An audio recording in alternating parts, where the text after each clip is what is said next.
never been before. It's the first time. It's just, I'm so glad that he's opening our minds to the reality around us. The world's got a lot of problems at the moment. I think even the people who are taking news from the main media are aware of a lot of problems out there. And the real way that we can solve them is by opening up awareness. And things like this event are going to do that. A friend of mine died of having swine flu vaccine recently. So I want to help as many people realise that you know, this world that we're living is not what we thought it is, and it's quite important that we get the word out. I do believe there is an evil cabal who are interested in power, money and control, and I have a lot of respect for David for not being scared and speaking out against it. I admire him. I think he's very brave. I just want to see him doing his thing. I want David to tell us all, man. You know, I want him to talk about the moon being a spaceship. I want him to talk about the future, which he's so positive about. You know, with the what's coming and how humanity is gonna remember who it is. You know, and see that fork in the road where we actually stop believing all the mainstream education and media and start to wake up to the true magnitude of who we are and how we create reality. You know. He's done a lot of quality research, and he's also applied a kind of philosophy to it as well. You can take it or leave it, but he's putting it out there for everyone, and he puts himself at risk doing it, and we all owe him big time for that.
Ladies and gentlemen, David Icke.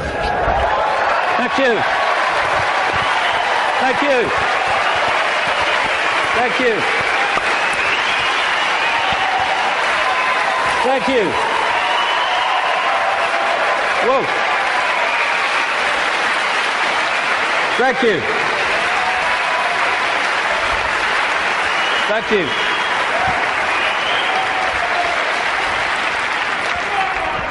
Good turnout then. Crikey. I remember talking to people in telephone boxes once and having room to walk around all those years ago. But amazing things have happened since. My thanks first of all to the extraordinary Linda for putting this event on, and Sean and all the team.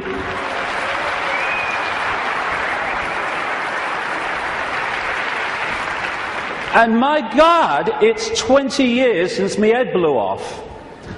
20 years on, I hope I've contributed one thing, and that is to let people realize that if you believe in something, if you keep putting one foot in front of the other and don't get caught in defending yourself or feeling sorry for yourself or falling for the fear that what other people think of you because you're saying something that's different, then if you keep putting that one foot in front of the other, you get somewhere. It's when you stop that everything stops. And if we believe in what we are saying, and what we're saying has validity, then eventually it will be shown to be so. But that process only plays out if we keep walking. And you realize over 20 years that whatever people are saying about you today, they'll say something else tomorrow, so don't get caught up in what they're saying today, whatever today is. Because the fear of what other people think is the state of perception that stops people making a difference. Because you can only make a difference in a world of uniformity if you operate outside that uniformity, and that's always going to get you laughter, it's always going to get you ridicule and condemnation. And we either want to make a difference and we take that on and say whatever, or we don't, in which case nothing changes. And when I look back at this last 20 years, I can see very clearly in my life what happens to all of us. You come into the world, and then you go through a series of experiences, and they seem to be random. They don't seem to be connected. Well, this is happening now, and that's happening then, and this is happening today. But when you look back, you see how it's been a journey of connected, often fantastically synchronistic experiences that are leading us in a certain direction. If we choose to go. If we don't choose to go, then we just run on the spot, which is where most of humanity is because of the way the system is structured. So when I look at the different aspects of my life, I see the chain of events that's led to now. I mean, this was me when I came into the world. I was bloody happy to be here, I was. Mum, Earth's a shitty place, I want to go home. And I felt like that as a kid, to be honest. But then my life unfolded, and I became a professional footballer. Have you seen them teeth? When I saw that bloody picture, I've seen them teeth. Last time I saw a set of teeth like that, it was winning the Grand National. But the football side of it, which just seemed to be, I want to be a footballer. Actually, because I ended up playing professional football with rheumatoid arthritis, not recommended by the way, I had an iron will to keep going whatever. And my goodness me, that came in quite handy a few years later. Then I went into television. What a bloody poser, look at him. I don't know, you should curl my hair then, you know. And thank you. It's been a long time since anyone did that to me. In fact, that's the first time, I think.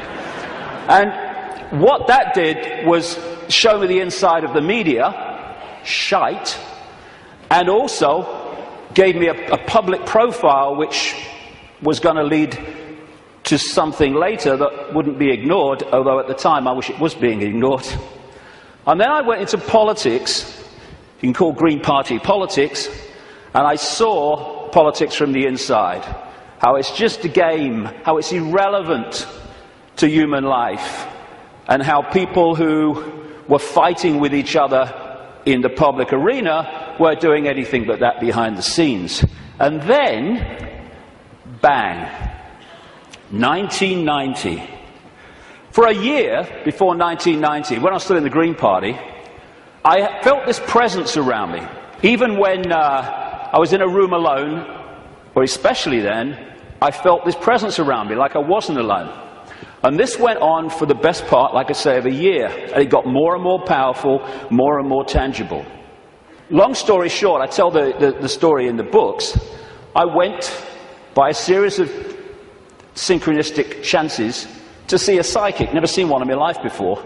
And I just wanted to go along. I told her I wanted hands-on healing for my arthritis, which was true. But the real reason was, would she pick up what was around me? And I went for a couple of times, and it was hands-on healing, very nice. Betty Shine, nice lady. And then the third time, she starts giving me this stuff. Ooh, this is powerful, she says. I've got to close my eyes for this one. And in 1990, out came all this stuff. I'm presenting the snooker at the time. You know, I'm with the BBC still, and out came all this stuff. I was going to go out on a world stage. I was going to reveal great secrets. And basically there was a shadow across the world that had to be lifted. There was a story that had to be told. And I was going to tell it. Which, when I'm sitting with my bum on that little bench next to her in her healing room, sounded complete bloody craziness. But it's unfolded. And it's unfolded very quickly after that, where my life started to change.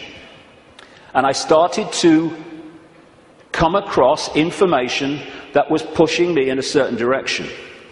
And then, in the same year, or just after the same year, 1991, I went to Peru just on a whim, on intuition, and ended up having extraordinary experiences on a mound in Peru, just down from where that is. This is Siyustani, not far from a place called Puno in southern Peru. Over just out the shot there, on this mound, when this energy was coming in the top of my head, and I was shaking like I was plugged in the mains for about the best part of an hour. And after that, everything changed. It was like a dam bursting in my head, and suddenly concepts, information, perceptions were pouring into my mind. And for about 3 months, if you'd have asked what planet I was on, I would definitely have had to check. And that 3 months was when all this unfolded, what I call my turquoise period.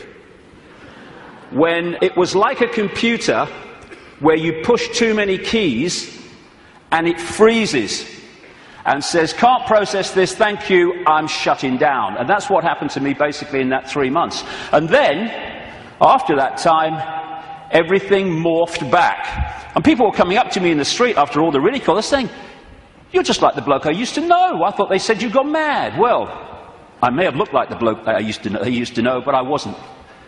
I was suddenly seeing the world in a completely different way, and I was asking the big questions. Who are we? Where are we? Why is the world as it is? And from that time, the puzzle pieces started to be handed to me in really synchronistic, amazingly synchronistic ways. One of the, if you like, psychic communications that came through Betty Shine said in 1990, sometimes he will say things and wonder where they came from. They will be our words. Another one said knowledge will be put into his mind, and at other times he will be led to knowledge. Well, all I can say after 20 years of experience since that time is that that famous advert in Britain, it does exactly what it says on the tin, is precisely what has unfolded since then. And that's how the information for all the books and everything has come. Another one was, arduous seeking is not necessary. The path is already mapped out. You only have to follow the clues. Again, it says, or it does what it says on the tin. Exactly that has happened. And it's this process of having insights and then 5 sense information, names, dates, places, documents, people coming to support that insight. That is what has been unfolding for 20 years. That's where the information has come from in the books. And it's been like some force has been handing me puzzle pieces in virtually the order easiest to understand them. And when you put the puzzle pieces together, the world looks very, very different when you connect the dots. Because what the system wants to do, right across society, is get people to focus on dots, individual dots, a religion, family, job, football team, whatever. There's nothing wrong with focus as long as you hold peripheral vision and you can see how your focus connects out into other things. That's not what the system wants. It wants that focus so you don't have peripheral vision. And as you're trying to go through the maze we call life, the control system has set up endless ways to divert us, confuse us, and to keep us from the understanding that would set us free. And that's what I want to talk about in the first section today. The idea is to keep humanity constantly bewildered, so we don't know where we are, who we are, what even reality is. But when you connect the dots, and so many of them, as we'll see today, have on the face of it no connection to some of the others. When you connect the dots, the light goes on, and suddenly the picture forms. And what I'm going to do today, I can't fill in endless detail to support what I'm saying. That's in the books. And that's what books are for. Because even in the long, long day that we've got today, and all the hours I'm going to be speaking, I need that time just to connect individual dots and show how they connect together. Because that will make the world we live in phenomenally different to the one that sold us from cradle to grave. The elephant in the living room appears when you connect the dots. When you connect enough, the elephant it's so blatant. But when the dots are unconnected, there's no elephant there, because you can't see it. And that elephant in the living room is that there is a multi-level conspiracy, and it is multi-level, to enslave humanity in like a global concentration camp. The trick is to make sure the slaves don't realize they're slaves, so they don't do anything about their slavery. Although as this moves and moves towards its goal, that is becoming more obvious. When I first started on this journey 20 years ago, the first few years, all the information coming to me in the, like I say, incredible synchronicity of meeting people, seeing documents, coming across information, having experiences. That first few years were about what I call the 5 sense level of this conspiracy. The banking scams, the police state, the Orwellian surveillance, the big pharmaceutical cartel, attack on the human body and the human immune system, engineered wars. And then after a few years, I started to move through the synchronicity, just following the clues as it said at the start. I came across this reptilian connection to the families that are running our reality. And then the most important part, from about 2003, 2002, when the synchronicity started taking me in to the nature of reality itself. And until we understand at least the themes of what this illusion is, we can understand nothing else about the world as it is and the way that the control system works. And then, over the last year, that synchronicity and the puzzle pieces has taken me into, perhaps for many people, I understand it, the most extraordinary area, which is that the moon is not what we think it is. Now, can you imagine if you've come along today out of curiosity? We're a few minutes in, and your eyes are on Bill. He just said reptile. He come to done. He did. I heard him. Well, we're going to get into some strange stuff, especially in the second section. Well, the first section's strange. We really are lunatics for reasons that I'll come to. So we're now at this fork in the road where we can go down one track and we can experience freedom in a way that we've never even understood what freedom is. We go down the other one, the one that the control system wants, then we're heading for a Orwellian fascist global state. It's unfolding as I speak. That choice, that fork in the road, is to become conscious, because most of humanity isn't, because it's manipulated not to be, or the control system's route, which is just to become a clone, a computer terminal of a control system, a merciless control system. The choice is between this, not too far down the road if we allow it, and this. Go hard, isn't it? Which one? Ugh. Freedom on a level, like I say, that we can't even begin to imagine from the perception of awareness that we've had so far. We perceive just a fraction of what freedom is, even when we talk about freedom. And we can break out of this.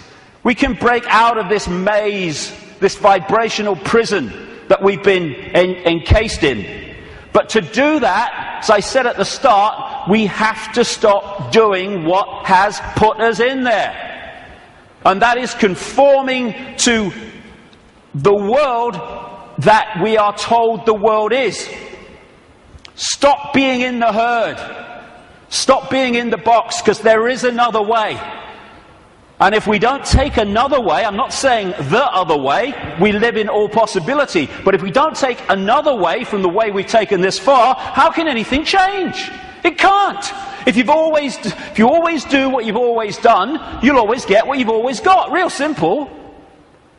And we don't have to all be the same. You can look the other way. You don't have to be a faceless person in a faceless crowd. It's not compulsory. You can express your uniqueness. You don't have to do what everybody else does just because they do it and we're frightened of conforming. And sometimes the choice of not conforming can actually save us a lot of grief. And it will in the next few years. You don't have to swim with the tide. You can swim the other way. It's possible. You were born an original. Don't die a copy. But how many people do? Because they fear not being like everyone else is because of the comeback from those people.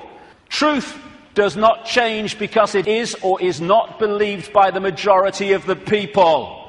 Everybody knows that, mate. Everyone knows that's rubbish. Well, I don't know it's rubbish. That's one less than everyone. We've made a start. As Gandhi said, even if you're in a minority of one, the truth is still the truth. The multitude is always wrong. My goodness, how history has confirmed that. And this is the stadium on which it all plays out. The human mind. You cannot control billions of people physically. You can in certain small areas, yes, with your tanks and your bloody tasers and all that rubbish. But you can't do it to 7 billion. You have to control the way they perceive themselves and the world, and therefore through that make them behave the way you want them to. So if we're going to go down this route of freedom, first of all, we need to free our minds from the programming of a lifetime. Free our minds from the belief that what we're programmed to believe in schools is the truth about anything. It's not there to enlighten us. It's there to program us with a certain perception of reality which we carry through our lives so we will be good little slaves based on who we think we are and what we think the world is. Free our minds from the diversions and the nonsense and, hey honey, she's after the car, quick. And while we're doing that, over here, the world is being orchestrated. Not for our benefit either. Free our minds from the belief that the mainstream media is interested in telling the people the truth of what's going on in the world. It's there to do the opposite. It's to tell us the version of reality the control system wants us to believe, so we will respond and react in the right way. Free our minds from the fake change people. I mean, crikey, is there a politician that's actually campaigning anymore that's not saying they stand for change? Change? Yes, I'll tell you what the change is. It's one guy claiming to be change controlled by the same force that controlled the previous guy. Free our minds from the fake, fraudulent, false flag terrorist events created by the same control system that then tells you how the world must change to save us from the terrorism that they had covertly created. Free our minds from the front men for this control system who are put up to frighten us into accepting changes in society, surveillance and control to save us from people who are front men for the very system that says, let me save you from him. Free our minds from the bullshit nonsense about human-caused global warming, which is nothing more than a way of introducing and justifying more and more controls and massive, massive increases in taxation, making fortunes for people like him. Free our minds from the idea that Big Pharma, the pharmaceutical industry, is in any way interested in human health. It's not about human health, it's about Big Pharma wealth and more. Free our minds from the four-letter word that controls the world, fear, that traps us in these vibrational boxes called fear. And free our minds, more than anything else, from the idea that we are Charlie Jones or Ethel Smith. We're just Joe Public. We've got no power. The choice is to become conscious, to realize that Ethel Smith is an experience, not who we are. And choose not to be what the control system is fast trying to create. Since I started writing about this, in some detail 15, 16, 17 years ago about the control system. It's gone from its coming to daily experience. I think this is a symbolic picture myself. That plaque says, George Orwell lived here.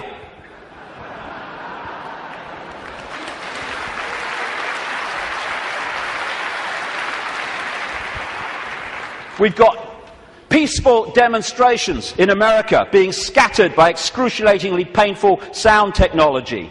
The microchip agenda's moving on. The sky's full of chemtrails and all the stuff that's in them. The food we are given to eat, if we choose to eat it, is full of chemical cocktails that are destabilizing our ability to think straight and be emotionally stable. And they're targeting the children more than anyone because they're the ones who are supposed to live most of their lives in this control system. They bloody won't, as I'll get to later, but they're trying. And yet so many people are still saying, well, it looks all right to me. Looks all right to me.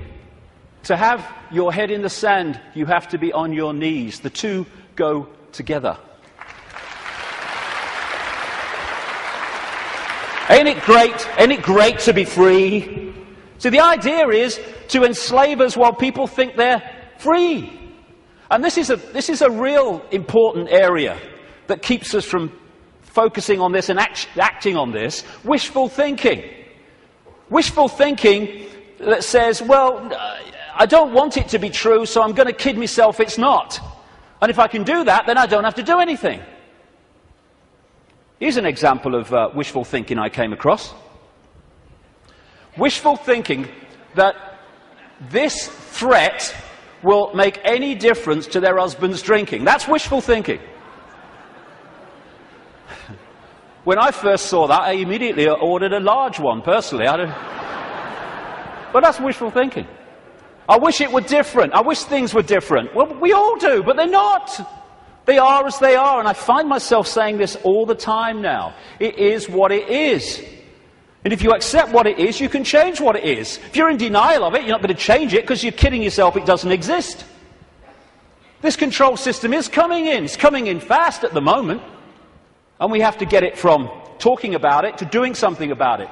And it's crept up on us, step by step. While we're watching the game shows and celebrity world and sport and stuff. Nothing wrong with any of those things. But if you're there and you've not got the peripheral vision, they will keep you from seeing what's going on. And now the future is here. It's not sometime never. The future is here. And we've got to go from that to that pretty damn quick. And we can and we will. In many, many ways. As Martin Luther King said, the ultimate measure of a man is not where he stands in moments of comfort and convenience, but where he stands at times of challenge and controversy. And we are at a time of challenge and controversy, and we'll see what we're bloody made of, frankly. But the great news is, and I'm going to get into this big time in the last section, this is a time of fantastic awakening. Like I say, when I started on this journey consciously anyway, 20 years ago, the number of people that were in any way interested in this information, whether it's the nature of reality or the control system and its agenda, was tiny, tiny, tiny. It was a lonely road. Not anymore.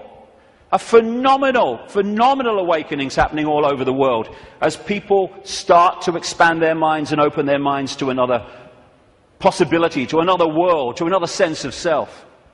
And what comes with that awakening, indeed what triggers it in so many ways, is when we decide to ask the big questions.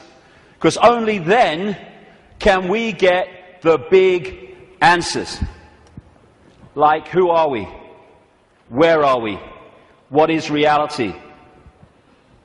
And that's what I'm going to focus on in this first section. Because unless we at least understand the themes of what reality is, we cannot possibly understand what's happening in the world and how the control system really works and how deep the rabbit hole goes.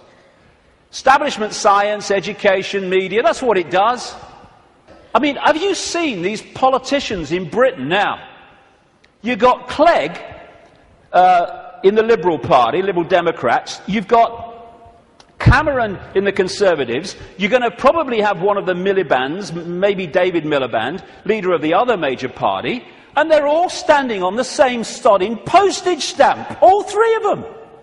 Same background, same basic perception of the world and politics, and that's exactly the same with science, education and media.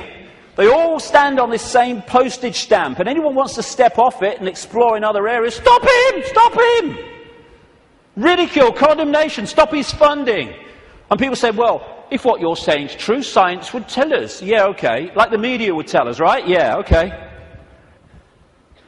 What the control system doesn't want us to know is that this reality, in terms of its physicality, the one we think we're experiencing now, is an illusion. There is no physicality. There is no out there. Everything I'm looking at now out there is going on in here. I'll come to how that works. It is so simple. As the great American comedian Bill Hicks said, great man. All matter is merely energy condensed to a slow vibration. We're all one consciousness experiencing itself subjectively. There's no such thing as death. Life is only a dream, and we are the imagination of ourselves. And that's the control system's bottom line, manipulating our imagination of self.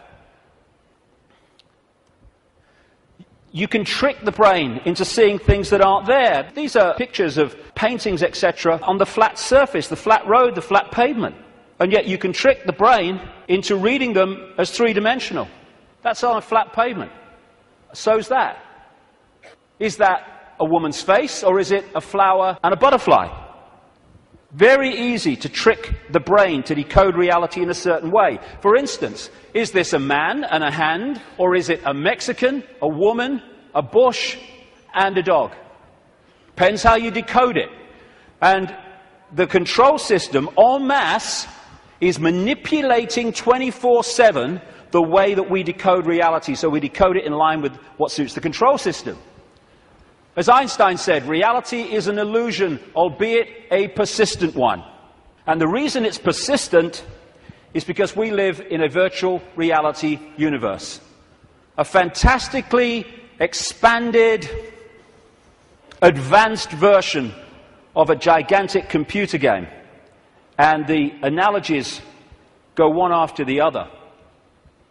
Today, it's much easier to talk about reality, because technology is starting to mirror the very reality that we're experiencing. It's getting closer and closer to real, and the projection is that not too long from now, they will have computer games which you could hardly tell the difference between that and this. We're having training simulations and flying simulations. They're in some hospitals using virtual reality images to show patients when their burns are being treated, and they show them pictures, very cold images, and the brain decodes that and cools the skin down. And when you look at these advanced virtual reality technologies, what are they doing? They're just hijacking the way the five senses work anyway. They're using the eyes, they're using through these gloves, the sense of touch and all the rest of it. And they are feeding information, digital information, to the brain and tricking it to believe that something's going on which is not. And that's how the control system works. And we have what I call the body computer, the biological body computer. Biological, by that I mean it has the ability not just to react to data, but to assess that data and make decisions on it, which is what the immune system is doing all now as we speak. I'm not standing here, you're not sitting there saying, okay, problem with the right leg, go down there a bit on the left. No, it's just doing it because it's thinking. It's a biological computer system. By the way, this image here was taken the split second that someone told this guy that Barack Obama had won the Nobel Peace Prize. That's how I reacted anyway. And the base foundation of this virtual reality is actually waveform, vibrating energy. And within waveforms, as scientists will tell you, fantastic amounts of information can be stored. And that's what the base information construct of this reality is. It's information in wave form. And what I'm going to call that through the day is the metaphysical universe. When I talk about the metaphysical universe, I mean the waveform level of this universe before it becomes this. What happens is the waveform information construct is decoded through the body computer into the world that we think we are experiencing. It's all going on in here. And it's like, as I'll come to in a second, it's almost a mirror, though much more advanced, of the wireless internet, where you can get a computer and you can pull the wireless internet, the World Wide Web, a whole collective reality out of the unseen to appear on a screen anywhere in the world. And so as we decode vibrational information through to electrical information, which is sent to the brain, and the brain decodes that into the world that we think we are experiencing. This is the metaphysical universe. Through the body computer, it becomes the world that we experience as outside of us. The five senses, which of course, as I say, virtual reality computer games lock into, that's how they work, they change vibrational information into electrical information, which goes to the brain to be decoded into what is holographic information. I'll come to that. So this is absolutely right, this scene from The Matrix, where the Neo character says, this isn't real, and Morpheus says, what is real? How do you define real? If you're talking about what you can feel, what you can smell, taste, and see, then real is simply electrical signals interpreted by your brain. That's all it is. And imagine if you can manipulate the way the brain interprets reality, because you know how reality works and the population doesn't, because you bloody well keep it from them systematically.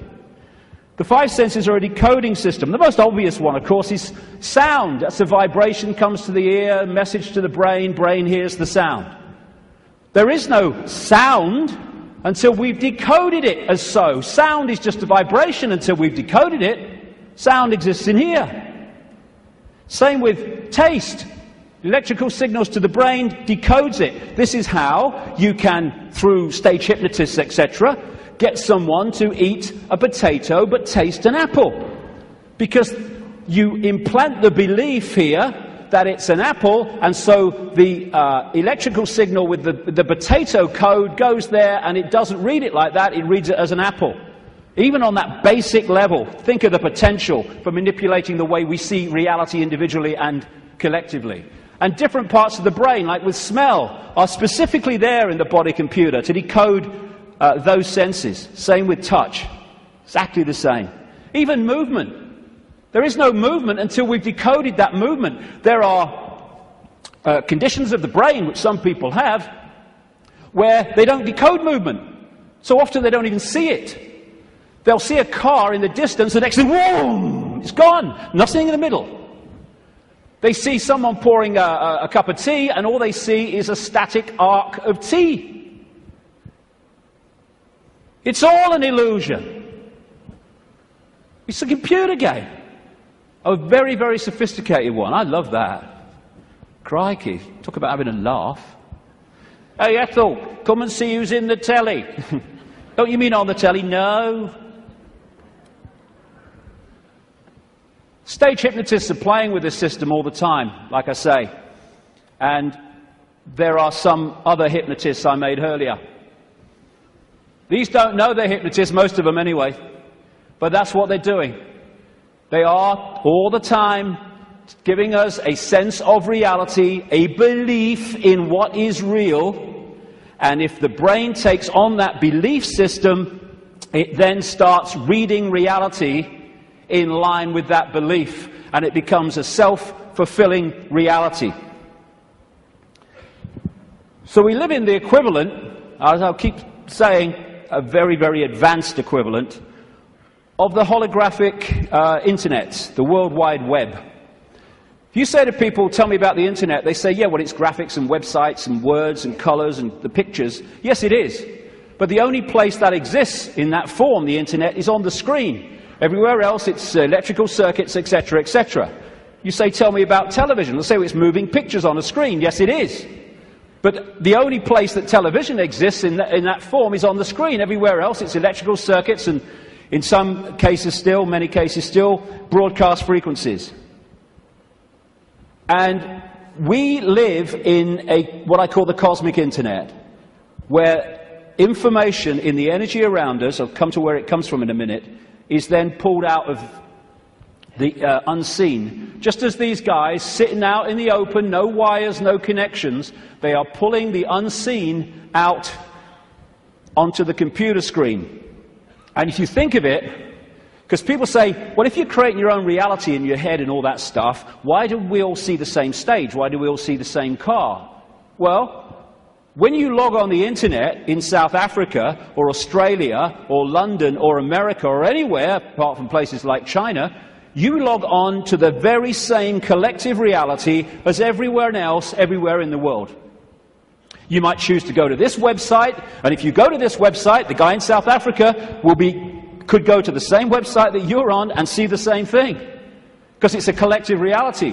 What happens is that we then decide, do we like this website? What do we think of it? Do I want to go there or do I want to go there? That's how we put our individual spin on it. It's the same when you look out the window and you see the same car going past. But I might like the car, someone else might not like the car. But it's the same collective reality.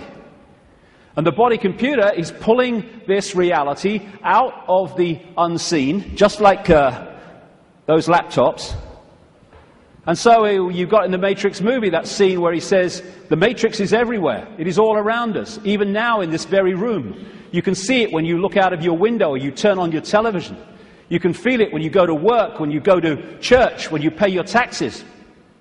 It is the world that has been pulled over your eyes to blind you from the truth. What truth? That you are a slave, Neo. Like everyone else, you were born into bondage, born into a prison that you cannot smell or taste or touch, a prison for your mind. I'll get into the nature of that prison in the second section. So what is this universe? It's information. And it's information decoding information. Just as you put a computer disk in a computer, it's information. The information encoded in the computer then reads the information on the disk. That's what we're doing. And that way, we manifest this apparently out there reality. We too, the so-called human body, is energetic, non-physical in its base form. But when it comes through the decoding system, it becomes the world that we think we're experiencing outside of us. It seems to be outside of us. I'll grant you, my God, I look out here, it looks to be outside of me. But it's inside of us. We are creating it through the decoding system in our heads. Now, I'll go into this area in the new book.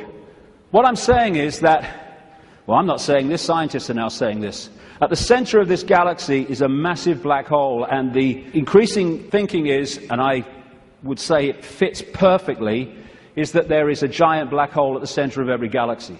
What I'm saying is these black holes resonate the base information or the base vibrational frequency of this virtual reality universe. And they interact with what we call the suns. In this case, our sun in this solar system, but of course there's suns all over the place. I'm saying that this vibration triggers from the suns, depending on its vibrational state, because it changes, and that answers a lot of things, as I'll come to shortly. It triggers information of certain kinds being transmitted by the sun, suns in general, in the form of photons. Photons are the base unit of what we call light and other forms of electromagnetic radiation. They carry information. These photons being generated out of the suns, triggered by this vibrational base frequency coming from the black holes, create the cosmic wireless internet within our reality. And that's what we are decoding The Earth decodes it. It's photon energy, photon information that is passing through the Earth energy grid. It is photon information, what the Chinese, in their acupuncture disciplines call qi. That qi is actually photon energy. It is information, which the body computer then is decoding into this collective reality. And just like on the internet, where you can see information and receive it, but you can also post information, so we're interacting with this virtual reality universe and changing it subtly as we put our unique spin on things. And we're creating that world that I keep talking about. Now, some scientists, over the years, have postulated that this physical world only exists when it's observed. I agree. Why? Because of this. When you put a computer disk into a computer, it does not read all the information on the disk at the same time. It reads that part that it is observing, whatever that laser's hitting at the time. All the other stuff is still in information form. It's not been transferred to the screen as pictures, etc. And we do the same. When we observe, decode, then we bring it into this reality. But without that, this is just the base vibrational metaphysical universe, which is the basis of all of it. Then no light gets in the brain. So how do we see light? How can I look at that light and see it? No light ever gets in the brain because the brain's decoding information into that light. So when you see things like in the Matrix movies, those lines like, there is no spoon. It is not the spoon that bends, it is only yourself. Exactly. Because the only place the spoon exists in physical form is in here. And you bend it by bending the way you decode reality. Miracles are simply overcoming the programming of what's possible and not possible. You know, we of course programmed to believe that when you walk through fire, you get burned. And if you walk through fire or hot coals with that belief, that decoding state, you'll burn your bloody feet. But as so many people have shown, if you can go into another state of consciousness and override that, you can walk across hot coals and not feel a thing. Why? Because an illusion cannot burn an illusion unless you believe it can. There are no miracles. There's just understanding how to manifest all possibility. And that understanding comes from the fact that we acknowledge, we understand that we are consciousness. Disembodied, no form awareness, having an experience. Like a Central American shaman said, we are perceivers, we are awareness, we are not objects, we have no solidity. We, or rather our reason, forget this, and thus we entrap the totality of ourselves in a vicious circle from which we rarely emerge in our lifetime. And that vicious circle is what the control system wants to keep us in, because then we're controllable. If we understand who we really are, what we really are, it's impossible to control by a bunch of control freaks. The body is the way our awareness experiences this reality. If I want to interact with this reality, which is a frequency range, I have to have an outer shell, we all do, that vibrates within this frequency range, because our consciousness is vibrating much too quickly. It's like Radio 1 trying to make connection to Radio 2. They're on different wavelengths. It's never going to happen. So we take on this outer projection we call a body, and therefore I can pick this up and interact with this reality.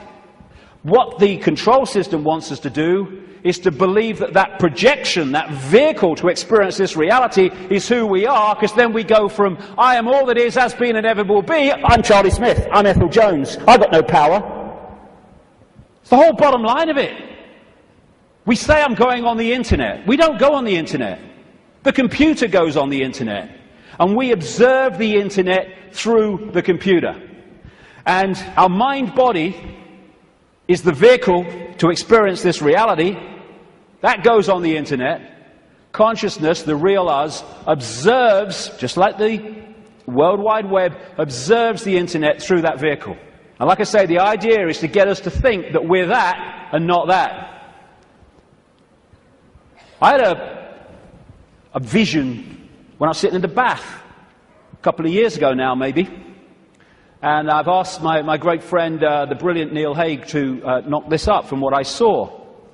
I'm sitting in my bath, and I saw billowing energy, yellow, kind of white-yellow energy. And I took that immediately to be consciousness. Then an eye appeared in the energy, the consciousness, and then a telescope appeared. At the end of the telescope was this reality, the Earth, the solar system, whatever. The last movement was for the telescope to morph into a human body. And that was so profound in the sense of that's how it works. And because of the limitations of this focus, we see ourselves, if we don't stay in contact with that, in very limited terms. Death is just putting the telescope down. Well, I've had enough of that. Earth's a shitty place. Hello, all right, I'm back. You never went away. The computer's here. We are observing through the computer. And I want to make the difference, because this will go through the day, the difference between consciousness and what I call the mind. Everything is the same energy in the end, because it's just one unified awareness I call the infinite. But it takes different expressions. Consciousness is the ocean. All possibility, all that is, all awareness.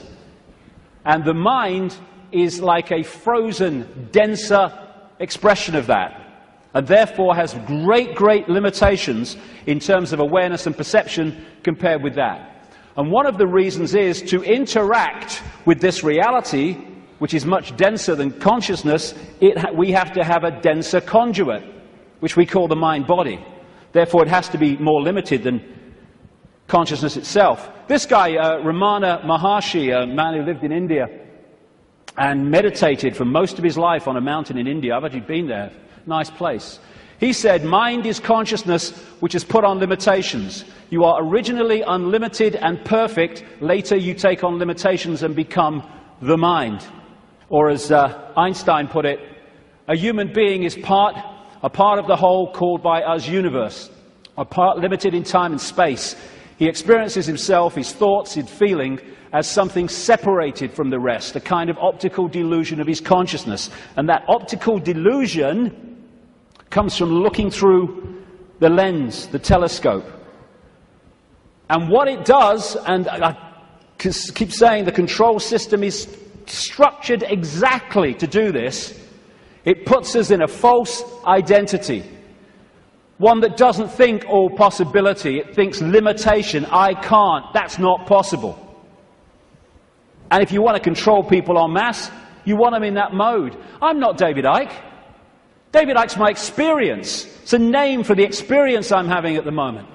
I am all consciousness, all awareness. All that is, has been, and ever will be, and so is everyone else in this room, everyone else in all the realities of this infinite world that we live in. We are all possibility, and that's our base state. I don't care who you are, what you've done in your life, what regrets you have, how successful you've been. Your base state is all possibility. And I've only taken psychoactive drugs once, well, 1.5 times. The main one was in Peru when I took something called ayahuasca in 2003. And for 5 hours, I had this voice as loud as mine is now, took female form, talking to me about the illusory nature of reality. And when I came back out to Britain, it happened in the Brazilian rainforest, I started following up names, dates, places type information, what I was told. And it was extraordinarily accurate. It's amazing that mainstream science has sussed most of this, but doesn't realize it as, because all the disciplines don't talk to each other. When you connect the dots, you realize they've already established that this is an illusion. But that doesn't go down well, because it's too close to the truth. And how I experienced that state beyond this world, beyond vibration, was as stillness and silence. And that's what all possibility is, the stillness and the silence. There was a great line that voice said to me when it was explaining the nature of reality. It said, if it vibrates, it's illusion. If it vibrates, it's illusion, because our core level is stillness and silence. I experienced that. Amazing feeling. There are no negative emotions, there's no fear, there's no worry about not making the rent and all this stuff. They've all gone in that realm. And people think of nothing. All that is, has been, whatever can be. That's all potential, all knowing. And everywhere and nowhere. People think that's a paradox. You can't be everywhere and nowhere, but you can in all possibility. In all possibility, everything is possible. So everywhere is nowhere. Nowhere is everywhere. Everything and nothing. Again, not a paradox. All possibility is everything and nothing. And as I was saying, we think of nothing as nothing's there. There is nothing. But within the nothing, within the silence, is everything. Within the silence, for instance, is all possibility. And then when I start talking, I have pulled one possibility out of all possibility, which is manifest as vibration, my voice. And then I stop. It goes back into all possibility. We don't think that this building is defined by the nothing. We think it's defined by the something. But the something is only there, and this building is only in its form because of the no thing, apparently no thing, in between what we perceive as the something. The silence this is why when people are in silence, they go somewhere else.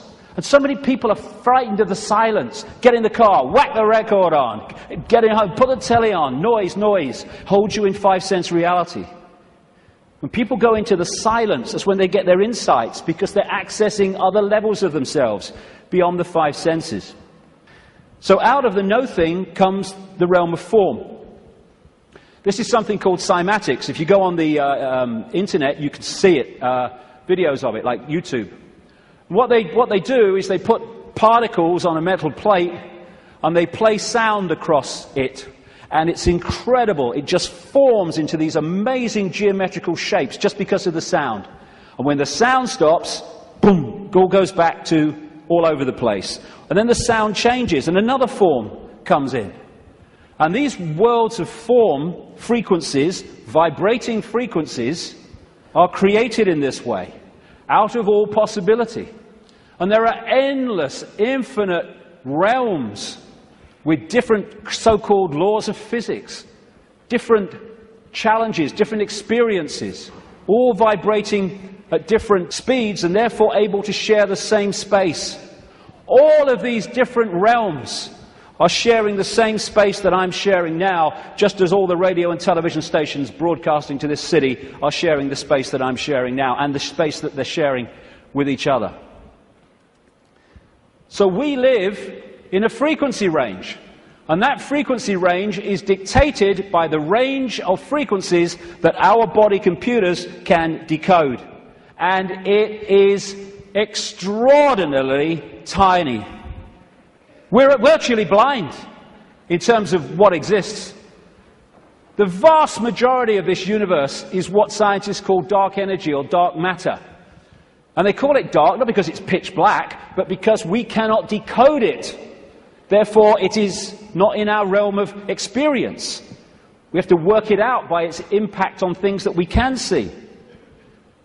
And the electromagnetic spectrum is 0.005% of what is projected to exist in this universe. And visible light, which is the only frequency range that we can decode, is a fraction of the 0.005%. So this is it. Visible light. This is our world. And we look out and we think we can see everything. But we can't. We can see what we can decode. And therefore, we operate within a dimension, we might call it, and it's penetrated by other dimensions, which allows those other dimensions to interact with ours, which I'm going to get to in the second section, because that is fundamental to the control system.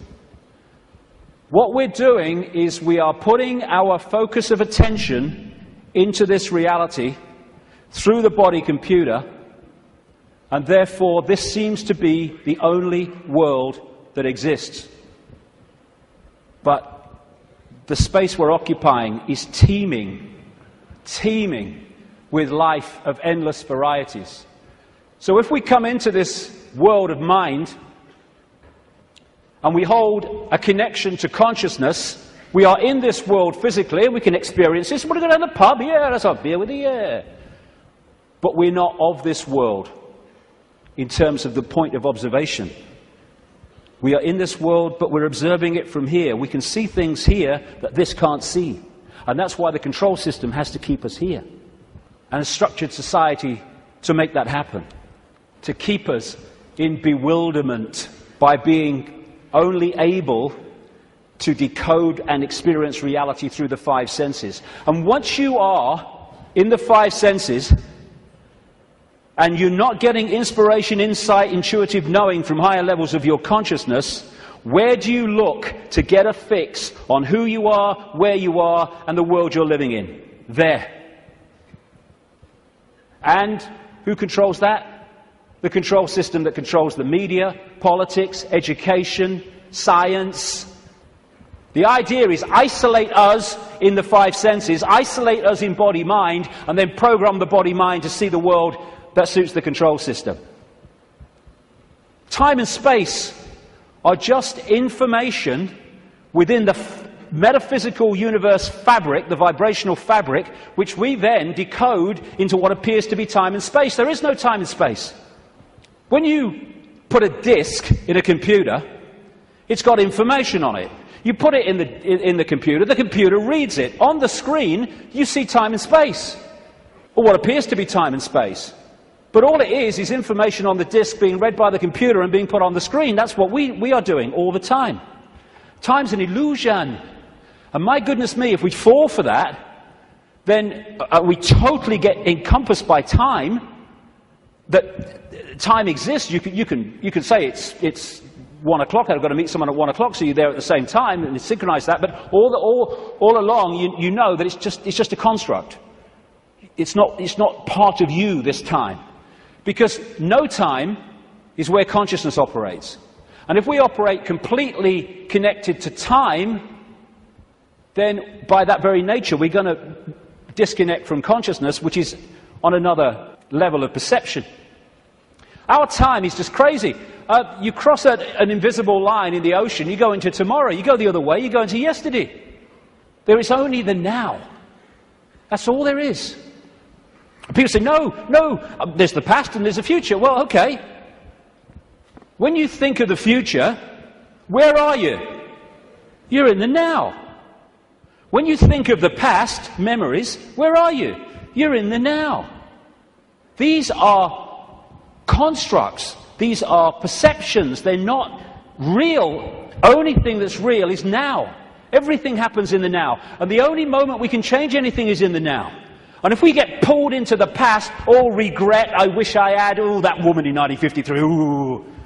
Or we get pulled into the future, oh my God, what's going to happen? Oh, yeah, outcome, oh, what if? Then we're getting pulled out of the only time that exists, and therefore our power to change things, to impact on now, is diluted. And we are absolutely dominated by time. What's the time? Oh my God, is that the time? Oh my goodness, what's going to happen? Are you going to get time? Oh, I'm late. And yet, the now is the only thing that exists, and time, like space, is a perception. It is part of the construction of reading. You could see time in a way like a disc, like a DVD. What you've seen in the film is your past, as you perceive the past. What you're looking at in the film at that moment you perceive as the present, and what you've yet to see in the film you perceive as the future. Yet all that information exists on that disc at the same time. Whip back a bit, you've gone into the past. Whip forward, you've gone into the future. And I've been talking for years about the time loop, as I call it. wrote a book with that title. And it's not really a loop, but it does can express itself like that in the play-out world of so-called physical reality. And we go round and round and round, and it comes back to the start. And we think we're going forward, but because we're only in it for a certain section, we think we're going forward. If we stayed with it, it will come basically back to the start.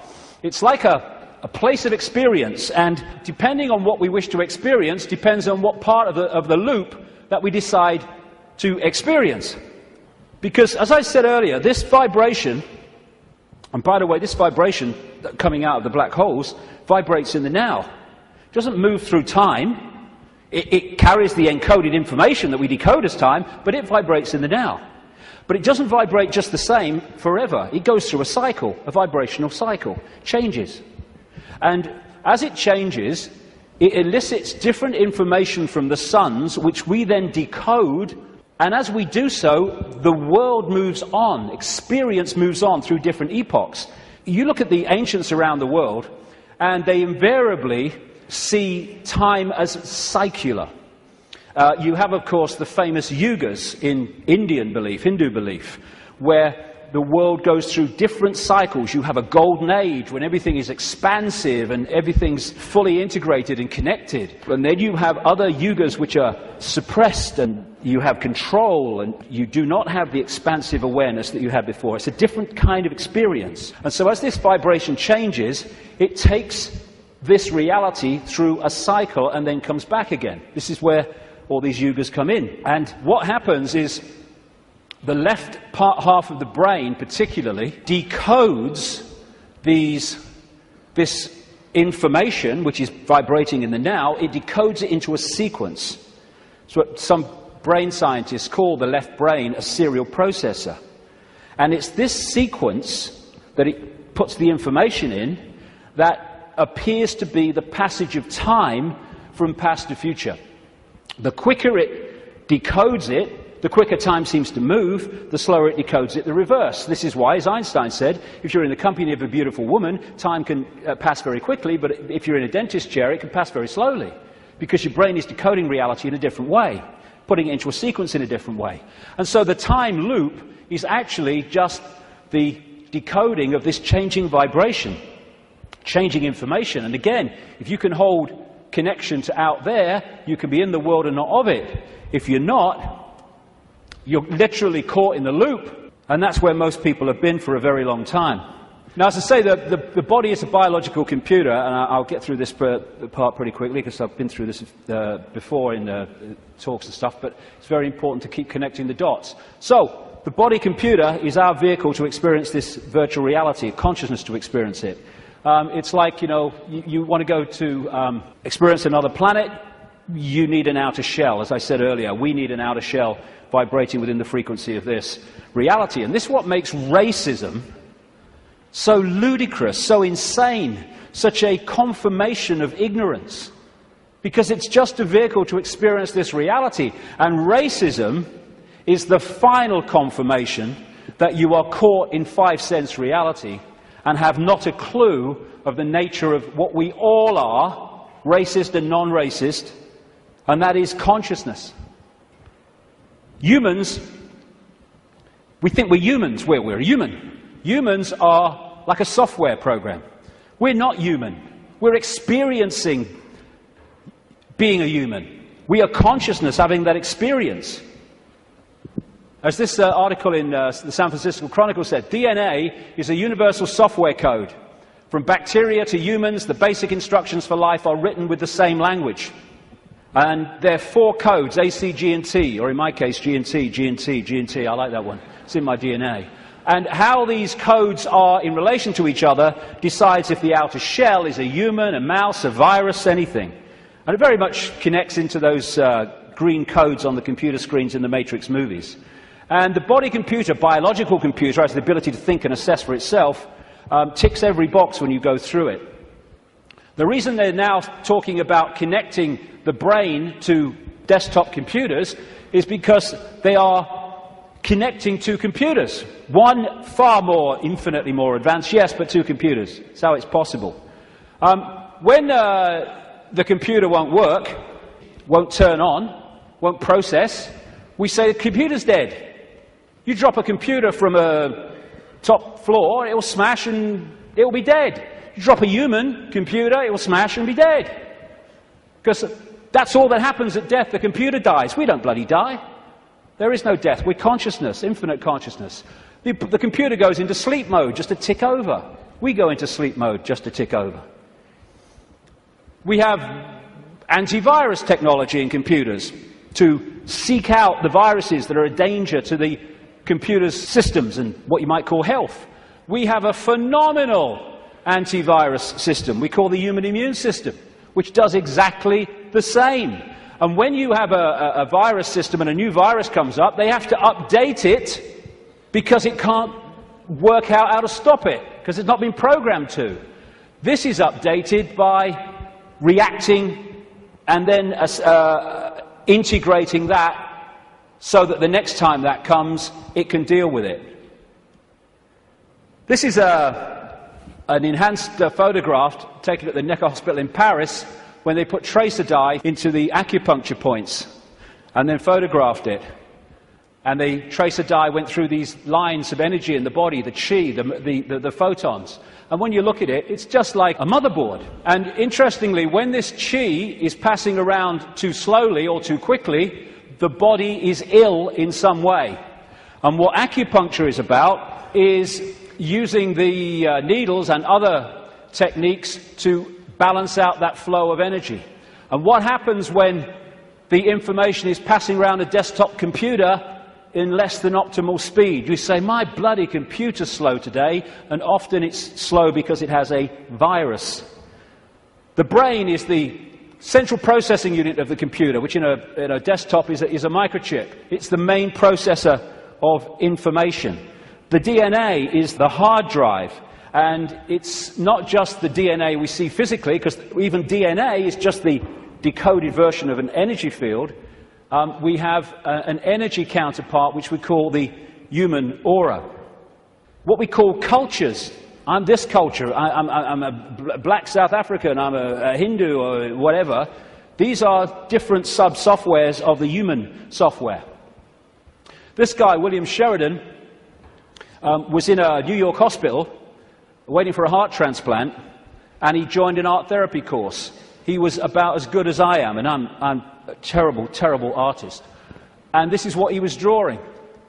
After his heart transplant, suddenly he went back on the art therapy course and started drawing much more sophisticated pictures. As a result of agreeing to promote organ donation, he managed to meet the donor's mother. He asked her the obvious question, did your son have an interest in art? And she said he wanted art materials rather than toys from the age of 18 months. He was crazy about art.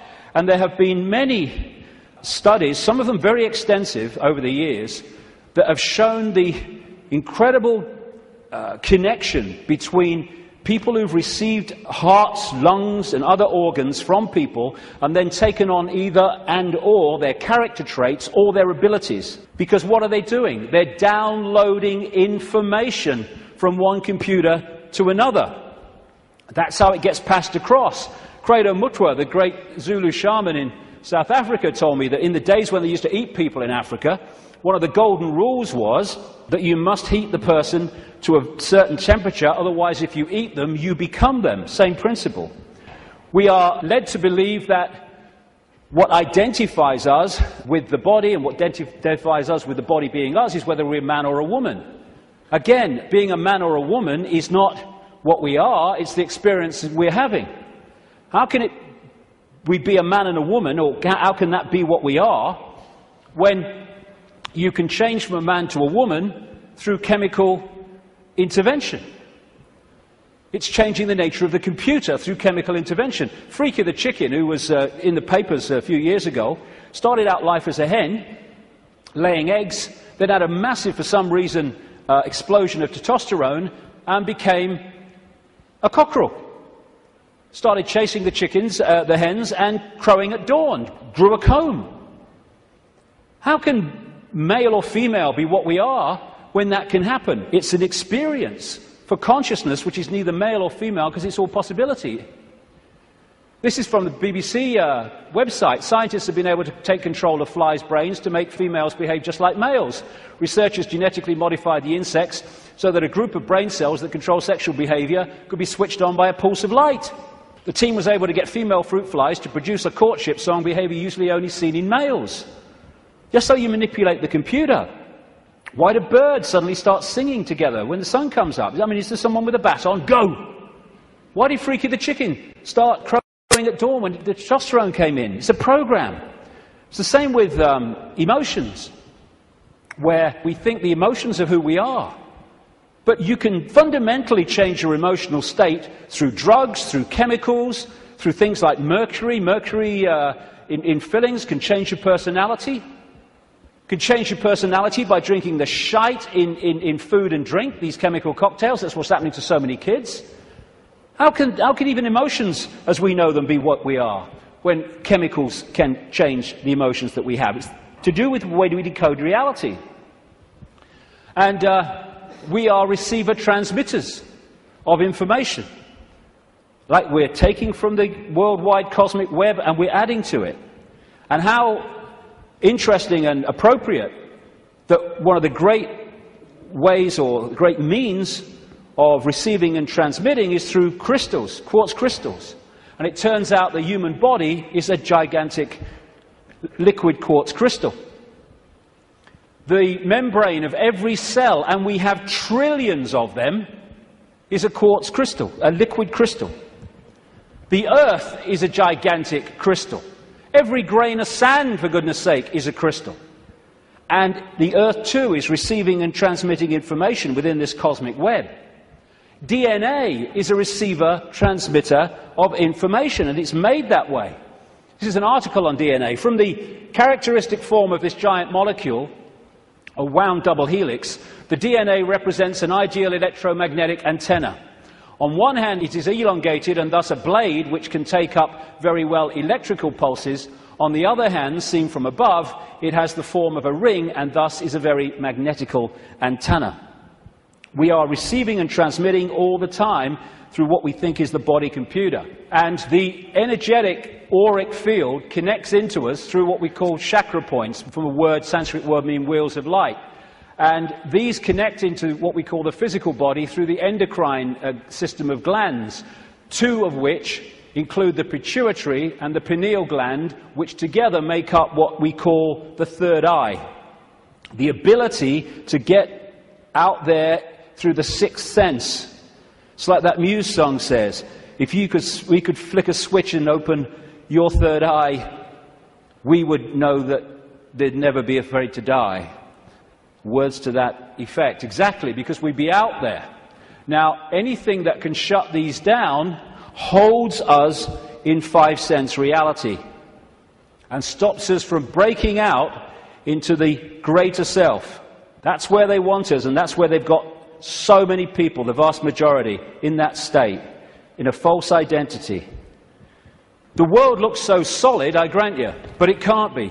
It can't be, even though it seems to be. And if you bang your head on the wall, again, like walking through the fire, believing you're going to get burned, bang, you'll bang your head. But it can't be, because the world is made up of atoms, and as quantum physicists have shown, atoms have no solidity. How can something which is basically empty space make up a solid world? It can't.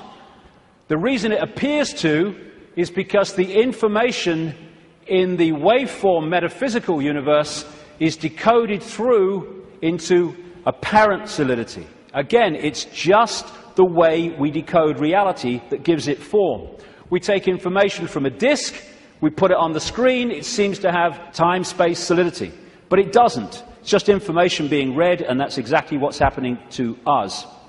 The reason it appears solid and it appears three-dimensional is because we live in a holographic world. We see holograms, you can buy them in the shops, where they appear to be three-dimensional, but actually they're not. It's just the illusion of the way they're made.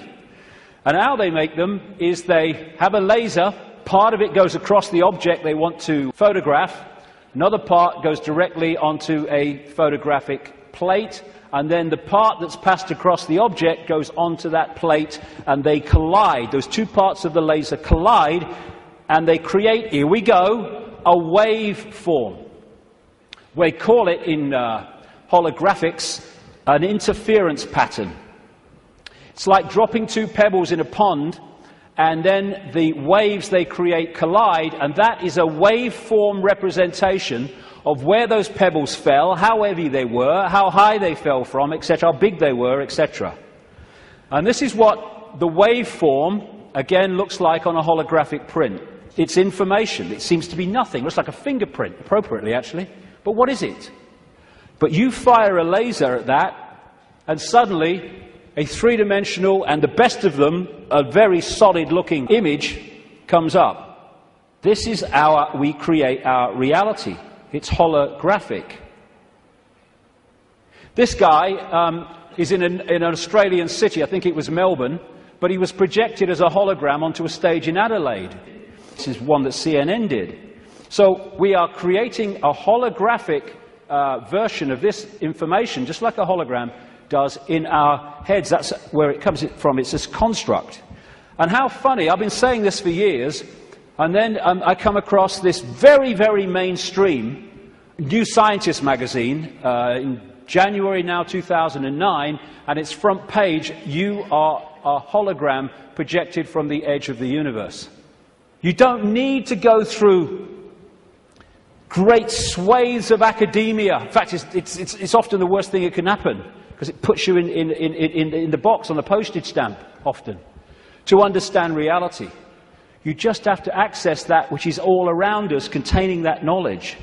And then you have the question, how can something be a waveform and a particle at the same time, which is what quantum physics has found and gone, what? How can that be? Very simple. When you're creating a hologram, the waveform doesn't disappear when the hologram projects itself. They both exist at the same time, the information construct and the decoded holographic form.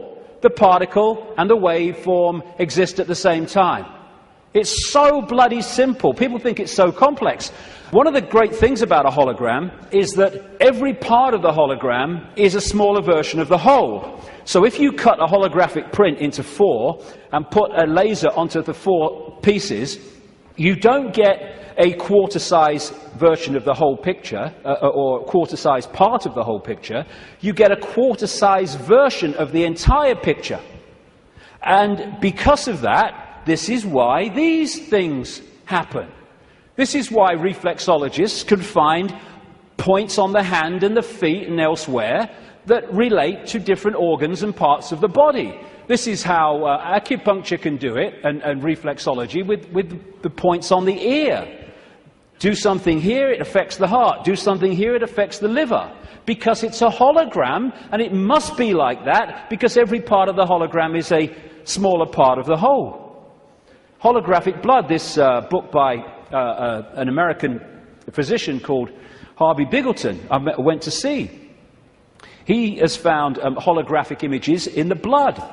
And I looked through one of his really powerful microscopes, and as he increased it and increased it and increased it, my blood went from blood as you would perceive it to quartz crystal when you got it to the most powerful level. That's what we are, crystals. So because we live in a holographic reality where everything is a smaller version of the whole, that's where we get the theme of as above, so below. That's why the human energy field is mirrored by the Earth energy field. Because we are a smaller part of the Earth hologram, and the Earth hologram is a smaller part of the greater hologram. And on one level, this reality is digital. And they're creating now, and this is extremely relevant to what I've been saying, they're creating now digital holograms that operate in a slightly different way to the holograms we've had before. And some of these digital holograms, that's one, are being used at promotions to sell products and stuff. And people are frightened to walk through the hologram because it looks so solid. And that's what this is, digital holograms. Digital holograms is the reality that we're experiencing in what I call the play-out world. And this is why numerology works. Numerology can predict things, and it can make things happen because it is working on this digital level of reality.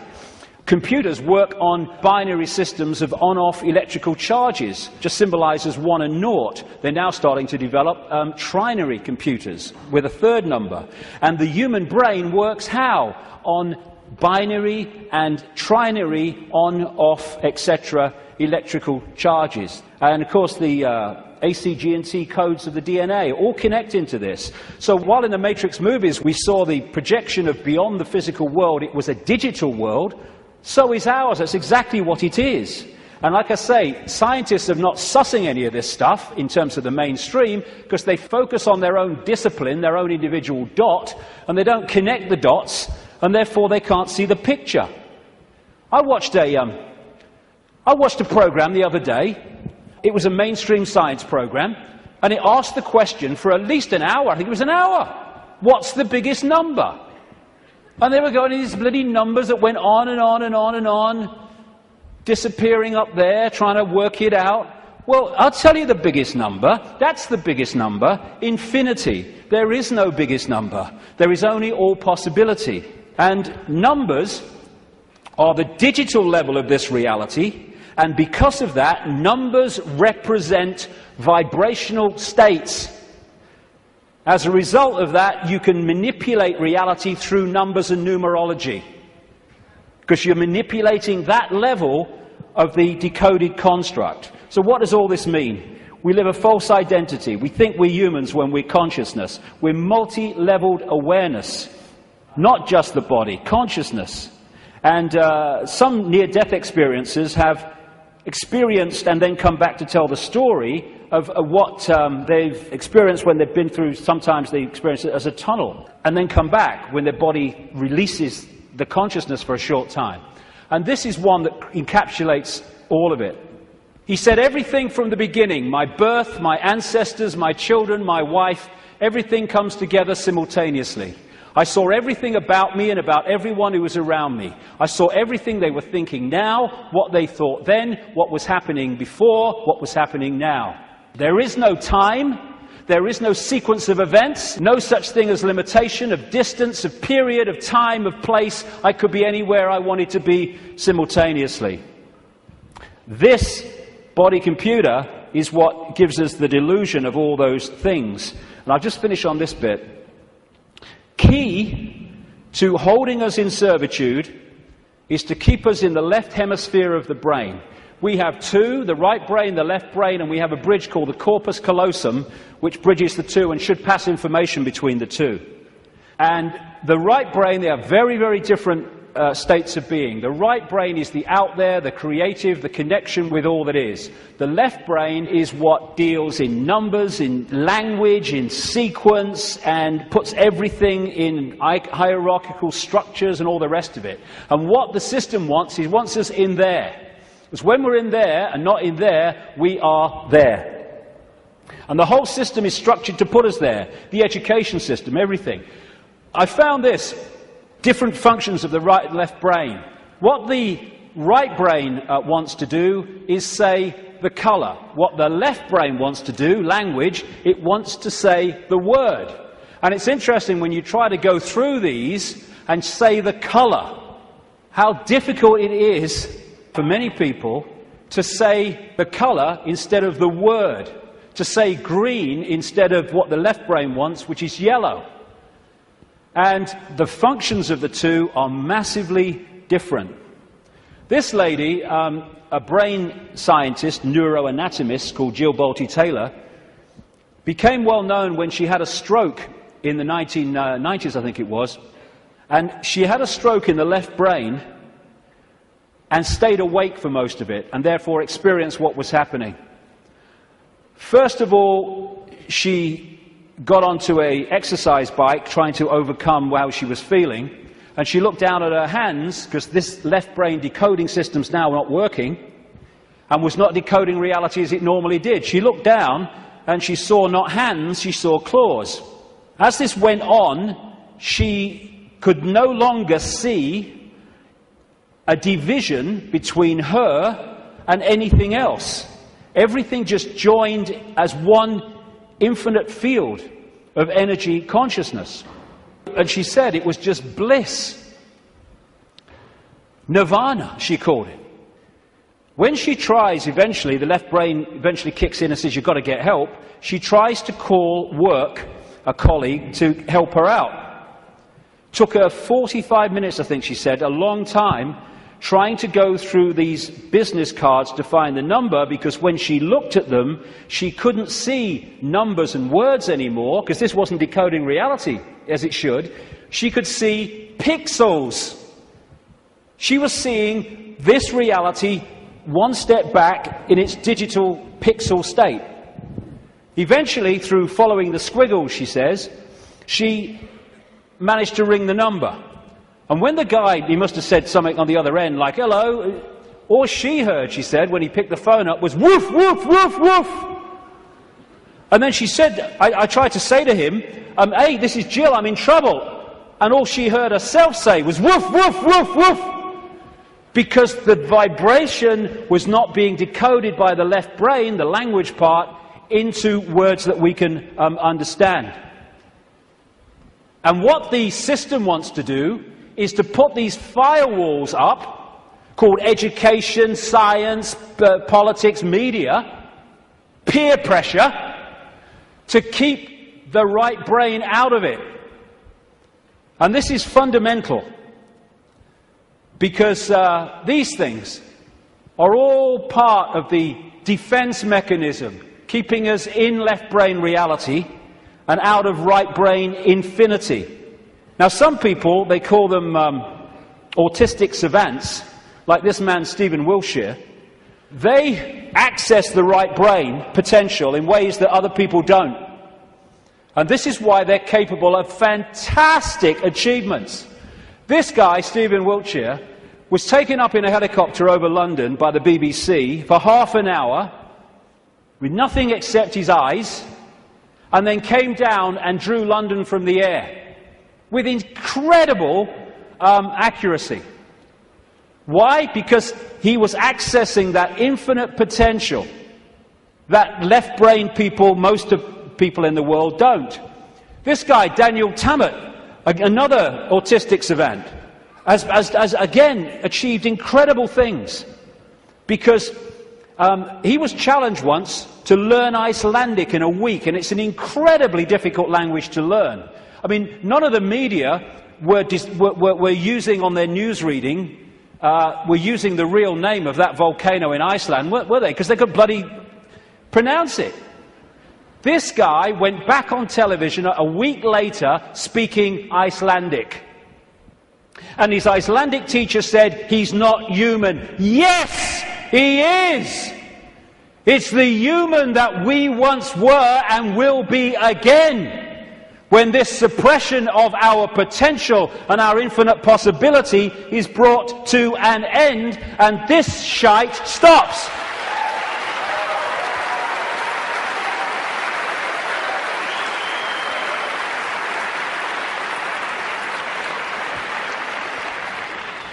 We worship the intellect. Oh, he's got a great mind. Oh, he did this at Oxford. Oh, he's gone to Harvard.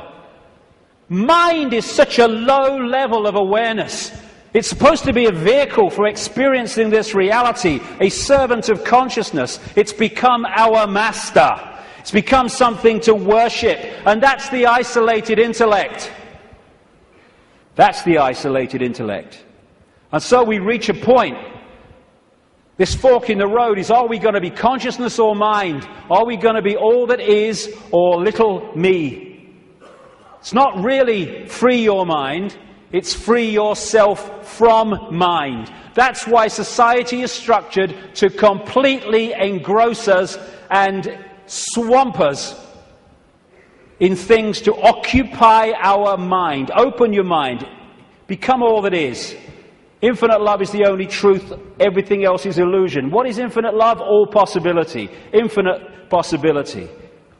Choice between the head, thinking, intellect, and the heart, knowing, wider consciousness. Then we start to access this wider information and see the world from a completely different level. We then start to access, once we get out of mind, all these other realities that are there to be accessed and perceived and to glean insight and information from, that have been denied by being encloseted and enclosed in mind. As William Blake said, if the doors of perception were cleansed, everything would appear to man as it is, infinite. The control system's game is not to have that cleanse happen. René Descartes, the French mathematician and philosopher, defining who we are, said, "I think, therefore I am." I would update that on the body-computer level and say, "I compute, therefore I am." But beyond that, in the realms of consciousness, it is simply, "I am, therefore I am." I am all that is, has been, and ever will be. And this multi-leveled conspiracy is there to keep that knowledge from us, to hold us in little me mental states, so a tiny few can control billions. Without this knowledge, we cannot understand the conspiracy and how it works. And the question is, who's behind it? See, they're hiding already. Who's behind it? And that's what we'll get to in the next section, which will start in 10 minutes. Thank you very much. Thank you.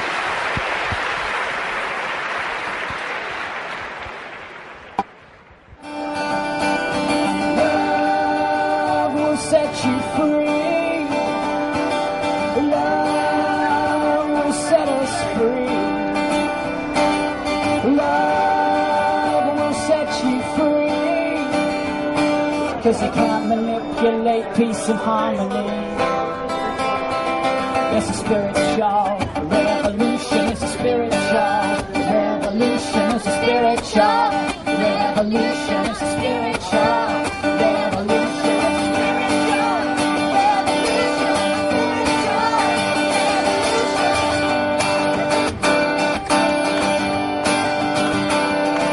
It's a spiritual revolution. It's all part of your evolution.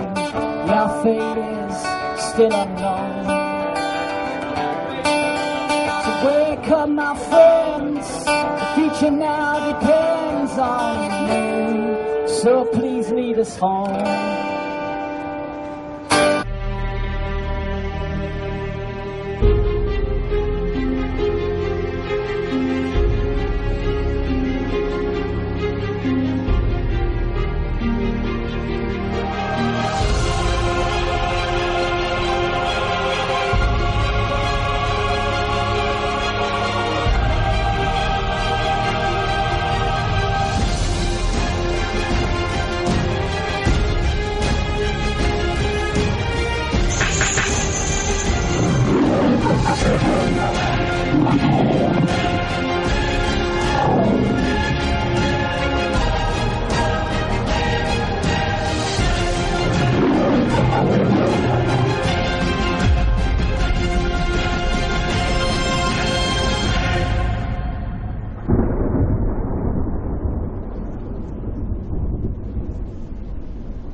This next section takes us from that information about reality and starts to relate it to the situation we find ourselves in. There are 20 years between these two photographs, and in that time, really amazing things have happened. So many people have gone from that to that, and it's an exponential curve that's gathering pace all the time. And people are starting to see what is increasingly there, that we are watching the unfolding imposition of a fascist global state, or communist global state. They're the same either way. I'm sure people in fascist Germany and people in Stalinist Russia thought there was a big difference between the worlds that they lived in. Different names for the same basic control system. But I would suggest that if we stay only at the level of the five senses, only at the level of the world we see banking scams, manipulated wars, Orwellian imposition, then we're not going to get truly what is going on. Because I say this, look at it. This world has been changing and is changing so rapidly in terms of all different aspects of this control system, the way they manipulate education, manipulate wars, put in the people they want as presidents, give us all this shite through food and drink, control the media, manufacture the global warming scam, Big Pharma, and 9/11 and all that stuff. And it's coming in such a coordinated way. So if we are going to think that this situation that we're seeing unfold goes back to a few men and women in dark suits or whatever sitting round a table saying what's our next move, we are clearly massively missing the point. And the vast majority of people who over the last few years have started investigating this, they will not go any further. They will not go any further because A, their belief systems won't let them, often their religious belief system, but also they are fearing what other people will think about them if they go into some of these areas I'm going to go into now. What people make of it is up to them. My right to say it is up to me. So yes, it's not just people sitting around a table somewhere in the world discussing the next move. There's the level where we see this unfolding in the news and what have you. Then there's this other dimensional, non-human level to look at, as I will in this section.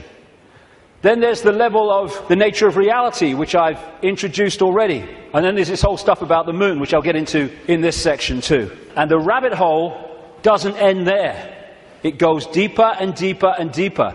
And the deeper you go into the rabbit hole, the more we understand what the game is, the more we can change the game. And it's all about the control and programming of perception. That's the only way the few, and it is a few compared with the global population, that the billions can be controlled. Manipulating how we interact with reality, keeping from us that we are consciousness, putting us in these bubbles of our sense of limitation and I can't, manipulating the way we decode reality and therefore making us see the world as the control system wants us to see it. That's the basis of all of it going through the day, because that's the basis of all of it going through the whole conspiracy. So yes, of course, on one level it does manifest as dark suits sitting around a table discussing the next move. But that's still the play-out world of this conspiracy. It's not its origin. It goes beyond them into the advisors in the shadows, the Mandelsons in this country. Peter Mandelson, if he's not manipulating, he gets withdrawal symptoms, that man. And into the Rahm Emanuels, ditto, in America, the controller, handler of Barack Obama. It goes into deeper levels, beyond them, deep in the hidden secret society network. And eventually it goes out of this dimension. And that's where this whole thing is really coming from. Beyond the frequency range of visible light. And it involves non-human entities. Some of them people call the greys. The main ones, I would say, and have been saying for a long, long time, take a reptilian form. They operate outside. They can come into visible light. But in terms of the reptilian part of this, they can't stay here for that long. So people say, why don't they just come and take over? Because they can't. Or they would. They can come for so long, but their vibrational difference, incompatibility, means they have to leave. They can't stay for long, although there are technological ways they can stay for longer. And they operate outside visible light, and they manipulate this reality through bloodlines, interbreeding bloodlines, that I'll come to. And we call them the Illuminati families. So, we operate with invisible light, but outside of that, sharing the same space, is infinite other worlds and realities. And if a so-called UFO comes into this reality, because it's coming into visible light from where we cannot decode, it just seems to appear out of flipping nowhere. Because what it's done, it hasn't actually come in, it's just changed its vibrational state to resonate with invisible light, and it's like, it came out of nowhere. And then how often do you see it? Honestly, mate, there was this bloody UFO, and it disappeared just in front of my eyes. What are you on, mate? You on the pop or what? What it's done is increased its vibrational resonance to go beyond on visible light. Therefore, to the observer, it disappears. It hasn't disappeared at all. It's left visible light. And this range of frequency we call our world is being manipulated from vibrational frequencies beyond it. And Satanism is a network within visible light that interacts with these reptilian entities in various ways I'll get to before the end of the day. Places or areas of the heavens that come up, Orion comes up again and again in relation to these reptilians. And in terms of non-human visitations, so does the Pleiades, so does, in terms of the reptilians, area of the heavens they call the Draco constellation, which appropriately, coming through the word derivations, brings us draconian. And of course, draconian laws are the Orwellian laws coming in. Very, very appropriate. Sirius is involved as well. So, won't be able to get into this today. There's a lot more to know anyway, but so is what happened to Mars, is all involved in this story, how it became the devastated place it was, but it is, but wasn't before. And when I talk about these areas of the heavens, I'm not necessarily talking about those places with invisible light. Because just as we are multidimensional, so planets and stars, etc., are multidimensional. And just as a planet might be devastated within visible light, it's not necessarily devastated on other vibrational frequency levels of itself. Because the Earth, too, operates in visible light, but also multi-levels, like everything else.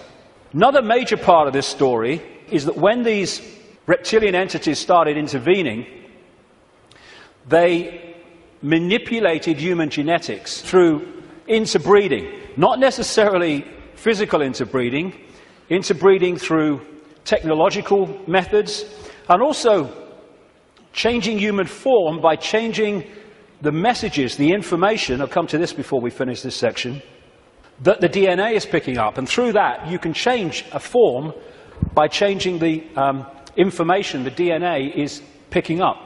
And it's no accident that humans have massive, fundamental reptilian genetics. This part of the brain, which scientists call the R-complex or the reptilian brain, will be very, very important as we go through this second part of the day, because it's fundamental to how human behavior and human perception is manipulated to see the world as we currently see it. This interbreeding is talked about and recorded all across the world in the ancient accounts. Of course, I guess because it's the Bible, the best known is this section from Genesis.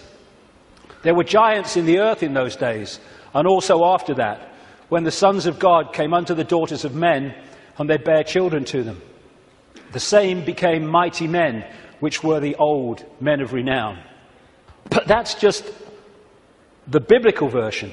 Got a frog in my throat, the reptilian going. All across the ancient world, you see similar stories and accounts of this interbreeding. Something else goes parallel with the reptilian story. Again, not just in the Bible with the Garden of Eden and all that stuff, which of course the serpent was dominant, but across the ancient accounts. And that is the connection between the reptilian intervention and what we call the fall of man. And again, this is universal. And these themes will come together again and again as we go through this next part. The ancient accounts, again, and we're talking that part of the Yuga cycle, which they call the Golden Age, talk about the fact that there was a time when humans were so unbelievably different to how we are today. They were connected to higher levels of consciousness. They were in this world, but they were certainly not of it. They were capable of incredible feats, and they lived what we would call impossible lengths of time in terms of age. And then there was a sudden change. The fall of man, as it was called. What I call this is the schism. There was an energetic schism at the level of the metaphysical universe, the waveform-based information construct, And that, as it was decoded through into this holographic reality, obviously mirrored in the holographic play-out world the schism in the information construct. And this is a portrayal of that, a symbolic portrayal of that. Anything that happens here gets decoded through to there, and this is where the schism happened. It was like a distortion in the information. Thanks, mate. Cheers. You put the gin in, right? It was a distortion in the base information construct, and I'll be coming to how that happened. There were many consequences for this, and one of them was there wasn't just a schism in the energetic level of the world itself. There was a schism was passed through into human personalities. We became distorted also from the magnificence and harmony that we were before. And we went from that to this. And we're now at the point where we're coming out of that. And there was also genetic manipulation to stop us accessing ranges of frequency that we did before. This is a major reason, not the only reason, but it is a major reason why scientists call 95% of human DNA junk DNA, because they don't know what it does. This is the reason, not the only reason, but a major reason why we only use a fraction of our brain's capacity. This is why billions of cells in that bridge, the corpus callosum, don't seem to be doing anything. They've been switched off. We've been put into a state that disconnects us and therefore makes us controllable, makes us farmable. So you've got this reptilian group, and the ones involved appear to be relatively small in numbers, tiny compared with the global population, and this is why they're terrified of being exposed. That's a constant theme, all the way through it, wherever you look. And they've imprisoned humanity, or sought to, in this tiny frequency range of perception called visible light. Another key aspect to this is that they created hybrid bloodlines specifically to be the middle men and women. They became known in the ancient world as the demigods, the people, the children of the gods, part human, part god, as these serpent gods were perceived. And they were to be, like I say, the middlemen and women operating in visible light for the outside visible light control system. And it's appropriate that the caduceus and the symbol of the medical profession is the DNA, in effect, portrayed as two snakes. Because to these reptilian geneticists, who were far ahead of where we are in public arena in terms of genetics and understanding, the DNA is a software program. And so they manipulate it for their own means. And this is crucial to understand the world that we live in. One seriously important aspect to this DNA, this hybrid DNA I'm talking about, is that it has eliminated what we call empathy. The ability to decode the emotion of empathy. Empathy is the fail-safe mechanism of all behavior. If I can empathize with the consequences for others of my actions, that limits and balances my actions. If I have no empathy because I cannot empathize, then there are no limits. There is nothing that won't do. 3,000 dead on 9/11, who cares? Who cares? That's what we're dealing with. And this is vital to get across. If we look at this information on the basis of thinking, I wouldn't do that, so they wouldn't do it, then we're going to miss the plot completely. Because it's not like that. No, you wouldn't do it. They would, and have no emotional comeback whatsoever. The reason for the interbreeding, the hybrid, is vibrational compatibility. These hybrids have a greater infusion of reptilian DNA than the general population, although we have a lot. And therefore, the resonance is sympathetic to the resonance of these entities operating just outside visible light. And through this resonant connection, like two radio stations talking to each other. The possessing entity outside of visible light can control the thoughts, actions, perceptions of the intermediary, the demigod. And of course, the theme of possession is as old as history, right up to the present day. We look at these people. All these pictures are by Neil Haig, by the way. Anything that looks like this. Great, great, great friend of mine, great artist. And this image symbolizes the fact that he looks at him with invisible light and he sees George Bush. Nothing else. What people don't see, because it's outside the frequency range of their decoding system, is there are entities around these people who are actually controlling these people's thoughts, actions, etc. A number of psychics have said to me around the world how they've seen people walking along the street or wherever, and then they've seen like an ethereal reptilian entity locking into these bottom two chakra points, the emotional level, one of them is, and floating around with them. And this is a kind of a good analogy. You know when there's scientists in a laboratory and they're trying to work with something that they can't touch because it's too dangerous, what they're working with will be in a tank, and they'll put gloves on, which allows them to be outside the tank, but to manipulate inside the tank. Well, that is a very good symbol of what I'm talking about. These Illuminati bloodlines, these hybrid bloodlines, operate like those gloves, operating inside this reality. And Neil symbolizes these Illuminati families with invisible light as this bearded man. Whenever you see him as we go along, that is symbolic of the Illuminati families, controlled beyond human sight by these reptilian entities.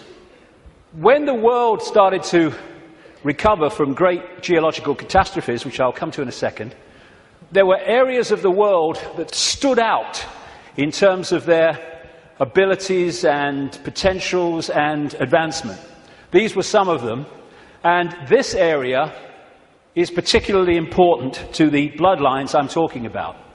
The area that was once called Sumer, thousands of years BC, and became Babylon. This is why Babylon comes up in the writings of these people so often. And it's Mesopotamia, the land between two rivers. They didn't invade Iraq just for oil or just for anything. They didn't invade it for one thing, but multiple things. But one reason they're so obsessed with Iraq is because to these bloodlines in control of the world today, this is a very significant, almost religious piece of land, of historical importance to them. As Sumer and Babylon broke up, these bloodlines started going walkabout. They became the royal families of the world. And what do royal families claim? The right to rule because of the divine right to rule. The Chinese emperors used to claim the right to be emperor because of their genetic connection to the serpent gods. And this is a theme all across the world between the serpent gods and royalty. They became the aristocracy and the royal families, claiming the right to rule because of their DNA. Just down the bloody road from here, we have a head of state in Britain to this day who is only head of state because of her DNA. Head of state because of her DNA. I actually made a complaint, nothing happened to it, but I made a complaint to the Race Relations Commission, or whatever they call it. They said, if you see racism, report it. So I reported the royal family. I thought, well, I mean, well, you would.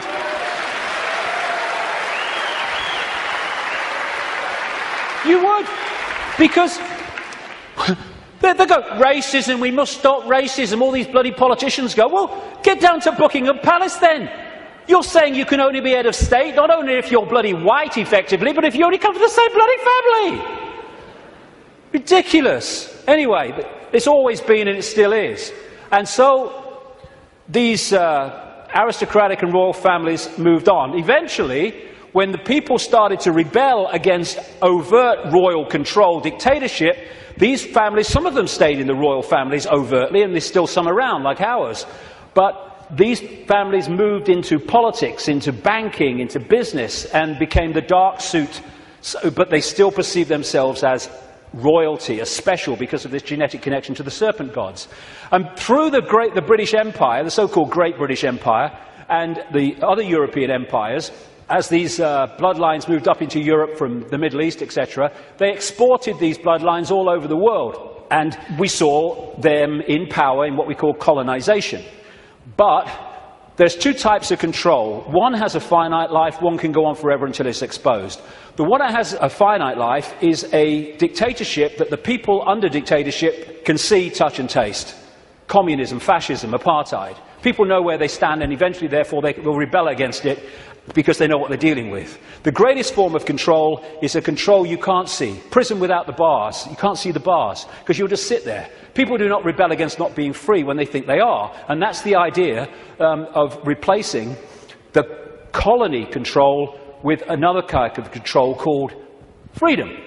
So what happened is, as these colonies, like the United States as it became, etc., and all the others around the world, as they were given independence, what was left out in those countries were the bloodline, under different names, the secret society network that manipulates the bloodline agenda, and those countries have gone on being controlled ever since. But because they have the ability to have a vote every 4 or 5 years, they don't realize they live in a tyranny. And that's how it works, the prison without the bars, and until it's exposed, it'll go on forever. And so these kind of people, especially the Rothschilds, they are major, major players in this. They are the middlemen for the manipulation of this reality from these entities mostly outside of this reality. And what they've created is like a global transnational corporation. What you have with a corporation is you have a headquarters somewhere in the world, and then in each country you have subsidiary companies of that headquarters, that central point. And all the subsidiaries in the world carry out the policy of the central point. Well, what these Illuminati hybrid family networks have done is create exactly the same, but instead of companies, they are secret society networks. So you've got the center of the web in Europe, for historical reasons, at operational level anyway, people at places like London, not the British government, the secret society centre in London. In Rome is another one, the Roman Church, Rome, and other points in Europe. And then in each country, you have families from the network in those countries whose job it is to run the networks that control that country's business, banking, politics, media, all of it. And so what you have is, from this central point in Europe, the centre of the web, all these different places and countries all over the world then impose on their country what is being dictated here. And that's why, as I travel around the world, I see the same things being introduced in different countries at the same time, overwhelmingly justified by the same excuses. It's all a global network. It can be symbolized too as a web, like I say, with the Rothschilds real close to the spider, and all these different strands on the web are different secret societies, different semi-secret societies, transnational corporations, and all the rest of it. So when you see all these different names of these corporations that dominate the world in so many ways, and the pharmaceutical cartel, and the oil cartel, and all the rest of it, the biotech cartel, they're all different names or different masks on the same one face.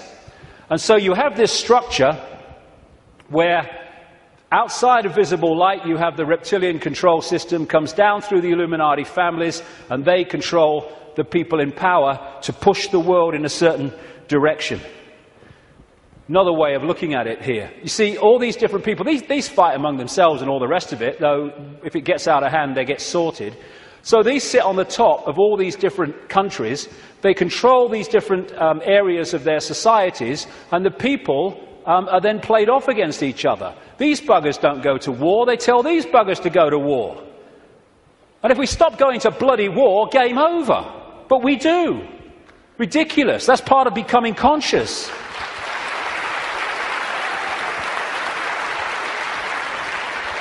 So these people are just pawns in a game, in a way, genetic pawns in a game. They're just kind of shells to play out this agenda with invisible light. I mean, some batches are better than others, of course. So if you look at the principle of the Trojan horse, the symbol of the Trojan horse, coming into a society and not seeming to be what it is, though taking it over, and you put that on the face, well, you've pretty much got symbolically what we're talking about here. People send me pictures from around the world and stuff that they find on the internet and elsewhere, which have a kind of reptilian feel about them. I'm not saying these are reptilian eyes, it could be a trick of the light, but I've used it because it gives an indication of the number of people that have told me this all around the world, from all walks of life, how they've seen people shift from a human to a reptilian state, and especially the eyes are the first to go. They describe how the pupils become reptilian. And interestingly, a great friend of mine has an associate who, I don't agree with it, but he's been doing a research project to develop iris scan technology, and it led to him looking very deeply into 2,300 eyes. And he said he knew nothing about what I'm saying, probably never heard of me. And he said to my friend, the amazing thing was that about 4% appeared to be of reptilian type in appearance. And that is a recurring number, in my research anyway. 4-5% seem to be of this hybrid nature. So these people are reptilian hybrid human reptilians. And you look at the eyes, but behind the eyes are something else. I had an experience with this guy, Ted Heath. He was Prime Minister of Britain from 1970 to 74, took us into the European Union as it became. And it's a long story, I've told it before, but he looked at me in a dressing room in a television station, and as he looked at me, this is what his eyes did. His eyes went completely black, everything. And as I looked into his eyes, it must have been like that for, I don't know, maybe a minute, 2 minutes. And as I looked into his eyes, I said at the time, it was like looking into two black holes, because you couldn't make eye contact because there was no contact. And it was like, as I know now, looking through him into this other dimension where he was really controlled from. This man, Ted Heath, oh my goodness me. My goodness me, the children that guy has tortured and killed. And I've been saying this since 1998 in print, and he was alive for many, many, many, many years after that. And nothing happened. Why? Because it's true. And so these people are like hiding behind human form. And hey, I rest my case. I rest my case.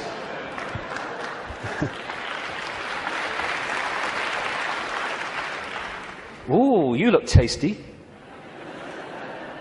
And this lack of empathy in this hybrid DNA explains why these guys do what they do. Now, when you open your mind, instead of saying, it's not possible, it's ridiculous, when you open your mind and say, okay, I'm not going to just accept this stuff, but I'm going to flow with it and see where it goes, you find that this stuff I'm talking about is absolutely in your face when you bring it from the subliminal to the conscious.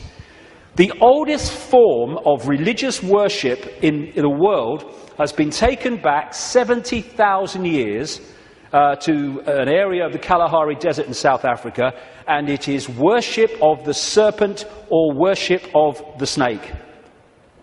This man, Reverend John Bathurst Dean, wrote a book, a very, very good book, 1933, called Worship of the Serpent, in which he studied serpent worship around the world. This was his conclusion.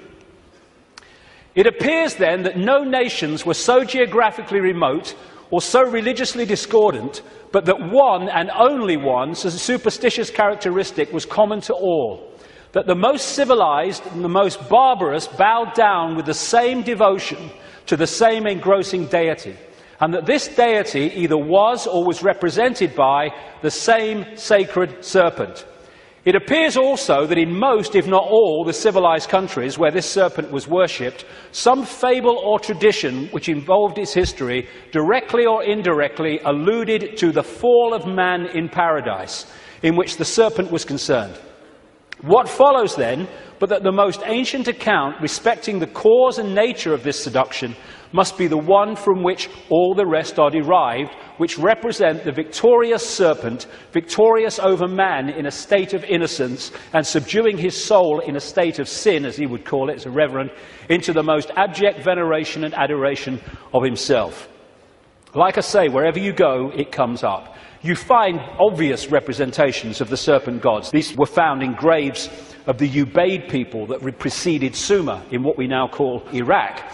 These were the Nagas, the shape-shifting reptilian people of Asia. The Druids used to worship a serpent god called Hu. If you play that word through, Hu-man becomes serpent man, appropriately.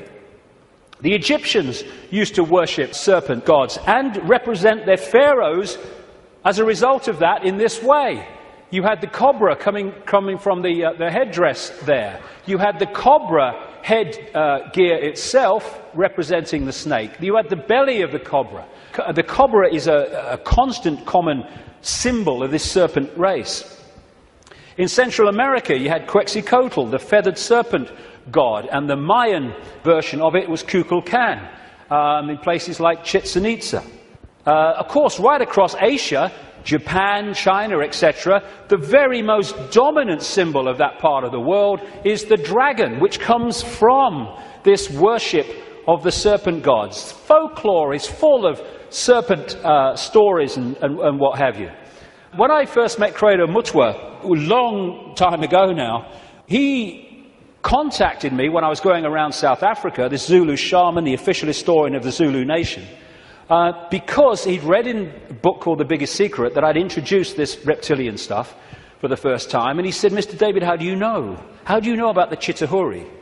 And I didn't know about the Chitahuri. Tell me. And he told me the story of African history where the Chitahuri, which translates as children of the serpent or children of the python, had taken over the world in the very same way that other parts of the ancient world described it. This is a painting that he did of one type of this Chitahuri from ancient and modern accounts. And he showed me this called the Necklace of the Mysteries. It says a necklace, it's very, very heavy, copper, and it goes on your shoulders. How he keeps it on his shoulders, I'll never know, it's so heavy. And he uses it as the historian of the Zulu nation, the symbols hanging from it, to tell the story of Africa and the world in general. And pride of place on the front is a non-human entity with a willy in come and get me mode and a human woman. And I said to him, what's all that about? And he said, this is symbolic of the interbreeding of the Chitahuri and humans to create these hybrid bloodlines, these children of the serpent. And then I asked him, oh, by the way, that's copper now, but in the original, and this Necklace of the Mysteries, by the way, is mentioned in accounts 500 years old, and Credo reckons it's about 1,000 years old, and it has a flying saucer on it, very clearly, a flying saucer hanging from it, which the storytelling says that's how the Chitahuri came here. Anyway, this is copper now, but it used to be gold. Someone stole it, and they couldn't afford to put gold back, and that takes us to North Africa and Egypt, and the base story of the Egyptian myths, and that's the golden penis of Osiris, which all relates into this golden bloodline, this special bloodline. And when I said to Credo, why is it not reptilian, he said, because the Chitahuri, and this is a theme I've found all over the place, the Chitahuri said you must not portray us as we really are. Some people did, most people didn't. They had to do it symbolically, so they made it absolutely, obviously not human, but not reptilian for fear of the consequences. And when I was writing the new book, Human Race, Get Off Your Knees, I came across a work in progress, I think it's finished now, by a man called Pierre Sabac, and he was producing a book called The Murder of Reality. And Pierre Sabac spent 7 years nearly pouring through dictionaries. He's crazy about words and derivatives, pouring through dictionaries and what have you, all these different peoples and different languages and different eras. And he put together the fact that the language, the very language, if you follow the derivatives back from the language we use now and the origins, where the words came from, tell the story of this reptilian serpent god race taking over humanity, and also how they used to symbolize this race for reasons I've just said, not as they really were, but as eagles, as hawks, as owls, as angels. If you take the word angel back to its origin, in Sabac's research, you get a word meaning snake or serpent.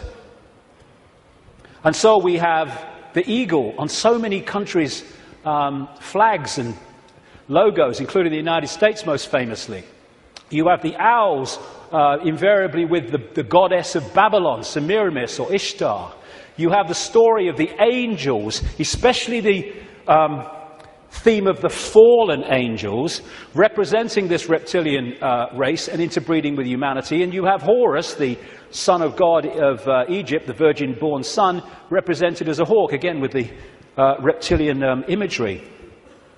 This seraphim, one of the hierarchy of angels in Christian and Hebrew Jewish belief, seraphim word means snake or serpent, if you take it back to its origin. You have the flying serpent disc, which is widely used in the ancient world. And another thing that they did was they symbolized the heavens as the upper ocean. We have the ocean that we have, obviously, and then you had the upper ocean, which was the heavens. And so they talked about the gods and the serpent gods coming in their heavenly boats through the upper ocean. And so you have a lot of marine symbolism, which doesn't relate to the sea, it relates to the upper ocean. And it's reading this. These bloodlines were known in the ancient world under different symbols and different codes, like children from heaven and earth, and children of the gods, children of the sky. And another big symbol of these gods, these serpent gods, were the Watchers. They were called the Watchers. This is widely found. And that's why there's an eye, as Credo Mutua confirmed, on that hand, on the necklace of the mysteries. That's the Watchers, that's the serpent gods. And that's why we have the eye on top of the pyramid, the all-seeing eye on the dollar bill, and why that is a massive Illuminati symbol in the secret society network. They are the gods overseeing the pyramid of control. One way that they often symbolized these hybrid bloodlines in the ancient world was as part human, down to the bottom of the torso, and then the legs, or the bottom part, being a snake. You come across this a great deal when you research this stuff. This is all symbolic of this half-human, half-snake symbolism. Over and over and over again you see it. And the cobra, like I say, is very much a common symbol of these serpent gods, as is fighting the serpent gods and battles with them. Even the word Messiah comes from Mesa, the Nile crocodile, which they used the oil from the Nile crocodile to anoint the pharaohs. And even today in the British coronation ceremony, they symbolize that as part of our own ceremony appropriately. In the Bible, the devil is symbolized or described in reptilian terms. The old serpent called the devil and Satan, who deceiveth the whole world. He was cast out into the earth, and his angels were cast out with him. Fallen angels, again, the recurring theme. All these folk tales about kissing frogs and turning into princes, and invariably you get reptilian themes, all part of the same story. And people send me images from all over the world as a result of the information I've put out. It's amazing how many times you see this symbol of reptile and humans, or part human, part reptile. Or overseeing the gargoyles in the palaces and castles and churches of this elite are symbolic of that. And of course, over the last, 20 years or so, there's been a massive reptilian symbolism in children's stories and children's entertainment. And then recently, I mean, you saw this, it's a quick one, this 16th century painting in the National Portrait Gallery of Queen Elizabeth I, they thought she was holding flowers because that's what someone had painted over. But with what's underneath is coming to light, and this is a representation of it. It was in one of the papers, again, holding the snake, very, very appropriate. And these aristocratic families, which became the hybrids, again, used reptilian, dragon, and all these other serpent images on their various coats of arms and what have you. And one of the centres, like I said earlier, is London. Not necessarily London, the Great Conurbation, but the City of London and the temple that runs into the City of London. The City of London, of course, being the great centre of not just British finance, but global finance. And how appropriate that they, too, have the symbol of the flying dragon and the symbol of the Knights Templar Secret Society, a major strand in this web of secret societies, as the very symbol of the City of London. You pass these as you go into the city, of course. Another theme you find with images around the world is of serpents eating humans. And not nice, it isn't, of course, but they do eat humans. When these reptilians come into visible light, they use humans as their food, like humans use animals, cattle, sheep.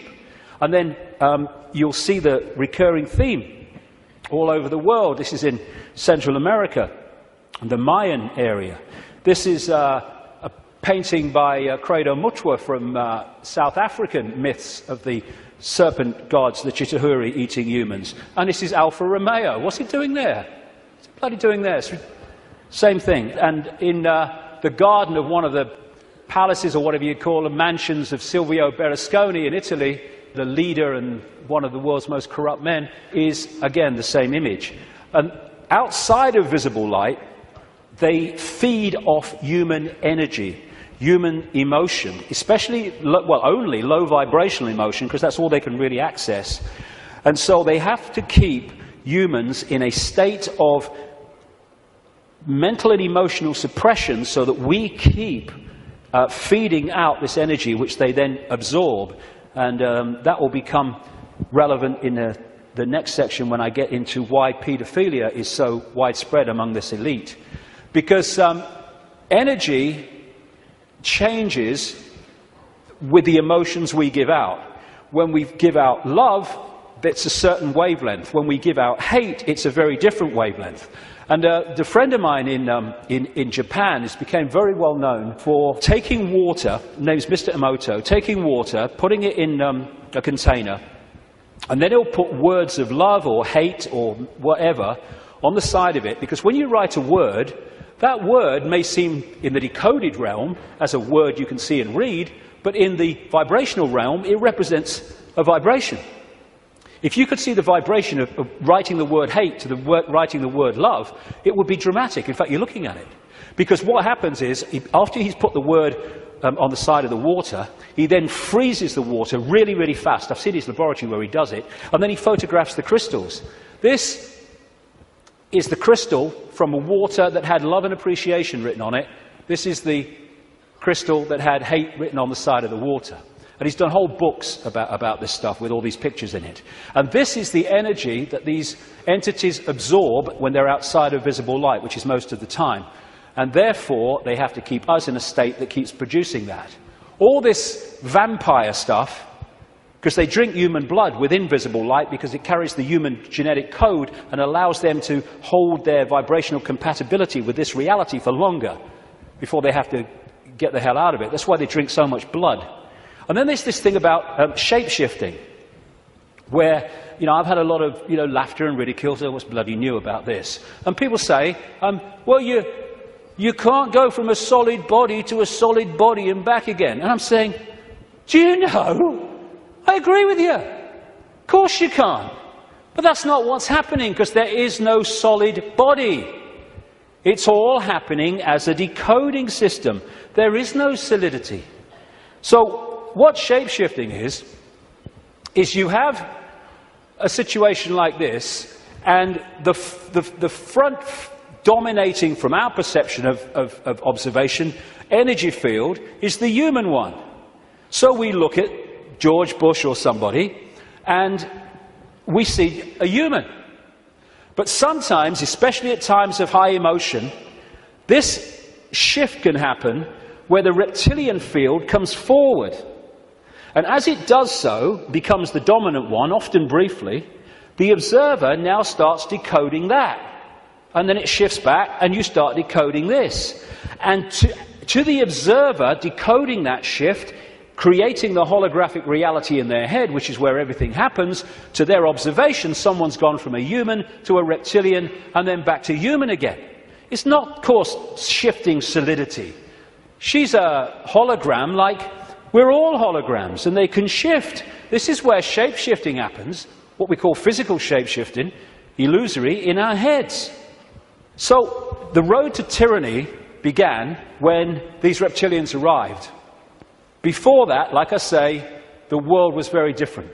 The golden age, the time when humans were just extraordinary before the suppression.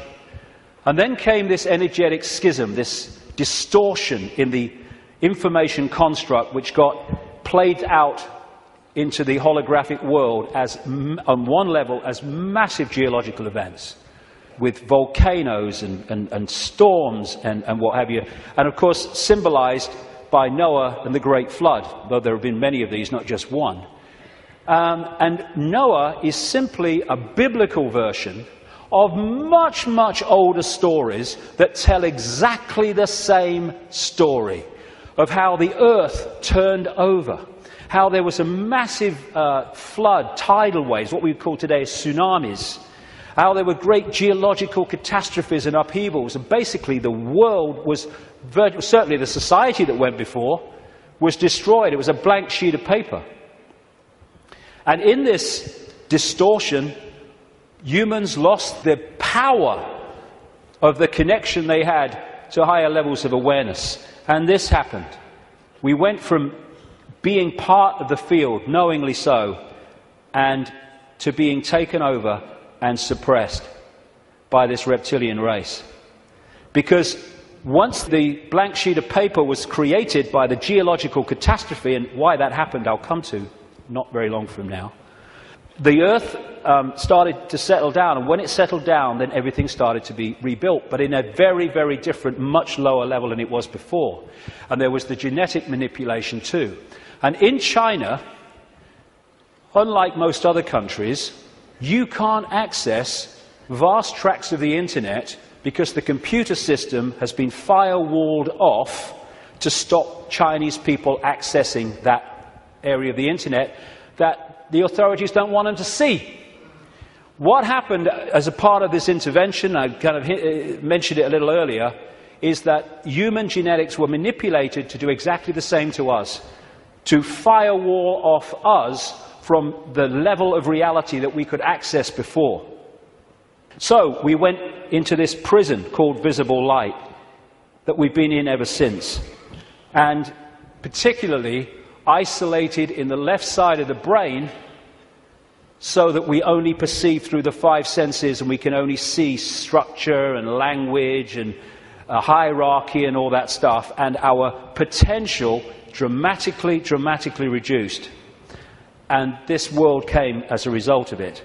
And it's dominated by controlling human perception, by suppressing our true self and dictating what we bring into holographic reality.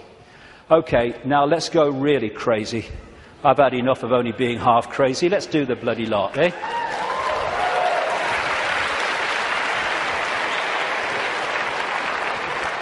What I want to say before I go into this is this. One of the most profound ways that people are controlled is to limit their sense of possibility. Your sense of possibility becomes your sense of what is possible. Now that's an obvious thing and it's a truism, but often we miss what's in front of our eyes. In other words, if you can program a sense of what's possible and make it narrow and incredibly limited, then when people come along and say this is going on, these people say you're bloody mad, that's not possible. It's like, no, you don't believe it's possible. Talking to some of the insiders that I have over the years, and talking to other people who've done the same, there is a feeling among some of them that these entities technologically, and I keep emphasizing there's not that many of them compared with humans, and so therefore they have to keep out of sight, and that's one of the reasons, the major reason they want to cull the global population, because it's out of hand from their point of view. Well, stick around, it's going to be out of hand a bit more very soon. But they reckon, some of them, that this technology that these people are working with, these entities are working with, is like 10,000 years ahead of where we are. But that's a bit of a misnomer, because there's a line, like a Rubicon, of awareness of how reality works. And when you're this side of it, you are in a state of tremendous limitation. But once you cross it, by realizing the nature of reality that I've been talking about today, suddenly you can move very fast in terms of your ability and your potential and all the rest of it. But while we're here, they reckon they're about 10,000 years ahead. So we're dealing not with what we can do, but with what very advanced technological entities will do. Not spiritually advanced, intellectually, technologically advanced. What happened was that I was writing this latest book, and I sat down one morning. I've had one or two thoughts about this before, but they've come and gone. But I sat down one morning at the computer to start writing, and it was like, I've had this so many times in my life, in the last 20 years. was like an energy field descends upon me, and suddenly I just knew the moon was not what it seems to be. It wasn't the heavenly body, the natural phenomenon that we believe that it is. And from that moment, information started to come to me in the five-sense world, pointing to exactly that. Again, we come back to that line 20 years ago. Knowledge will be put into his mind, and at other times he will be led to knowledge. This combination has been constantly repeating, and it gets more and more powerful. First I get an insight out of nowhere. The moon's not real. Where's that come from? And then suddenly it starts. I went on the internet, and within 2-3 minutes, I was expecting to find nothing. I just put on a few words indicating the moon's not real in the sense that we think it is. And bingo, within 2-3 minutes or less, I'd found this book, Who Built the Moon, by two researchers who've written other books. One of them an investigation into Freemasonry. And this book details the extraordinary anomalies relating to the moon. And they came to the conclusion, and I absolutely bloody agree with them, and a bit more than that too, as I'll come to later, that this is what we're looking at. The geometrical connections and everything, and the mathematics and the relationship between them in terms of size and position is just mind-blowing. And what I'm suggesting, and I'm not alone over the years at this level of it, though I think I might be alone on the next bit that I'll come to in a second or a few minutes. I've been there before, I don't mind. Is that the moon is actually a hollowed-out planetoid by a very, very advanced race, and it was brought here to take the Earth over. And what they do, this seems to be a modus operandi. They bring these moons in, and as they bring them in, they fundamentally affect the Earth. I mean, the Earth is at the spin it is, and is at the angle it is, because of the moon. Massively so, anyway, because of the moon. So when they come in, bingo, things change, and the society that was there before ain't there anymore. And then gradually they take them over in ways that I'll come to. So when the moon came in, and again, it's so important to come back from the holographic world to the base construct. We see a solid moon, yes, in the play-out world. But back here, it is an energetic construct in the metaphysical universe. And as it came in, and other things that happened, which I talk about in the book, it created this distortion in the information construct of the waveform information base of this universe. And as it did so, it was played out here in all this catastrophe and stuff that I talked about and the ancients talk about. It was played out as this great geological catastrophe and the great flood and all the rest of it. And what is a common theme that they talk about, the ancients, in relation to this? The earth turned over. And you think, how the fricking hell can the earth turn over? Well, what happened? What happened when the moon came in, the earth turned over? It's at an angle that it is today because of the moon.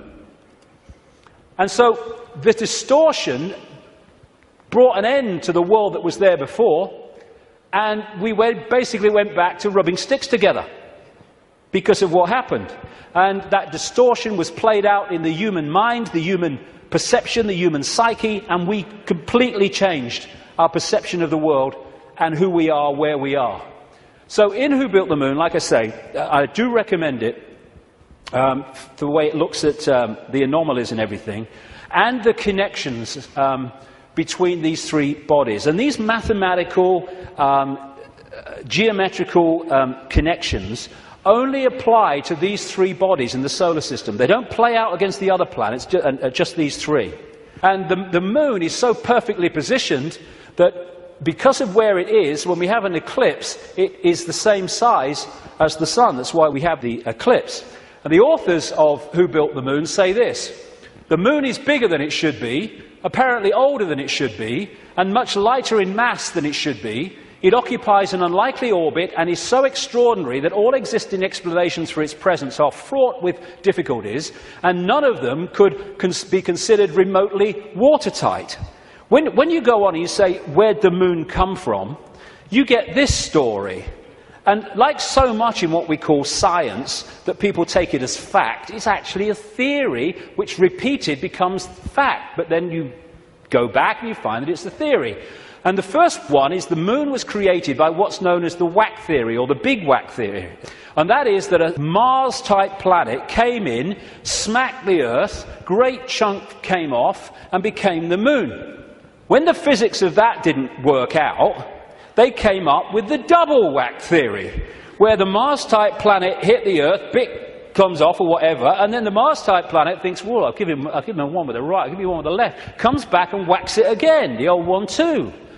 Talk about bloody desperate. And the truth is, and honest scientists will tell you, they have no bloody clue where the moon come from, and it shouldn't, by physics, be there.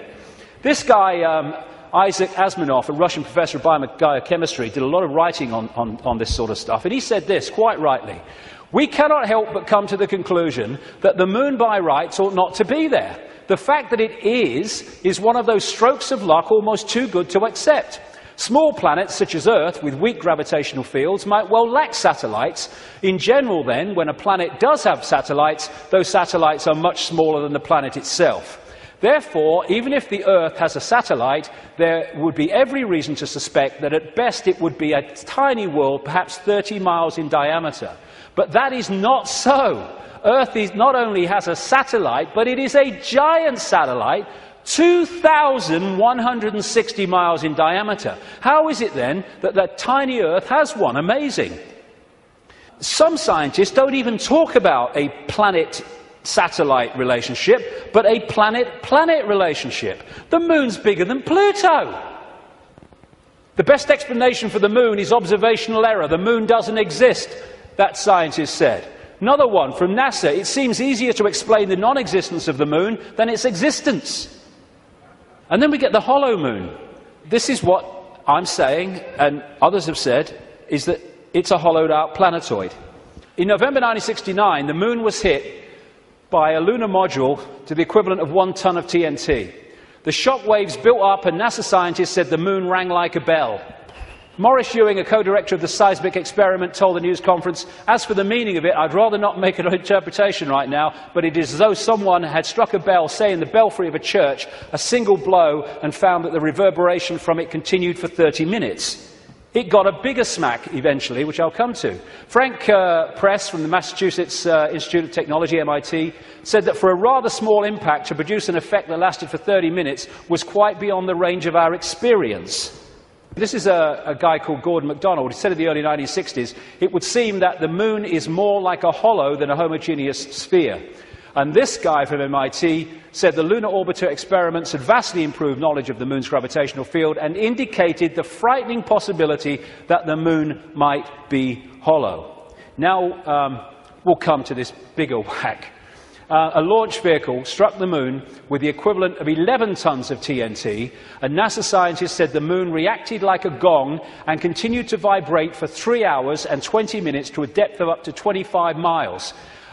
Ken Johnson, a supervisor of the Data and Photo Control Department during the Apollo missions, told Who Built the Moon author Alan Butler that the moon not only rang like a bell, but the whole moon wobbled in such a precise way that it was almost as though it had gigantic hydraulic damper struts inside it.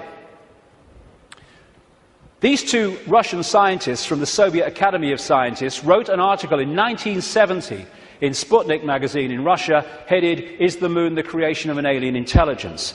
And all these years later, it indicates to the fact that they were right. What they point out, and others point out, is the outer surface of the Moon is extremely hard and contains minerals like titanium. Moon rocks have been found to contain processed metals, including brass and mica, and the elements uranium-236 and neptunium-237 that have never been found to occur naturally. Uranium-236 is a long-lived radioactive nuclear waste and is found in spent nuclear fuel and reprocessed uranium. Neptunium-237 is a radioactive metallic element and a byproduct of nuclear reactors and the production of plutonium. Some lunar rocks have been found to contain 10 times more titanium than titanium-rich rocks on Earth. Titanium is used in supersonic jets, deep-diving submarines and spacecraft. Dr. Harold Urey, the winner of the Nobel Prize for Chemistry, said he was terribly puzzled by the rocks from the moon and in particular their titanium content. He said the samples were mind-blowers and that he could not account for the titanium. The two Russian scientists said in their article, if a material had to be devised to protect a giant artificial satellite from the unfavorable effects of temperature from the cosmic radiation and meteorite bombardment, the experts would probably have hit upon precisely these refractory metals. Refractory metals are incredibly resistant to heat and wear. In that case, is it not clear why lunar rock is such an extraordinarily poor heat conductor, a factor which so amazed the astronauts? Wasn't that what the designers of this super Sputnik of the Earth were after? From the engineer's point of view, this spaceship of ages long past, which we call the Moon, is superbly constructed. They say it's a hollowed-out planetoid, and they say if you're going to launch an artificial Sputnik, then it is advisable to make it hollow. At the same time, it would be naive to imagine that anyone capable of such a tremendous space project would be satisfied simply with some kind of giant empty chunk hurled into a near-Earth trajectory. It is more likely that what we have here is a very ancient spaceship, the interior of which was filled with fuel for the engines and materials and appliances for repair work, navigation instruments, observation equipment, and all manner of machinery. In other words, everything necessary to enable this caravel of the universe to serve as a Noah's Ark, appropriate, of intelligence, perhaps even as the home of a whole civilization, envisaging a prolonged thousands of millions of years existence and long wanderings through space, thousands of millions of miles. Naturally, the hull of such a spaceship must be super tough in order to stand up to the blows of meteorites and sharp fluctuations between extreme heat and extreme cold. Probably the shell is a double-layered affair. The basis is a dark armouring of about 20 miles in thickness, and outside of it some kind of more loosely packed covering, a thinner layer averaging about 3 miles. In certain areas where the lunar seas and craters are, the upper layer is quite thin, in some cases non-existent.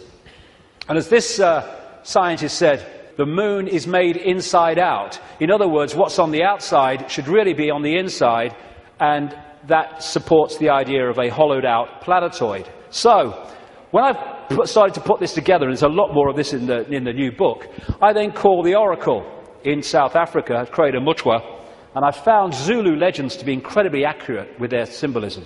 And this is the thing, symbolism. You get these anthropologists and people, they go around and they look at these shamans and these ancient stories, and they take the blooming things literally. Now, like I said earlier, we now have the tools which make it easier for us because technology is mirroring reality, therefore we have the analogies.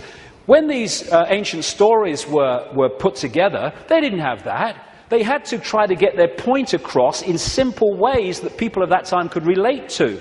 So they used symbolism. So when I read around Crater Mutwa, I didn't tell him anything that I'd put together or come across or thought. I just said to him, can you tell me any Zulu legends about the moon? And he said, yes, we consider the moon to be an egg. Now, when you take that literally, you say, the moon's an egg, the anthropologists, the primitive people you know. But no, they symbolize it as an egg for a reason. And this is what he said. The legends, the Zulu legends, say that the moon was brought here hundreds of generations ago by two brothers, Wawani and Umpanku, who were the leaders of the Chitahuri. They were known as the Water Brothers and had, quote, scaly skin like a fish. Now, this story relates almost exactly to the stories found on ancient clay tablets in what is now Iraq, Sumerian accounts of the Anunnaki, a non-human race, I would say reptilian race, that came to the earth in the same way that other parts of the world, in the ancient world, talk about.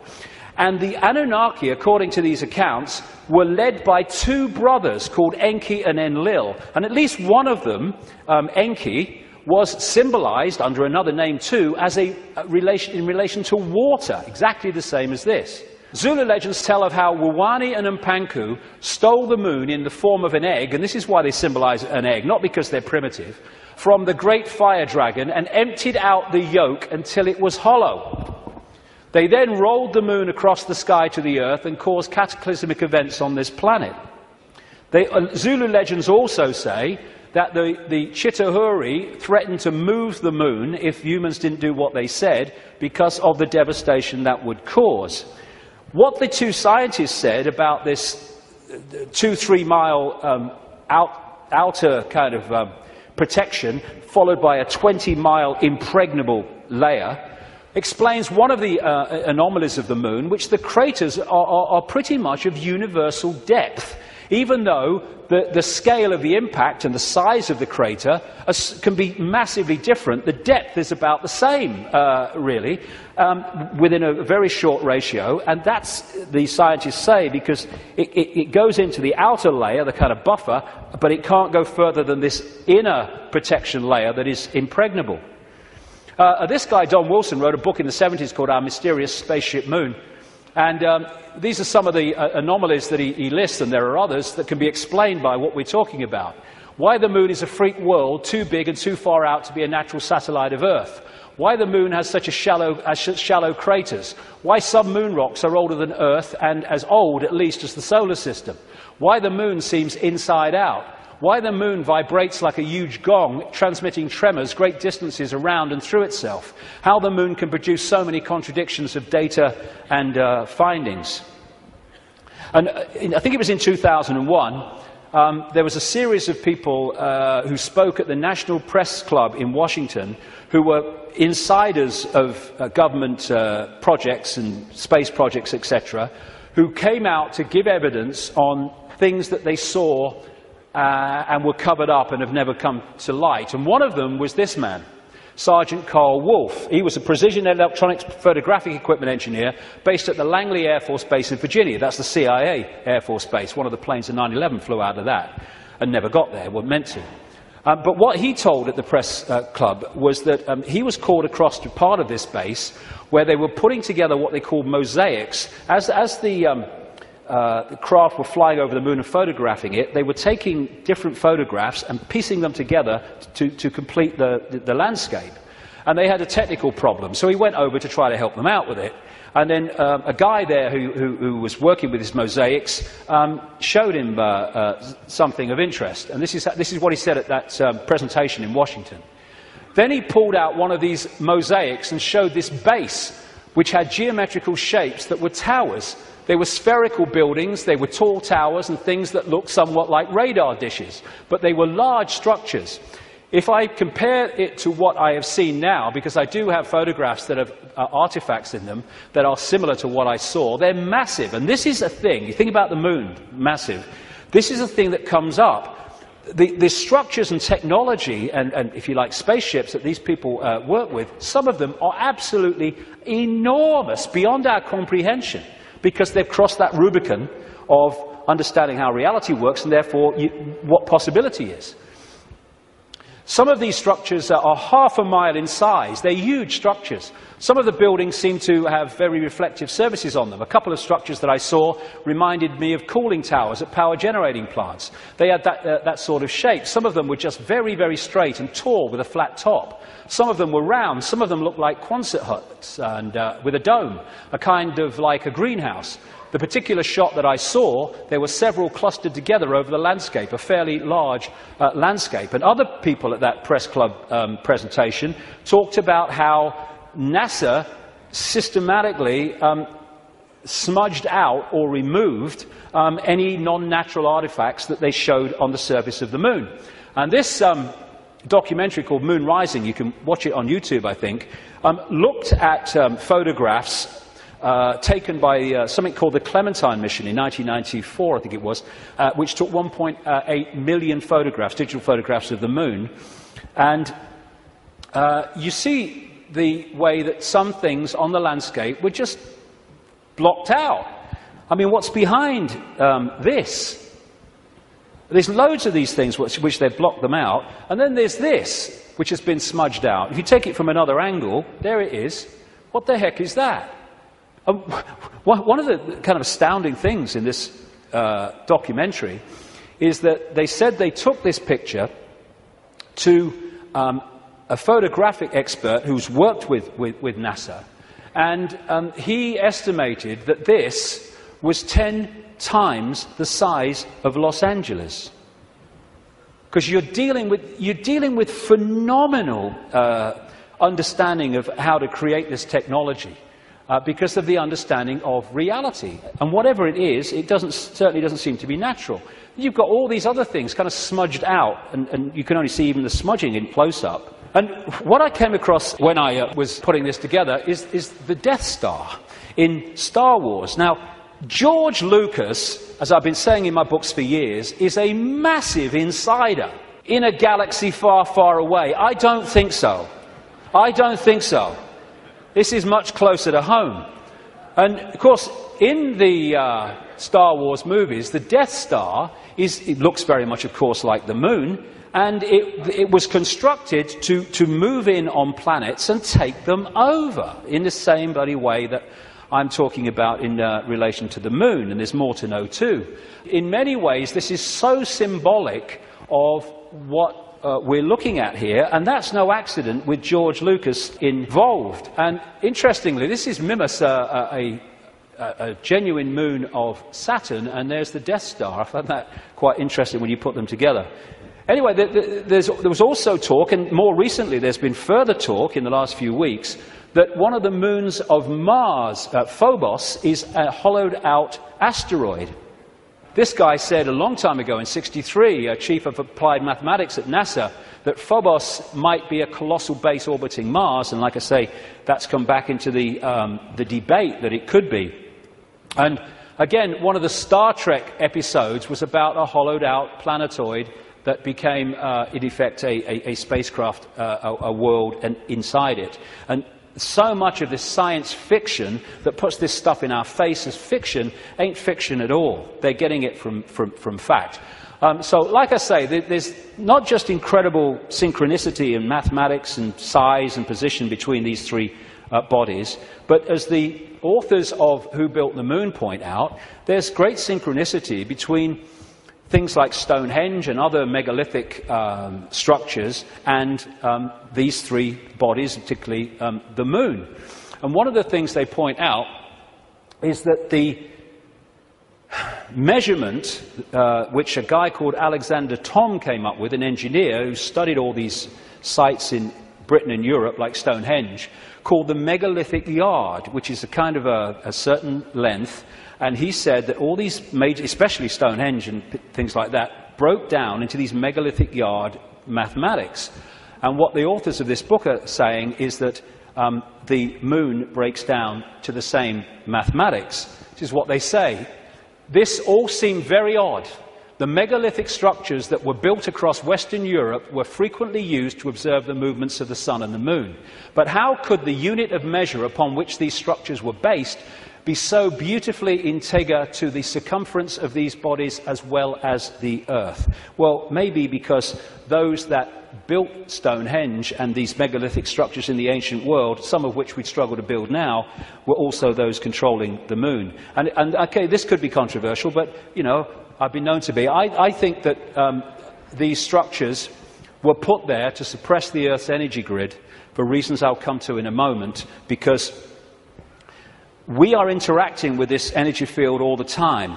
And how do you control all the fish at once? You control the sea they're swimming in. And the way to control humanity and suppress humanity is to suppress the energy field and the energy and information available in that field that we can access. And these fantastic structures were not done by humans alone, let's say that. Now, this is where I am probably alone for the moment. I don't think I will be forever, but there you go. When I was, I do this more in detail in the book, but I'm trying to connect dots here. What I came across when I was putting all this together, again, was something I've termed the moon matrix. The first section today is absolutely crucial to understanding how this can work. The moon matrix is a broadcast frequency coming from the moon, which has, in effect, hacked in to the human body computer and to the virtual reality universe in general, and has created a sub-reality within the wider virtual reality. Because, I keep saying it, but it's important. We see the moon as physical, but actually its base construct, like everything else in this reality, is waveform information.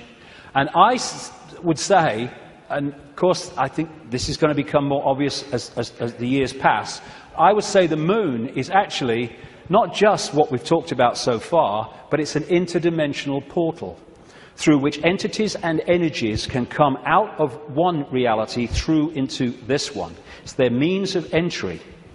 Its position, so perfect, as you'll see if you read not just my new book, but Who Built the Moon, its position in relation to the moon and the sun is so perfect because that has an effect on creating this sub-reality.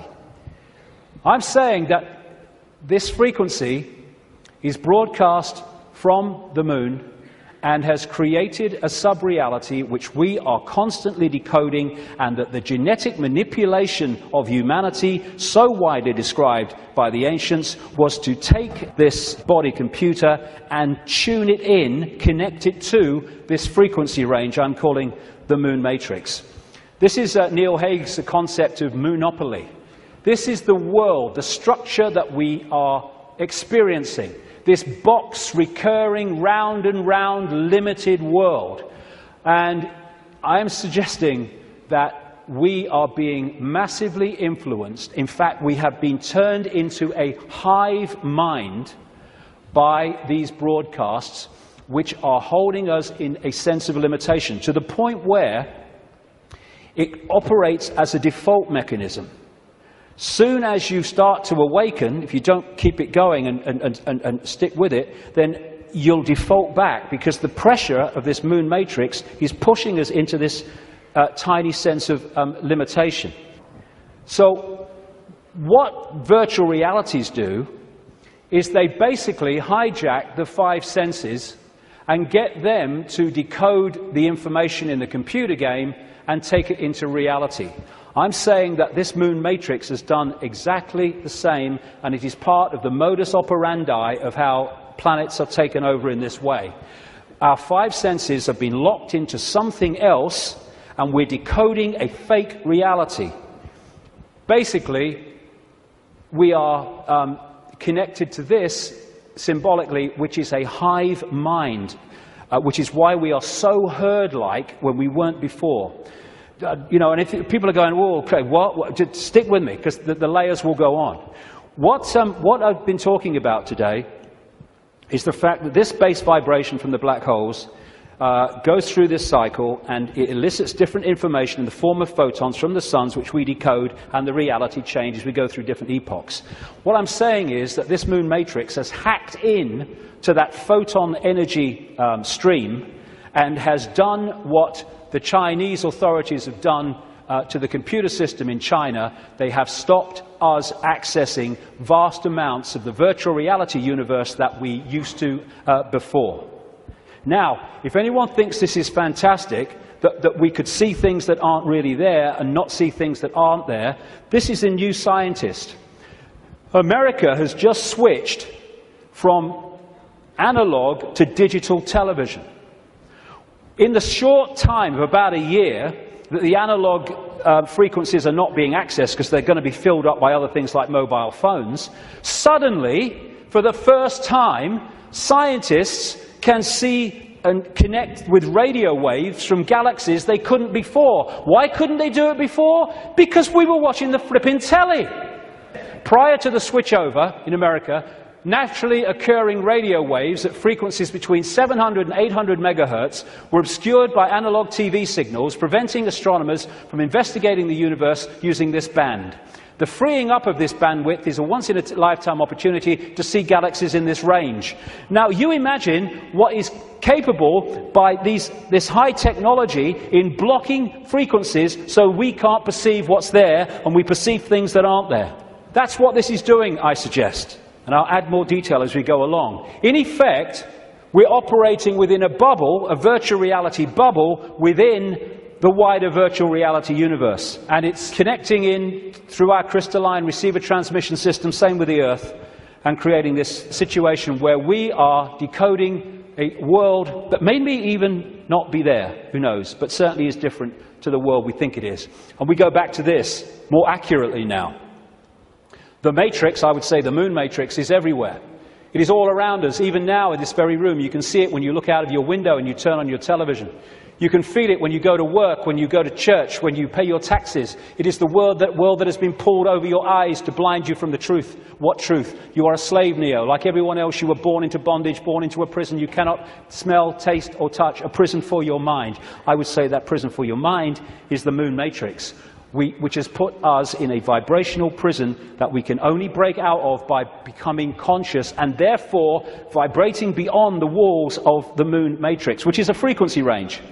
And if we're not held in that frequency range, that's why society is structured as it is, with its stress and its fear and its war and its conflict, then we start to break out of its perception prison and we start to say, bloody hell, why didn't I see this before? Because you were there, constantly decoding this thing. Now, like I was just saying, never mind what I've just said about some moon matrix, never mind that. Even by its very position, the moon is fundamentally affecting human behavior and human perception. Because the moon is affecting the Earth tilt, the Earth spin, affecting the Earth oceans, therefore it's affecting us. We're 60-70% water, we must be affected by it. And also, and here we come back to the importance of the first section today, it's also fundamentally affecting the endocrine system, which connects us to the chakra system, which connects us to out there, part of which is the third eye. It affects the hormones that we secrete, which fundamentally affect human behavior, human health, human perception. Not with any matrix, just by being there. And it fundamentally affects this, the pituitary and the pineal gland that give us the sixth sense ability to see beyond the five senses. And what it has done, it has shut down, in so many people, on purpose, the third eye, which in our previous pre-domination mode, we used to perceive vast areas of reality beyond which we can now. Moonth comes from moon. The moon, of course, as it goes around, fundamentally affects our perception of time. We have moonths because of the moon. It's a monarchy. It's a hybrid monarchy. And one of the major ways they control us, seems to be a modus operandi again, is money. Controlled by the Rothschilds. Now, I saw a film some years ago called They Live. It was a B-movie, and it was not just produced and directed, he wrote the music, every bloody thing, by a guy called John Carpenter. You follow John Carpenter's movie-making history, and you will see that he bloody knows a great deal. He'll say he doesn't, he bloody knows a great deal. He does movies and horrors and Satanism and all this stuff, and he did this movie called They Live, and I thought it was very symbolically accurate when I first saw it, but now it's unbelievably accurate. For those who haven't seen it, you go on YouTube, put John Carpenter They Live in, you can see it in sections still today. The story was this. It was set in the future, but the future was about now, because it was a few years ago now. There was a massive economic depression. And this guy comes along with his tools on his back. He's walking around America trying to find a job in the building industry. He gets a short-term one at this building site. At the end of the day, one of the other builders said, do you have anywhere to stay? Because there's a massive economic depression. People are living in tent cities and corrugated iron makeshift villages on wasteland. Exactly what's happening in America now, incidentally. And he's now having nowhere to stay. So anyway, he goes back with him to stay at this corrugated iron tent little village thing on the wasteland. And he starts getting interested because there's things going on across the church, across the way. It seemed very strange to him. And the villagers mocked up some kind of television in a kind of Heath Robinson way. And when they're watching the television, suddenly it breaks out of the main channel, and there's just a man's face on the screen saying, they're here, they're controlling, you don't know, all that stuff. And then there's a police state raid on this village and on this church, and they bring the bulldozers in and the police and the helicopters, and they destroy the village. And this builder guy gets away, and he comes back, and he goes snooping around the church, and he finds some cardboard boxes. And he grabs one, and runs into a back passage behind buildings, and he opens the box wondering what's in it, and there's sunglasses. And he's disappointed. Sunglasses? What are all these sunglasses in a church for? So he thinks, oh, I'll have one. He puts them in his pocket, throws the others away, walks off into the street. And that's where we pick him up. When he puts these sunglasses on, suddenly the world looks very, very different. It looks like this. He starts to realize that there are people that look human to his naked eye that are anything but human when he puts these sunglasses on. Not only that, where he's seeing adverts with his naked eye, drink Coca-Cola, holiday in Jamaica or whatever, what he can see with the glasses on is subliminal instructions: conform, stay asleep, consume, watch TV, submit, and all the rest of it. All on levels that he can't see. Other people who haven't got the glasses, they're interacting with various people, but he can see are not human. He looks at the president making a speech. He's not human when he looks at him through the glasses. Same with a number of people in law enforcement. Newsreaders were the same. And where it goes is that at the end of the movie they realize that the reason that people cannot see without the glasses, what he can see, is because there is a frequency being transmitted from the top of a television tower which is preventing the population seeing what they would normally see if that frequency wasn't being broadcast. And what they do is they break the broadcast frequency, they stop the dish working, and people are sitting in bars, and suddenly they can now see the guy next to them's not human. What a bloody laugh that would be, wouldn't it? And there's people out having sex and then realizing, hey, I didn't really come home with you. Tell you the funny thing, a lady in Canada told me this story happened to her. I spoke in Canada years ago now, and I met this lady. She was a power-dressing businesswoman, you know, very of this world. But she'd had this experience, and she was shaking when she told me the story. She said that she got this boyfriend who had a dark side, she said, that he knew about and he was trying to deal with.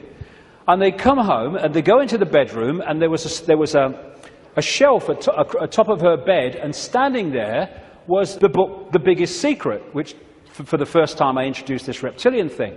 He then goes crazy, she said, when he sees the book, and he got her to throw it away. Oh, what are you reading that rubbish for, and all that stuff? Mind you, he's not alone in that. And then they start having sex, and he's kind of on top of her, and she said, I had my hand on the bottom of his back, and suddenly he started getting very, very violent, and I started getting frightened. And she said, then my hand was pushed back. And she said, I looked over his shoulder, and my hand had been pushed back by a tail. He sprouted a tail. She said, I screamed, threw him off, and for a second or two in front of me, he was totally reptilian, and then morphed back to human, and ran out of the house, never seen him again. But these bizarre stories that are bizarre to our reality, I've been told all over the world by people from all different walks of life, people in the Swiss banking system and all that stuff, all different kinds of people. So this frequency is that equivalent of that broadcast dish on the top of that TV tower, which was stopping those people in that movie seeing what they would normally see. Now, when we bring this down into the reptilian world, well, it gets interesting, because we live in a society that is an expression of the reptilian brain. This man, Carl Sagan, a cosmologist, very famous, he wrote a book called The Dragons of Eden, in which he was looking at the effect of reptilian genetics on human behavior. And he said, you cannot, in effect, understand human behavior without understanding the reptilian aspect of all this. And we come back to what I mentioned earlier. This part of the brain, known as the reptilian brain or the R complex to scientists, is so fundamental to human behavior, as I'll explain in a second. And I'm saying that this genetic manipulation that the ancients talk about all over the world by the serpent gods locked us in to the moon matrix through the reptilian brain, because it connects into the hive mind of the reptilian species in the moon. And this, like I say, fundamentally expresses itself as the world that we live in. And I'll come to that more in a second. Now, in the 60s, around that time, there's a guy called Carlos Castaneda who wrote books based on the teachings of a Central American shaman source called Don Juan Matus. Some people say Don Juan didn't exist. Some people say he did. Whatever, the words that were put into his mouth are just absolutely extraordinarily accurate. And I read this quote coming up after I put this stuff together that I've been talking about. This is what Don Juan Matus said in these books. We have a predator that came from the depth of the cosmos and took over the rule of our lives. Human beings and are its prisoners. The predator is our lord and master. It has rendered us docile, helpless. If we want to protest, it suppresses our protest. If we want to act independently, it demands that we don't do so. Indeed, we are held prisoner. They took us over because we are food to them, and they squeeze us mercilessly because we are their sustenance. Just as we rear chickens in coops, the predators rear us in human coops, human eros. Therefore, their food is always available to them. Think for a moment and tell me how you would explain the contradictions between the intelligence of man the engineer and the stupidity of his systems of belief, or the stupidity of his contradictory behavior. Sorcerers believe that the predators have given us our systems of beliefs, our ideas of good and evil, our social mores. They are the ones who set up our dreams of success or failure. They have given us covetousness, greed, and cowardice. It is the predator who makes us complacent, routinary, and egomaniacal. In order to keep us obedient and meek and weak, the predators have engaged themselves in a stupendous maneuver. Stupendous, of course, from the point of view of a fighting strategist, a horrendous maneuver from the point of those who suffer it. They gave us their mind. The predator's mind is baroque, contradictory, morose, filled with the fear of being discovered any minute now. They gave us their mind. And that is how I suggest they've done it. We are connected if we operate within the hive reptilian brain mind. We are operating on a collective mind, which is pouring out this constant sense of anxiety, fear, worry, stress, because that keeps us within the confines of the frequency range of the moon matrix, i.e. attached to it, and it also elicits the emotional low vibrational energy on which they feed. Behind all these pyramids of banking, medicine, religion, business, politics is the reptilian hive mind. It connects into all these control systems that run our society. And now let's look at the character traits of the reptilian brain. Is this our society or what? This is mainstream science, by the way. From the reptilian brain we get primitive and emotional responses, cold-blooded behavior, lack of empathy if not balanced out by other parts of the brain, and territoriality. This is mine, get out. A desire to control, an obsession with hierarchical structures of power. Aggression, might is right, winner takes all. And it is dominating our sense of reality and our reaction and responses to events and other people. This is the word that sums up the reptilian brain. Survive, survival. It doesn't think, it hasn't got the ability to think, it reacts. That's why it can react so fast. There are good things about it. When you're driving along in your car and someone walks in front of you, what rams the anchors on immediately without thinking, instantly, is the reptilian brain. But when that starts to impact on other parts of our behavior and our lives, then it becomes a very negative thing indeed. It is the reptilian brain and its fear of not surviving. It's always scanning the environment for threats. Not just physical threats, but threats on other levels of our experience, which I'll explain in a second. And therefore, the targeting of the reptilian brain and the constant triggering of it is what gives us this constant fear, this constant stress, worry that goes on in all areas of our lives. Will I meet the rent at the end of the month? Oh my God, will I lose my job? Oh my God. And the more that we can be put in fear, here we go, the more we operate in the reptilian brain. That's why we're constantly given reasons to fear and to be anxious. Be afraid, be very afraid. The big bad monster's coming as soon as we've invented him. And when he's gone, we'll have another. Terrorism! Ah! Global warming! Ah! Swine flu! Ah! The economy! Ah! I don't look like her! Ah! I don't look like him! Ah! Constant reasons to fear.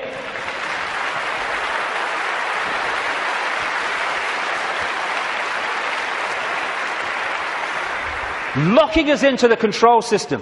And it's not just physical survival.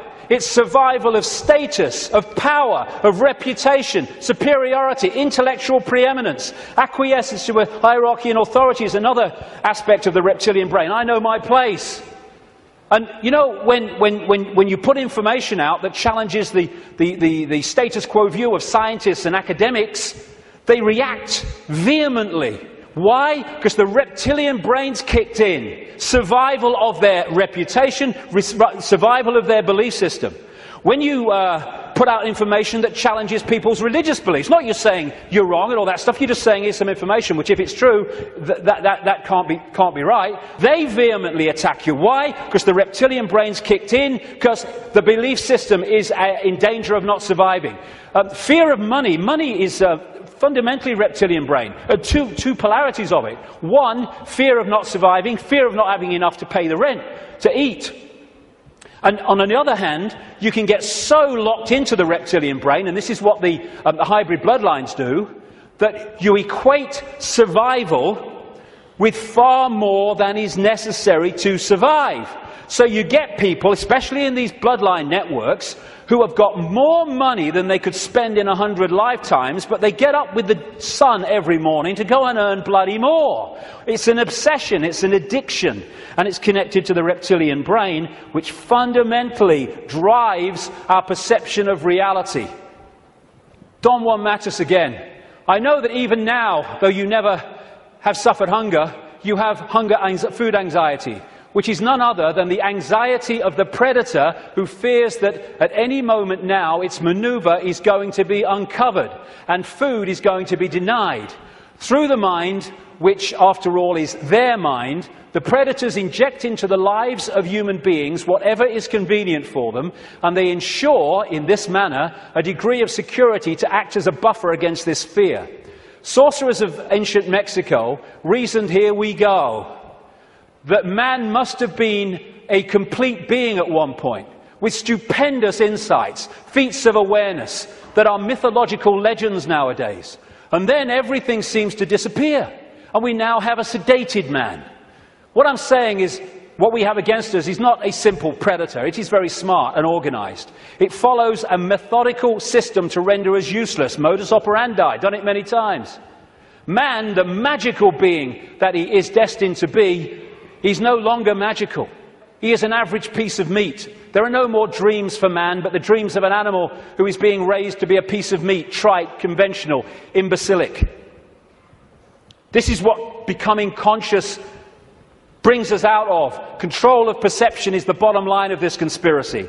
You know, I'm all for exposing 9/11s and banking scams and engineered wars, but this is the bottom line. And if we miss it, then we're going round in circles and we'll get nowhere. Interestingly, the Zulu legends say that before the moon came, they used to worship the sun as female. And then everything changed. This change from perceiving the sun as female to worshipping it as male made possible the creation of warlike kings that took what they wanted by force. Everything changed when the perception of the sun changed. And the perception of the sun changed when the moon matrix kicked in and changed our perception of everything. And in so many ways, this Avatar movie, I'm not saying Cameron symbolized it like this, I'm saying what it symbolized to me. The blue people, who were in total harmony with everything else, I'm saying to me, are symbolic of humans as we were before the predator came. And then the American troops with their high technology, let's kill people, we want these resources, so let's just go and get them and destroy everything to do so. They symbolize to me this reptilian intervention. And they even have, in the Avatar movie, of course, the concept of the possession of the blue people so that they could infiltrate their society while outwardly looking like they do and not being known to be who they are. These reptilians look down a different timeline to us because they're on a different wavelength. They're able to see further into what we call the future than we are. And therefore, if you access this network of secret societies, especially the inner circle, you can access the projected future of human society which this is planning. Therefore, you can write prophetic novels which further down what we call the timeline turn out to be staggeringly accurate. All you need to do is to access that projection. And you do it by accessing the secret society network. This, the Fabian Society in London, created in 1884, is one of those societies. The deeper inner core that have access to that timeline and that projected agenda.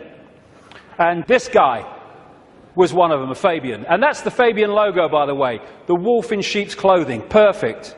Perfect.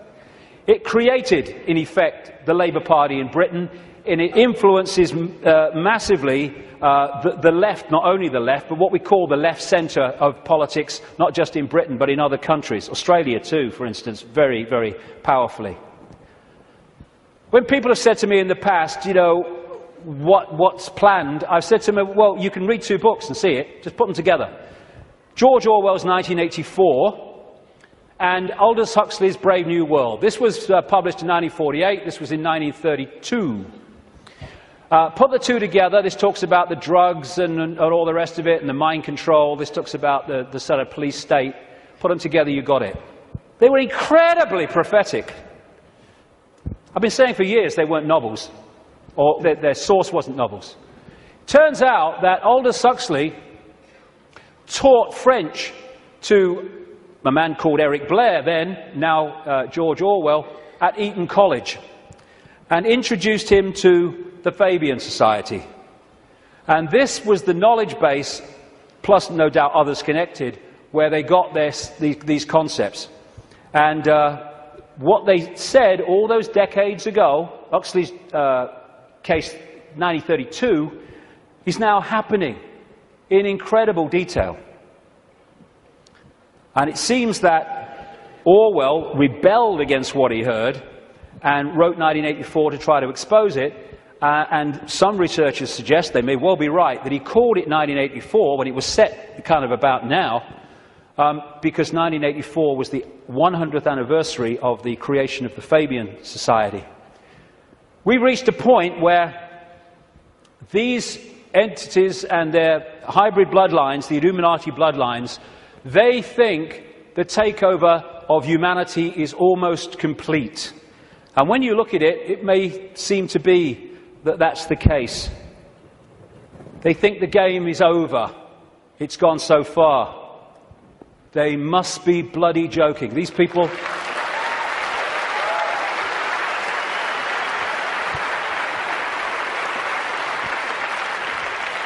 These people are in for the shock of their lives in the next few years. The shock of their lives. Because they can access so much, but they can't access beyond that. And they think the game's over because it seems to be here, but they can't perceive there. And when that comes in here, and it's very close to doing so, game over. Well, we've come a long way, haven't we? And what we're going to do now then is have a break for, say, 45 minutes, and I'll come back and look at the world as it is now and what's happening. Thank you very much. Thank you.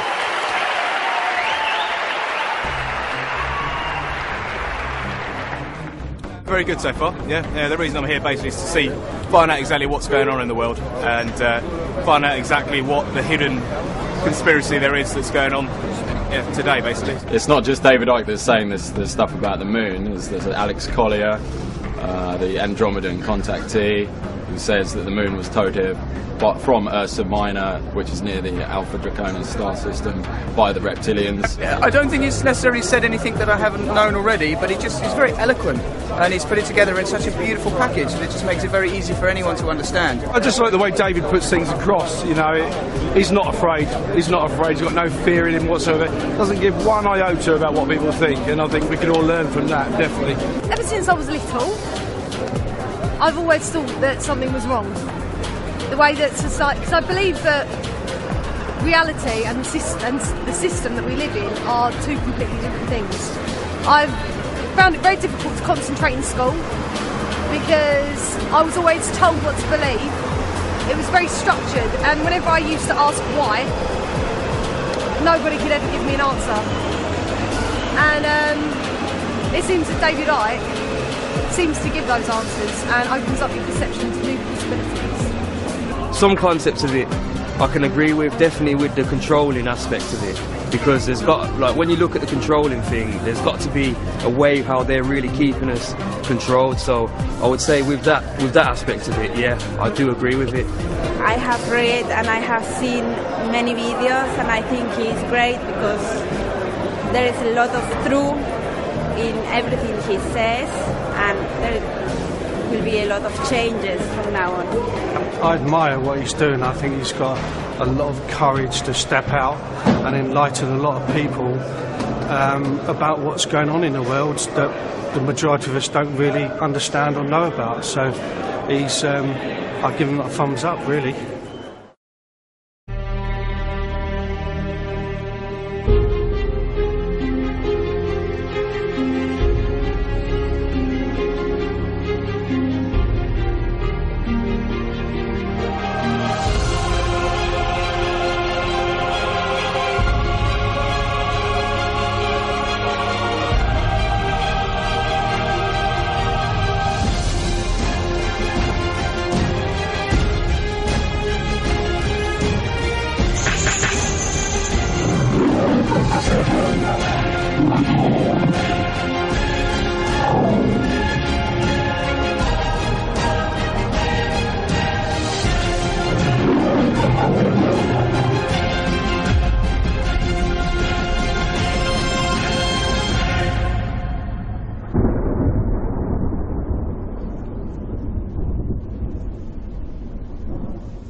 Thank you. Thank you. Thank you. Thank you. I've never done it this long. It's always been 3 times, now it's 4. It'll be 18 by the end of this decade, the way I'm going. What I want to do now is just look in this section at where we are now and how it plays out in this 5-sense reality. We've come down the levels, now it plays out here. Manipulation of 5-sense reality. And what I call the coordinates. Because once we realize basic coordinates of where they want to take the world and the methods they use to take us there, suddenly what seems to be a bewildered world and what's going on, it just morphs into clarity. The question is, how do they do it? It's a good question, because at first sight, how do a few control the many? Impossible, but it's not, because of the way they've structured society. Just to very quickly recap, they want to lock humanity in the 5 senses, so we don't perceive beyond it. We're locked in that prison. They have interbreeding bloodlines, computer terminals, I would call them, which play out this interdimensional conspiracy within visible light, what I call the Illuminati bloodlines. And they've set up a structure whereby the bloodlines who answer to the reptilian control system then control the governments, the people in power in all the various institutions. And crucial all the way through is to structure society. I mean, you can symbolize it as a spider's web, or like this as a pyramid. The idea is to hoard advanced knowledge, the kind of stuff we've been hearing about today and more, in the upper levels of this structure. this pyramid within pyramid structure, compartmentalized pyramid, where the few at the top are the only ones that know how it all fits together.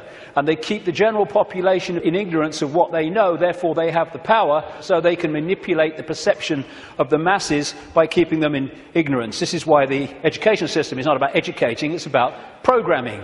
And they place their people in so-called power. What we are told is at the top of the pyramid of power, presidents, prime ministers and all these people, in the upper echelons of the pyramid, but nowhere near the top. The real people in power are behind them, in the shadows, and these are the conduits, the presidents, the prime ministers and all the rest of it, for bringing that agenda into the public arena as changes in laws and legislations and the structure of society. So they compartmentalize all these different pyramids within pyramids so that in the end, the banking system is encompassed by a pyramid. I mean, a bank's a pyramid in itself, all hierarchical pyramids, but then the banking system is encompassed by a pyramid, and at the top of that are the same families, most notably the Rothschilds. Same with the businesses. The transnational corporations are compartmentalized pyramids in and of themselves, but they go into a bigger pyramid which encompasses all the transnational corporations. So at that point, they are one corporation, just as at that point, all those banks are one bank. Same with politics, education, all these things. And people in this part of the pyramid here, they go to work, they're not trying to manipulate anybody, they're not trying to create a fascist Orwellian agenda and global state. They just want to go about their careers, earn money, go on holiday, provide for their families. But they don't know how their apparently innocent contribution individually connects with other apparently innocent contributions around the system. When you connect them together, you see it's anything but an innocent direction that it's taking the world. And that's how they keep what's going on in the hands of the few. This is Neil Haig's representation of that. This is the general population, and these are the kind of dark-suit administrators of the system until you get up here to where the control system is. And most even here won't know that exists. Oh, I've just got this order from on high, I don't know where it's come from. Well, maybe we ought to bloody ask, instead of just doing it.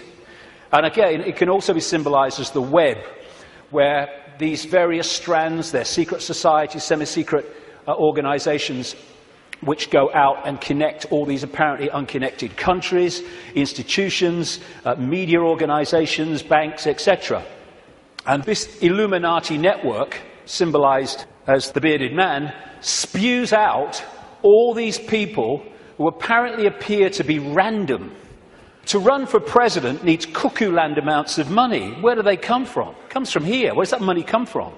And therefore, you have two people put up for president who are there because of the money provided by this network. Therefore, they've chosen not only who it's going to be, but they've sorted out what the policies are going to be in return for that money. And this is what they do. We think we're choosing our leaders. We're not. It's a myth.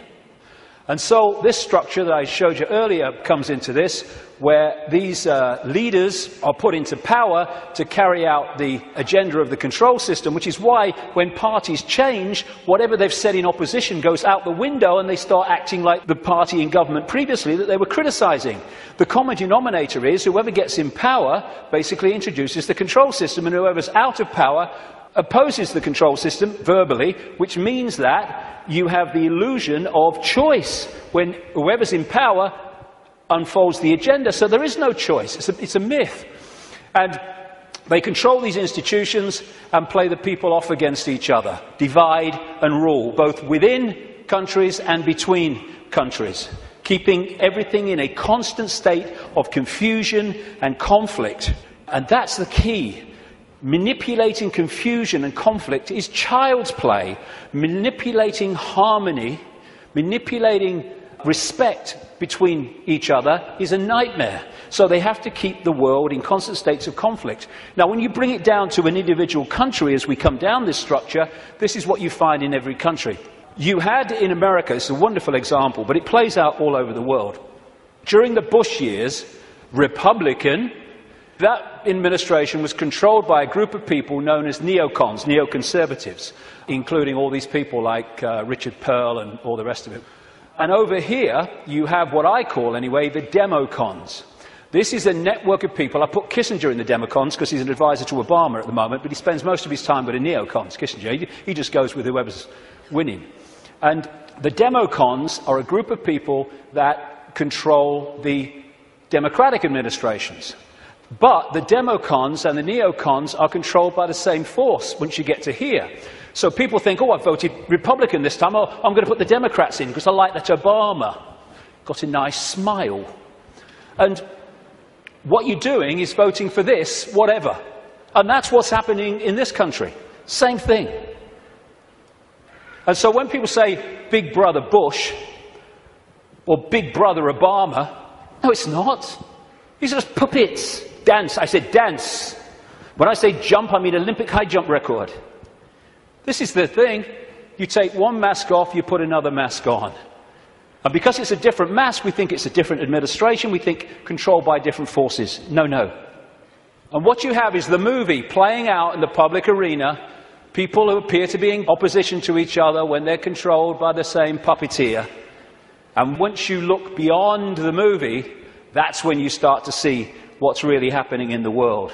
So the cards are moved around in line with an agenda for the constant, incessant centralization of power. And it's done with people who, I keep coming back to, have a DNA with empathy deleted, which means anything goes in pursuit of this agenda. And the people are misdirected, diverted by the way society is manipulated and controlled, increasingly so with more and more laws affecting the fine detail of our lives, so that we spend so much time surviving and rushing around, we don't lift our head up and see what's going on. So puppet people are essential to the few controlling the world. And when we cease to be so, and it's happening more and more, then this will be over. Humans have been put into this round and round and round circular lifestyle with 1 week leads into another week and another week, just a repeating cycle of action and work and sleep and eat and work and sleep and eat for so many people. And this is the structure that they're moving towards. Why? Because when you're the few and you want to control the many, you have to centralize decision-making. The more diversity of decision-making there is, the less control any central point is going to have over it. So what you need to do is constantly centralize power, so control over more and more and more people goes into fewer and fewer hands. We started with a tribal situation a long time ago. The people in the tribe decided what was going to happen. We then brought, as part of this centralization, it's gone over this whole period I'm talking about, the tribes came together into what we call nations. And now, a few people at the center of the nation are dictating to all the former tribes that make up that nation. We're now well into the next stage of that, which is bringing nations together under unions like the European Union, so a few people at the center are now dictating to all those nations which are made up of all those tribes before.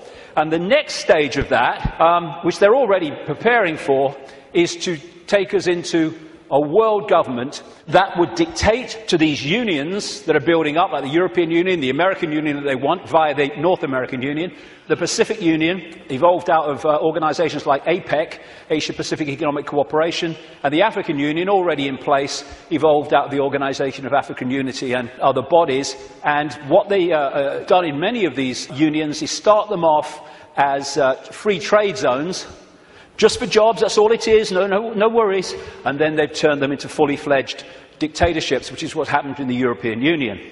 And the reason is that you've got to centralize power if you want to get more and more control in the hands of the few over more and more people. So coordinates. Some of these things I'm going to talk about in this section are quite controversial, but they need bloody saying, so sod it. Methods of manipulation. Coordinates 2. How do they manipulate this? One of the coordinates, one of the methods of manipulation, a massively important one to understand, is one I've dubbed problem, reaction, solution, where you want to change society in a way that if you do it openly, you'll get resistance, massive resistance from the population. So what you do is you create a problem covertly, you blame someone or something else for it, you pass that fake version of the event through the unquestioning, pathetic mainstream media to the people, unquestioned overwhelmingly and certainly uninvestigated, and you want the people to react to the manufactured problem with outrage, with fear, and you want them to say, do something. What are they going to do about it? At which point you then offer solutions openly with changes in legislation and society and its structure to advance your agenda. And because of the problem reaction solution, you do not get the resistance here that you would have got without the manufactured problem. 9/11 is a bloody classic. Another way of describing this is ordo ab chaos, the Latin motto of the 33rd degree of Scottish Rite of Freemasonry, order out of chaos, problem, reaction, solution. Create the chaos, then offer the order, your change out of that chaos. So like I say, 9/11 was a wonderful, classic, most blatant example of it. You want to change society, so you create a massive problem. As a result of that problem, you offer the solution, all there, written and ready, the Patriot Act in America and around the world, their versions of it, to change society and to launch a war on terror and an invasion of countries like Afghanistan and, by implication, Iraq. This is Zbigniew Brzezinski, President Jimmy Carter's national security advisor and a major mentor going back to the 1980s of Barack Obama. This is what he said in 1997 in his book. Moreover, as America becomes an increasingly multicultural society, it may find it more difficult to fashion a consensus on foreign policy issues, except in the circumstances of a truly massive and widely perceived direct external threat. Therefore, we create one, 9/11, and bingo, we then introduce what we say must happen to stop the terrorists. In other words, we change society and advance our agenda, the Orwellian state and all the rest of it. These buildings were brought down because they were made to come down. And similar buildings around the world that burnt for longer and were much more fierce never came down. And these are the only buildings of their kind who've ever come down because allegedly of fire. The official story of 9/11 has just left the room. And I've gone into that in great detail before. I'm just using it as an example of problem, reaction, solution.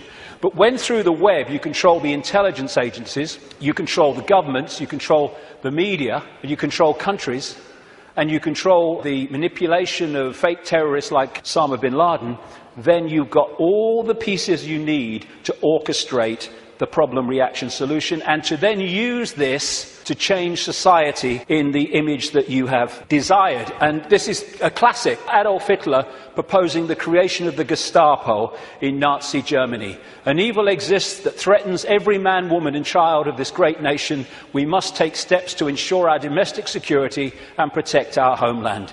Or actually, word for word, what was said after 9/11.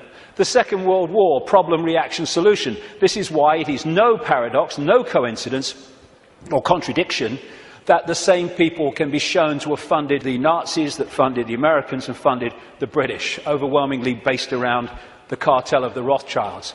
They created Nazi fascism, they created Soviet communism and the capitalist world. They brought them together in conflict, the second conflict in a very short time, and afterwards the world was exhausted mentally, physically, emotionally. Something must be done. This can't go on. What are they going to do about it? Ah, gotcha. Because of all this conflict, all this war, it's terrible. Terrible. What we're going to do is we're going to centralize power with the United Nations, European Union, which was justified in many ways by let's stop European countries fighting among themselves because we'll trade. Well, they stopped fighting among themselves because they stopped orchestrating it. That's why the Bretton Woods Agreement with the World Bank and all that stuff all came in as a result of the Second World War.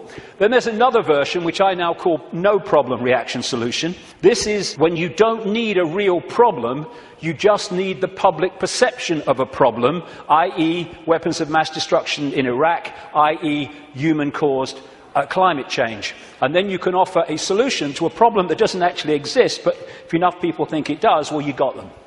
Totalitarian tiptoe, as I call it, goes in conjunction with problem, reaction, solution. This is real simple. You start at A, you know you're going to Z, but you know if you go in a big leap, the change is going to be so big and so quick that people are going to go, what's happening, what's happening? Turn that television show off, what's happening? And so you go in steps, as big as you can get away with, but not so big that you get too much of a reaction. And as this quite rightly said, you really think it would be this obvious. Well, it's becoming that obvious now as we move along, but up to this point it hasn't been, unless you looked for it. The European Union was turned from a free trade zone, nothing to worry about, just for jobs, into what it is now, a centralised dictatorship, through the totalitarian tiptoe. And here is the founding father of the EU, as they call him, Jean Monnet, a Rothschild frontman. Europe's nations should be guided towards the superstate without their people understanding what is happening. This can be accomplished by successive steps, each disguised as having an economic purpose, but which will eventually and irreversibly lead to federation. And the word fascism, which comes from this symbol, the fasci from the Roman Empire, is individuality tied together and ruled by the accent. The central point, European Union, precisely described. Globalization, which is the constant centralization of power, which is more and more power in the hands of fewer and fewer over more and more people. This is a totalitarian tiptoe. More and more the globalized economy is taking over, so that every country is dependent on every other country, therefore has no power of individual action and individual decision-making.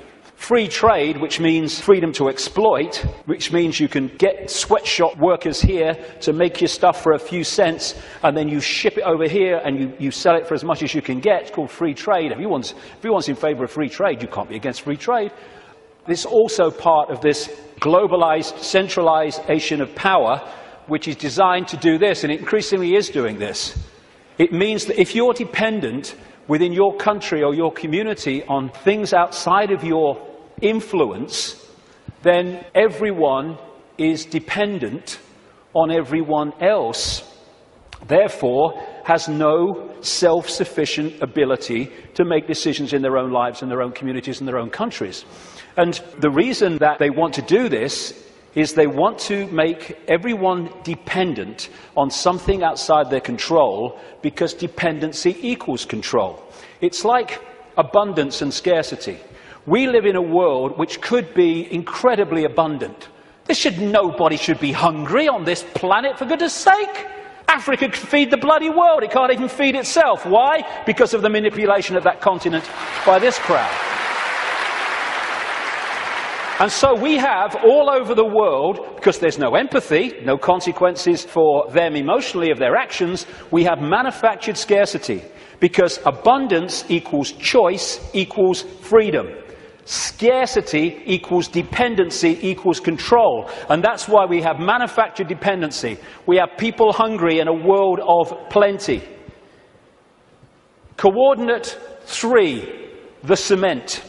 There are certain organizations, networks, rings, that act as the cement that holds the web together and holds people within the web together. Close to the spider people are the Rothschilds. And when I talk about the Rothschilds, one thing, I'm not talking about all people called Rothschild. The vast majority of people called Rothschild won't have a clue what other Rothschilds in that dynasty are doing. And secondly, I don't even mean only people called Rothschild. I mean the Rothschild bloodline, which has infiltrated many other enormous numbers of other families and groups, which then come to power under other names other than Rothschild. Because if the president's Rothschild, the bloody guy here is Rothschild, the bloody newsreader's Rothschild. What's going on? Instead of that, you have people under different names. So I'm talking about the Rothschild bloodline and the scions of that family, the people that run that family. Not everyone called Rothschild. There's a lot of people in that family called Rothschild who don't have a clue what's going on. But they, through these various cements, control all these different and various apparently unconnected organizations. Now, one of the cements, of course, is the secret society network. That's pretty obvious when you look at it. And these are some of the major ones, but there are even more exclusive ones as well that operate in tiny, tiny cabals. But it's not just the secret society networks. They connect into the satanic networks, where they literally carry out human sacrifice and such horrors, which these bloodlines have been doing all the way through. Now, no one has a problem with the fact that then primitive ancients used to sacrifice people and torture people and all that stuff, But that was, at one time, kind of acceptable because it was the way they did things. As it's become unacceptable, it's still gone on, same bloodlines involved, but it goes on secretly, obviously. And this is the paedophile rings, the sexual child abuse rings, which connect into that and connect into that. That's not saying everyone in a secret society is a paedophile. It's not saying every Satanist is a paedophile. It's not saying every paedophile is a Satanist from every secret society. But there are rings, connections between these organizations and groups that hold them together. It's a bit like the Olympic rings. They connect into each other. And you find, this is why, as I researched this over these last 20 years, when I have researched through people in power like politicians and bankers and even some media people and stuff like that, you know, after this time of researching this and the recurring themes, that when you get far enough into it, you're going to come across a secret society, but you're almost certainly going to come across either or both Satanism and child abuse, sexual abuse, paedophilia. And there's a reason why the ratio of such people is massive in the upper echelons of this control structure than it is in the general population. There's a blueprint which you find in every community and every country. It's a blueprint of how this works and how the Satanists and the paedophiles and the secret society people end up in positions of power and influence to direct this conspiracy. So the paedophilia and the secret societies and the Satanists operating in these interconnecting rings then infiltrate their people right across the web, which holds the whole thing together. Now, Satanism is staggeringly common compared with the public perception of it. And there's a number of reasons for it. First of all, they're sacrificing people literally to the gods, the serpent gods. When you see these ancient accounts all over the world of how they used to sacrifice people, young virgins often, and what does young virgins code for? Children, to the gods, because they put them through the sacrifice ritual and they build up the terror. What happens is the terror reaches a point where a certain adrenaline pours into the blood, and the people doing the ritual then drink that blood and they get a real high from that adrenaline. But as the sacrifice is going on, the victim is also releasing energy, very powerful, low vibrational energy, and the entities, or entity, whatever it is, just outside of visible light is feeding off that energy. They're feeding off us like vampires in so many ways, and that's one of them, and one of the reasons for these sacrifices of people to the gods. The other thing is that they, and I've talked to Satanists who've seen this happen, or former Satanists around the world, they create an energetic environment which is almost a stepping stone, like halfway house, which allows these entities to come in to the ritual. I've talked to people who've seen these entities manifest in the rituals because of the way they have created the energetic environment. Anyone who's looked even mildly at this whole conspiracy in this area will know about Bohemian Grove in Northern California, where the elite, the presidents, the Bushes, the Kissingers, the Rockefellers, all these people go and take part in rituals under a 40-foot stone owl. And from what I am told by people who've been there in a victim state, they, in smaller groups, because it's 2,700 acres of redwood forest, actually do sacrifices there too. And all these people are involved with their satanic gods and all the rest of it. But it happens all over the world, and it happens in a sequence on certain days. You know, we've got a situation with Halloween where it's now like bloody Christmas. If people only knew what happens on Halloween, what happens across Beltane, May Day and all that stuff, to kids all over the world, in extraordinary numbers, there would be no celebration of Halloween. And what they're doing on one level, because they're interacting with the cycles, the astrological cycles, is why they do it at certain times when the planets, the moon probably, and everything is in a certain place, is they're manipulating what they refer to as the morphic field, the energy that we all live in. Like I said earlier, if you want to affect the fish all at once, then affect the sea. And in the new book, in an appendix at the end, I published this, I call it Confessions of a Satanist. It came to light early this year and it is alleged to be, I can't vouch for its authenticity, what I can say is after 20 years of researching this, it's bloody massively accurate, and it's supposed to be a guy who died in 2004. He was a high Satanist in Australia, who wasn't really a confession in the sense of I want to confess my sins. It was just basically an outline of how Satanism controls the world. And this is one of the things he says in that. What most people do not realize is that Satanism is a ritually based practice, and that this repetition, same place, same time, has over time left strong impressions upon the morphic field. They have to control the morphic field so that we stay in a low vibrational state, so we stay attached to that moon matrix I'm talking about. And of course, as I was saying, we are interacting with this field all the time, and taking in energy into the meridian system from it, and therefore it is affecting us. And as I mentioned earlier, I'm saying that this is part of the process of suppressing that field also, which is why they stuck them on vortex points. Now let's take this connection from Satanism, blood drinking, taking in the human genetic code to stay here longer, which is what some of these reptilians do, and the paedophilia. What's it all about? It's about energy. It's about vampiring the energy of children.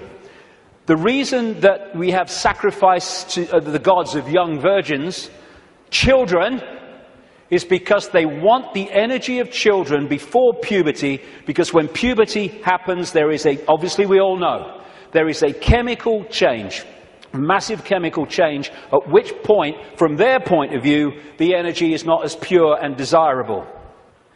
This is what John Juan Matos said in one of the Carlos Castaneda books. He's being quoted here by Castaneda. Matos is the he. He explained that sorcerers saw infant human beings as strange luminous balls of energy, covered from the top to the bottom with a glowing coat, something like a coat of plastic adjusted tightly around the cocoon of energy. He said that glowing coat of awareness was what the predators consumed, and that when a human reached adulthood, all that was left of that fringe awareness was a narrow fringe that went from the ground to the top of the toes. That fringe permitted mankind to keep on living, but only barely. And that, although the paedophiles won't realize that, although the elite ones will, is what the paedophilia is all about, and why it is so rampant in the upper echelons of this control system. Because while the paedophile is sexually abusing the child, symbolically here, it is connecting into the energy field of the child. This is why they have anal sex with children so much, even girls. It's because they're connecting in to the lower chakra, the base chakra, and they're drawing that energy out, or the possessing entity is drawing it out and feeding off it. This is why paedophiles tend to be overwhelmingly possessed people, because the possessing entity drives the lust for sex with children, and then when it happens, they draw the energy off it, drawing the child's life force out. And politicians in this control system, again, this is why paedophilia is rampant among the political classes. This is what the Satanist confession said as well, that Australian guy.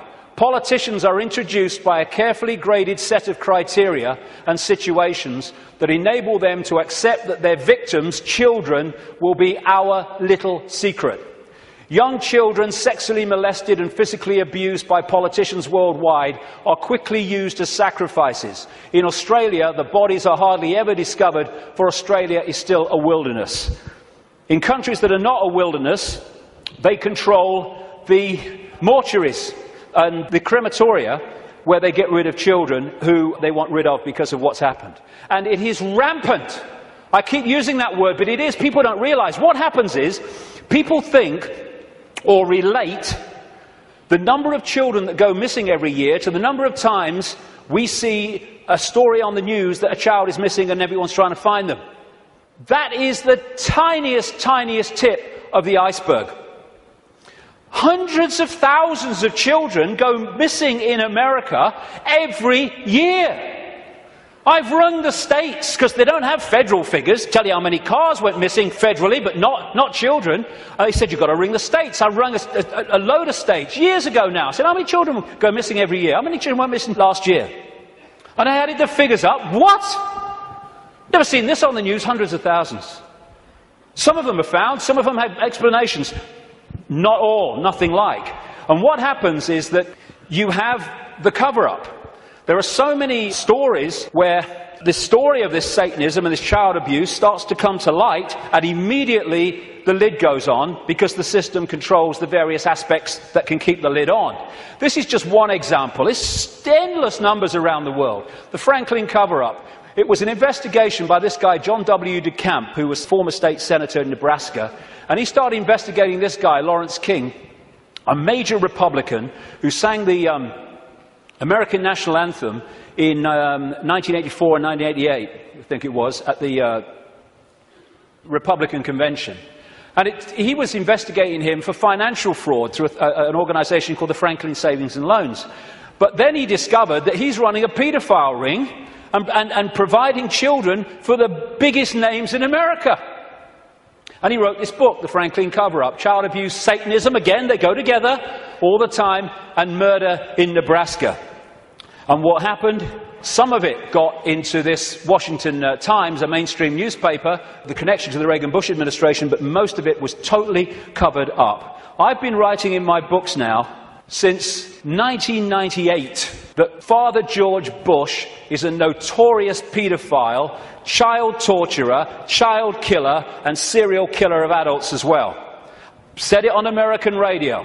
Still waiting for a response. And this is one example. A lady who became a friend of mine, Kathy O'Brien, who was in the American government mind control project since she was a kid. And met her many times. She still corresponds with me now and again. And I've met a daughter that she was talking about. Lovely, lovely girl. Totally shattered by these people. And that's one example of millions and millions that are going on around the world. And this is what she said in a book, Transformation of America. Kelly's bleeding rectum was but one of many physical indicators of George Bush's paedophile perversions. I have overheard him speak blatantly of his sexual abuse of her on many occasions. He used this and threats to her life to pull my strings and control me. The psychological ramifications of being raped by a paedophile president are mind-shattering enough. But reportedly, Bush further reinforced the traumas to Kelly's mind with sophisticated NASA electronic and drug mind control devices. Bush also instilled the "who you're gonna call and I'll be watching you" binds on Kelly, further reinforcing her state of helplessness. The systematic tortures and trauma that I endured as a child now seem trite by comparison. They're not. I know what she went through. To the brutal physical and psychological devastation that George Bush inflicted on my daughter. And that's just one of these people involving one of the victims of this.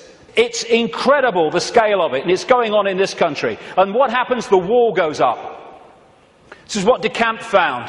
Suddenly ranks are pulled in, and the media won't touch it, the social services won't touch it, the police won't touch it, politicians won't touch it. It's the blueprint, it's how it works.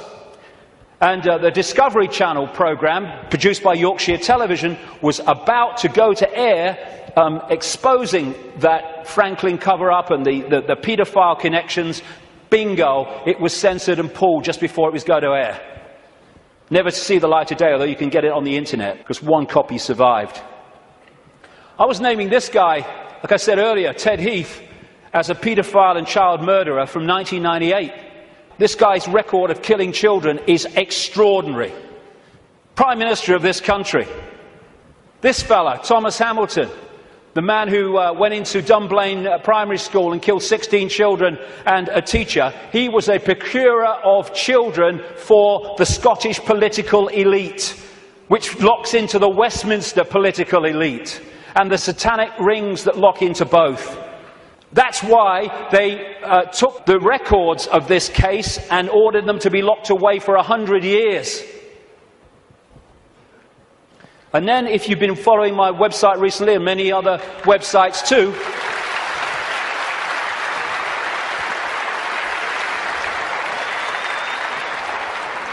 Here you have the classic blueprint again. Everywhere you go, same blueprint.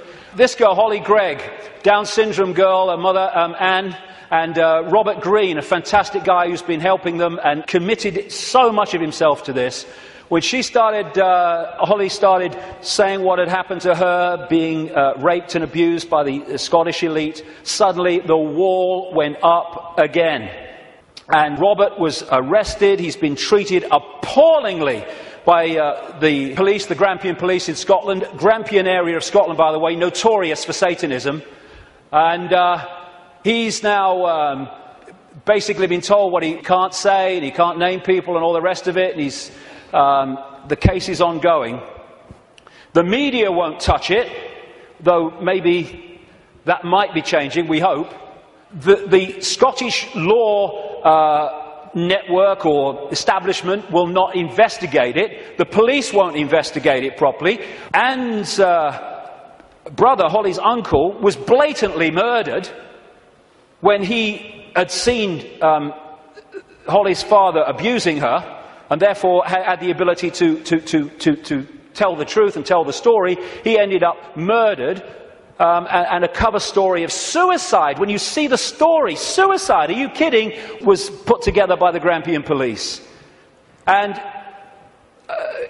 Robert Greene is a man who, if there were more of his like in this world, then this world would be a very much better place.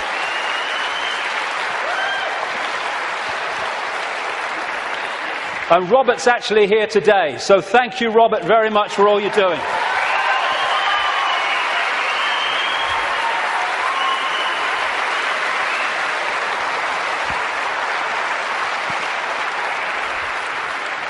This is how they create the wall. You have again the pyramid system. Social services is a pyramid, a hierarchical pyramid. The police is, lawyers are, judges are, politicians are, the media are, all of it. The medical side, the doctors, the coroner's offices, they're all part of these structures. And up here, they all eventually fuse into the same group, the same ring of people, controlling force. And what they do is they put in these pyramids people in the positions of power who are in the ring, or in the club. You do not have to control everybody in social services to stop investigations or to enforce investigations to take children away for no good reason. You just have to control the level of social services that makes those decisions. And of course, once you're in a position in these pyramids where you are hiring and firing, what you do is you hire people of like mind, and after a period of time, then a lot of these people are in these organizations at different levels. You don't have to control every policeman. There's so many genuine policemen in this world, but they don't get into the positions of power overwhelmingly. The Geese guys do. And therefore, they dictate whether something's investigated or not, or whether someone is targeted to pin them with a charge that is completely unjustifiable. Same with the media. You control that. We're not covering that story. Politicians, oh no, I'm not talking about that. I'm not investigating that. Oh no. This is how it's done. This is David Berkowitz, the son of Sam, multiple killer in New York, who from prison after he was convicted said that he did it, yes, but he was part of a satanic ring that was with him. And he said this, quite rightly: Satanists are peculiar people.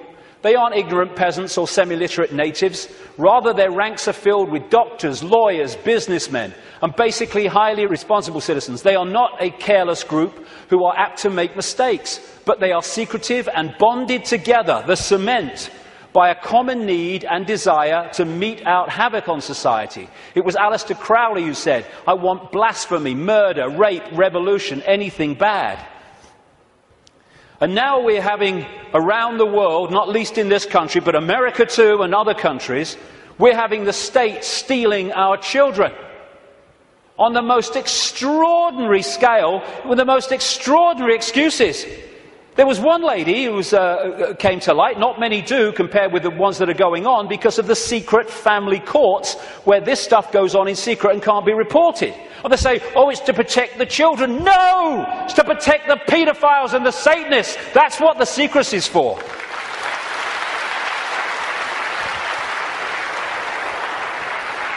And this lady, her and her husband had spent £38,000 on fertility treatment so they could have children. She had twins, I think it was twins, and she made a joke when social services came round, when the baby came out of hospital, and she said, oh, birth has ruined my figure.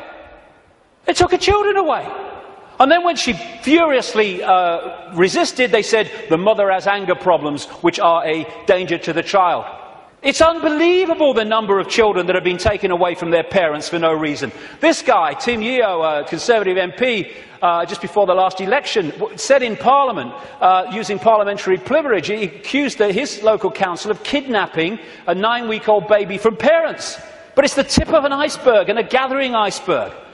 All over the world, I say in the book I've looked at America as well, it's happening there.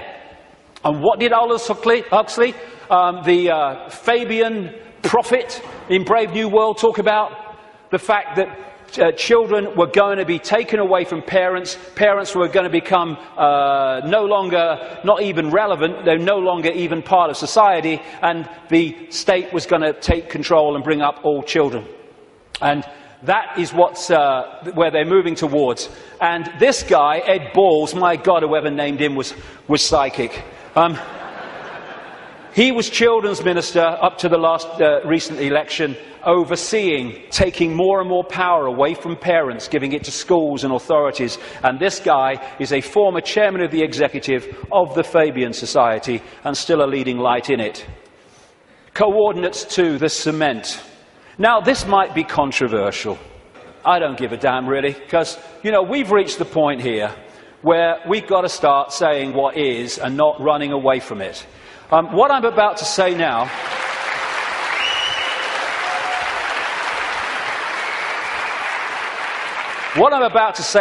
virtually no one else, there are some, and some that, some of them are characters I don't really would like to spend an evening with, to be honest, and some are. But most people, the overwhelming majority of people in what we call conspiracy research, won't touch this subject, right? Well, I'm going to bloody touch it because I'm sick of it. And I'm sick of people being frightened and intimidated into not touching it. Thank you.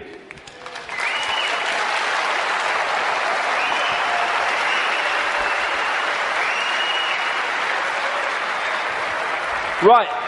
First of all, we as a human race have got to get our fricking heads around what this is, because it ain't what we're told it is. It's not about what's right and beneficial for Jewish people. Jewish people are its victims, not its beneficiaries. Jewish people have been hung out to dry again and again by this crowd that claim to have their best interests at heart, like hell they do. That's why I call this Rothschild Zionism. It was created by them, it is controlled by them to this minute, and it was created as a secret society within the web to massively contribute to the manipulation and control of our global society and individual countries, etc., etc. It's Rothschild Zionism. Anti-Zionism is not anti-Semitism, not that anti-Semitism means what we think it does, because Zionism is not about Jewish people. Even in its play-out way or world, it is a political system, a political philosophy. At its core, it is a secret society putting its agents in places of power. One of the very few things that Joe Biden, Vice President of the United States, has ever said, which is true, is you don't have to be Jewish to be a Zionist. Because of the propaganda, we equate Zionism with Jewish people. It's not how it is. To a very, very large extent. How many people know this? How many Jewish people around the world are protesting, have organizations created to protest against Zionism? Zionism and Judaism are diametrically opposed. Zionism is state-organized terror. How many times do we see this in the newspapers? Never. End of Zionism equals peace. Israel, stop killing Palestinians. I am Jewish and I want that. Why don't we hear about this? We condemn any Zionist aggression against Iran. I thought every Jewish person in the world wanted to bomb Iran. That's what the media seem to give us an indication about. Another Jew against Zionism. Over and over. Zionist spokesmen do not represent world Jewry. How many people... I thought Ahmadinejad of Iran is supposed to be the great demon of all Jewish people. Ah, look at it! The demonization comes from Rothschild Zionism. We've been totally misled about what it is. Rothschild dynasty created Israel. It paid for the first people out of Europe to go and people Israel after the war. It paid for the building of the Knesset. It paid for the building of the Supreme Court building with all its Illuminati symbols all over it. And some of the people who've broken out of the family, I quote one of them in my book, have actually said, and as I've been saying for years, because it's bloody obvious, that Israel is not the homeland of Jewish people. It is the fiefdom of the Rothschild dynasty, created out of Rothschild Zionism, a secret society. And Rothschild Zionism has been used via Israel to devastate, slaughter, torture an entire nation of human beings, while claiming to be against terrorism.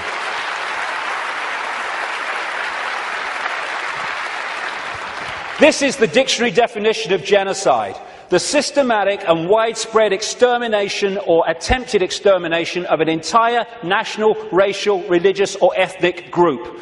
Never can what is happening in Palestine and Gaza have been described so accurately. More and more people killed through war, killed through bombing attacks, killed through shootings, killed through lack of food and adequate medical care. Gaza, the most crowded piece of land on earth, is little more, ironically, than a concentration camp. And the world looks on. This is the face of Palestine. Well, tell me what you see. Combat boots. Yeah, another terrorist 5-year-old. And all the time, Palestinian homes are being demolished in occupied land and given over to these extremist settlers who believe they have a right to it because it says so in some bloody Bible. And then we've got this wall, security fence, which has taken great tracts of Palestinian land, right all against international law and all the rest of it. And here is a children's playground being sacrificed as the wall continues, security fence continues its endless way. This green is Palestinian land in 1946. Then we see what has happened since. This is 2000. We're in 2010 now. It's much smaller than that. What was I saying? The systematic and widespread extermination or attempted extermination of an entire national, racial, religious or ethnic group. And I say to these Rothschild Zionists, don't you bloody dare talk about racism of others when you are behind this.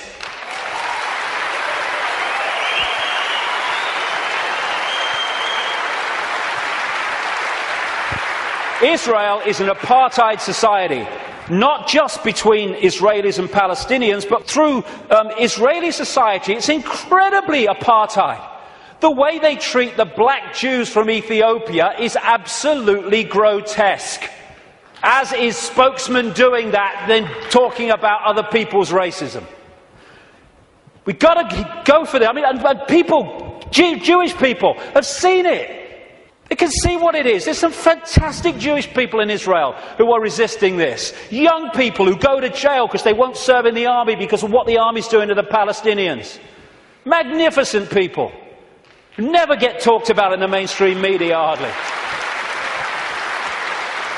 And no matter what is said about Israel, this is Israel's response. Why? Because Israel is the fiefdom of the Rothschild dynasty, which also controls the American administration, the British administration, and so Rothschild's one arm is not going to criticize Rothschild's other arm. In the Matrix movie, there's something called the Zion mainframe. Well, Zionism, Rothschild Zionism, is in so many ways a mainframe of this network. And it pervades all the way through. And it's not about, oh, these Jewish people here and these Jewish people there.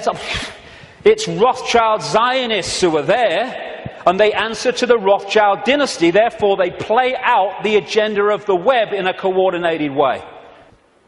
Now, before I start this, a lot of names coming up. I'm going to go just through a bit of the American administration and a few other things, just to give you a feel for it, for people that haven't seen the extent of this.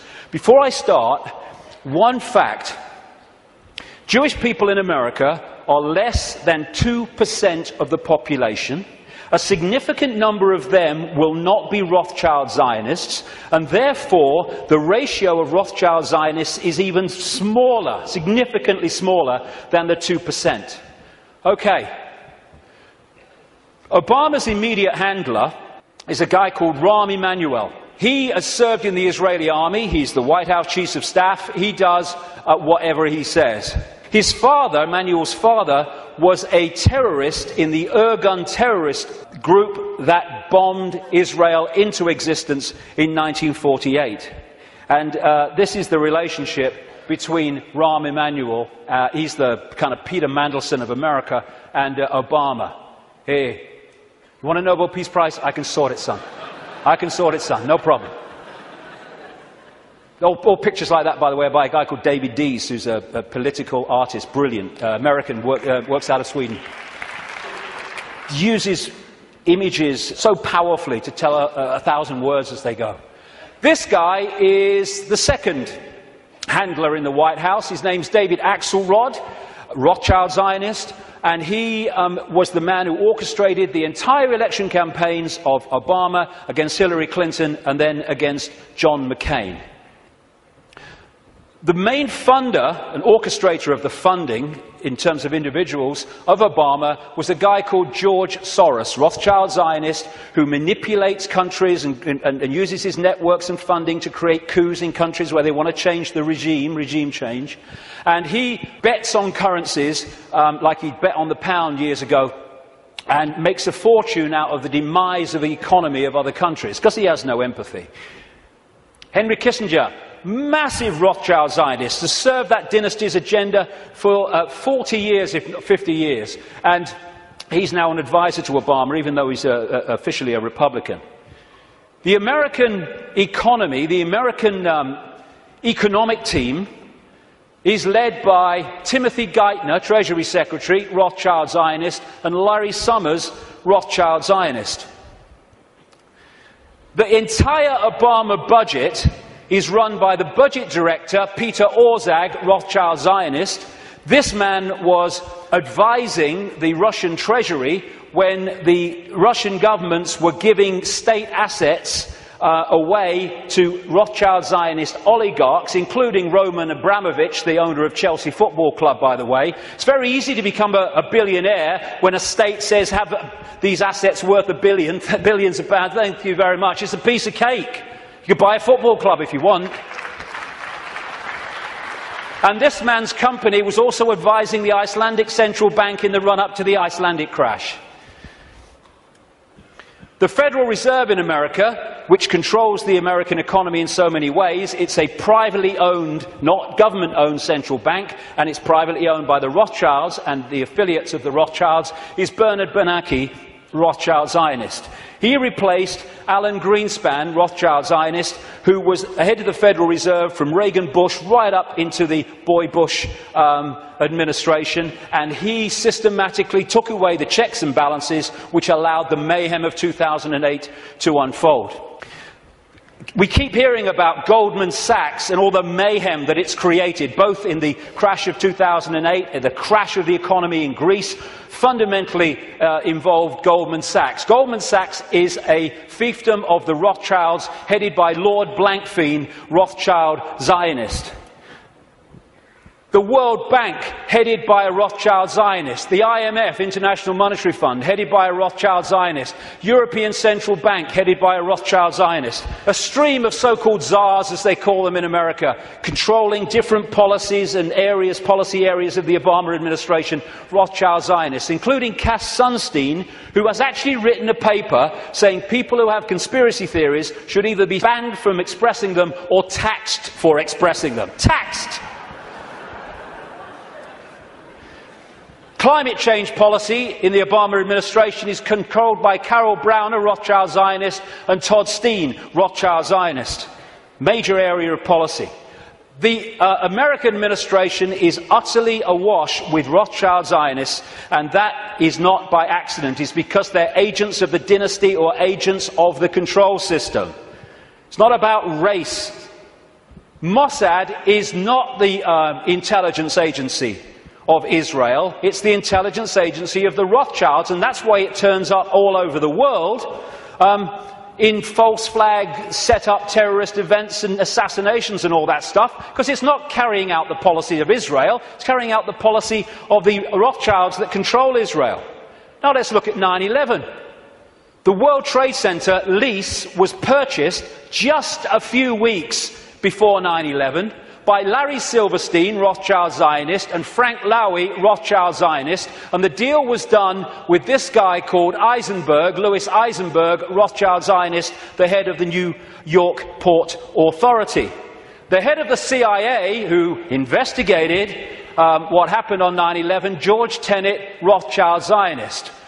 The Patriot Act, which was brought out, the Orwellian Take Your Freedoms Away Patriot Act in America, was co-authored, justified by 9/11, though it was written before because they knew it was coming, by Michael Chertoff, whose mother was a Mossad agent and who became the second head later of Homeland Security, an organization Orwellian that was justified by 9/11.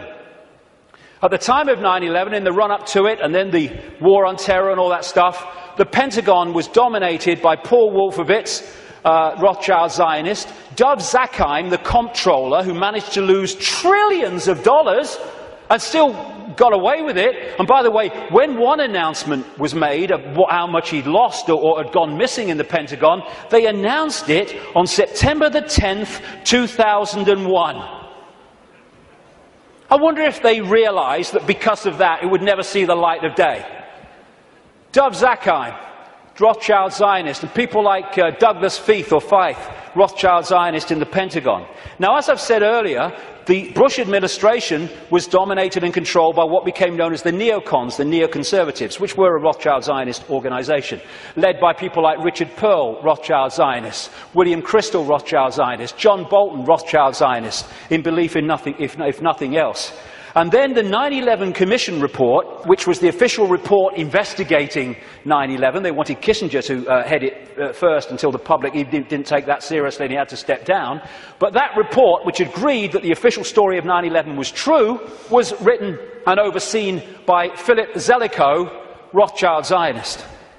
The judge, Alvin Hellerstein, who is hearing and overseeing the cases of the 9/11 families, who are taking out lawsuits to try to find the truth of 9/11, etc., Rothschild Zionists, making sure that truth never comes out. Think of the ratio I said earlier as I go through this. The man who coined the phrase, he was a Bush speechwriter, the axis of evil, which targeted Iraq before they invaded Iran and North Korea, was David Froome, Rothschild Zionist. So when you look at this, because Israel is the fiefdom of the Rothschilds, you see that this dynamics, or you'd think, is the man of 300 million people, the superpower, is the most powerful of the two. No. He is controlled from there. Because the Rothschilds control them. Do you know Israel has the second biggest F-16 fleet in the world? The biggest outside of America? It's a slither of land. How did they get them? Dov Zakheim, as comptroller of the Pentagon, Rothschild Zionist, made a load of weaponry and planes in America scrap when they weren't, so they could be passed for a song to Israel. These two guys, they produced a book last year, The Israel Lobby and US Foreign Policy, and they say this: Israel receives about $3 billion in direct foreign assistance each year, which is roughly 1/5 of America's entire foreign aid budget. In per capita terms, the United States gives each Israeli a direct subsidy worth about $500 a year. This largesse is especially striking when one realizes that Israel is now a wealthy industrial state with a per capita income roughly equal to South Korea and Spain. Another writer, a former BBC and ITN journalist, produced a book, Zionism, the Real Enemy of the Jews, and my God, is that true? And he points out, Jewish people make up less than 2% of the American population, but account for 50%, I would say Rothschild Zionists, 50% of the political campaign contributions. And that's why, no matter how these people argue at election time, including this country and others, they're all agreed on one thing. What goes on in Gaza? Keep quiet, keep your head down. And I block that out because I don't want anyone to see what's behind it. It's horrific. This man, magnificent Israeli, called Mordecai Benunu, went to jail for 18 years for revealing the truth that Israel is a nuclear power. He's still got massive restrictions on his movement and what he can say. And you know, and he announced officially that he was continuing it. There is an official policy that on Israel's nuclear weaponry, America doesn't ask and Israel doesn't say. That's an official policy. Iran hasn't even got it yet, and they want to invade the bloody place. This lady, Kay Griggs, was married to a colonel in the United States Marine Corps, and as a result, she was given a tour of the Middle East section of the State Department. There's a video on the internet where she tells of her experience. And what she says is, everywhere she went was Zionists. Everywhere she went was Zionist literature, in room after room in this department. And eventually she said to one of them, "Where's the Palestinians?" And they're looking after them. And she said, one of them said, "We look after that." Palestinians have got no bloody chance. It's a stitch-up. The main lobby group in America is called AIPAC, America-Israel Public Affairs Committee, which sounds like an official, but it's a lobby group.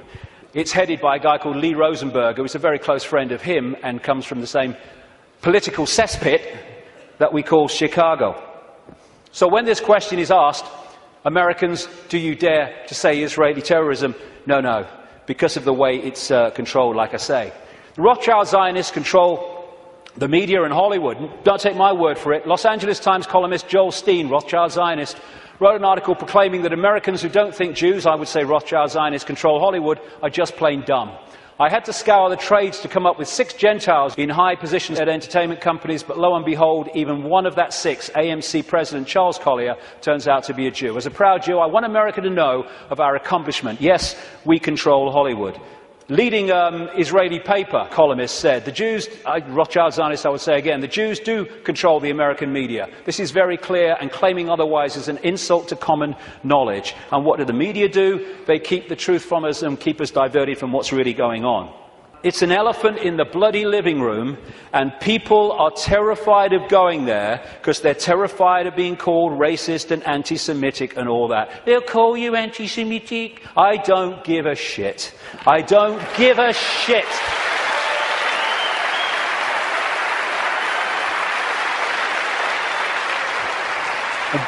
Very quickly, it's the same in this country. There was a very, very good documentary, and it was a kind of stand back in amazement that it actually got out, by a guy called Peter Oborne, a journalist, in the Dispatches series on Channel 4 that looked at the Rothschild Zionist control of British politics through organisations known as the Friends of Israel. Each party has one, but of course they all connect, so it's actually one network. And again, just like in America, never any criticism.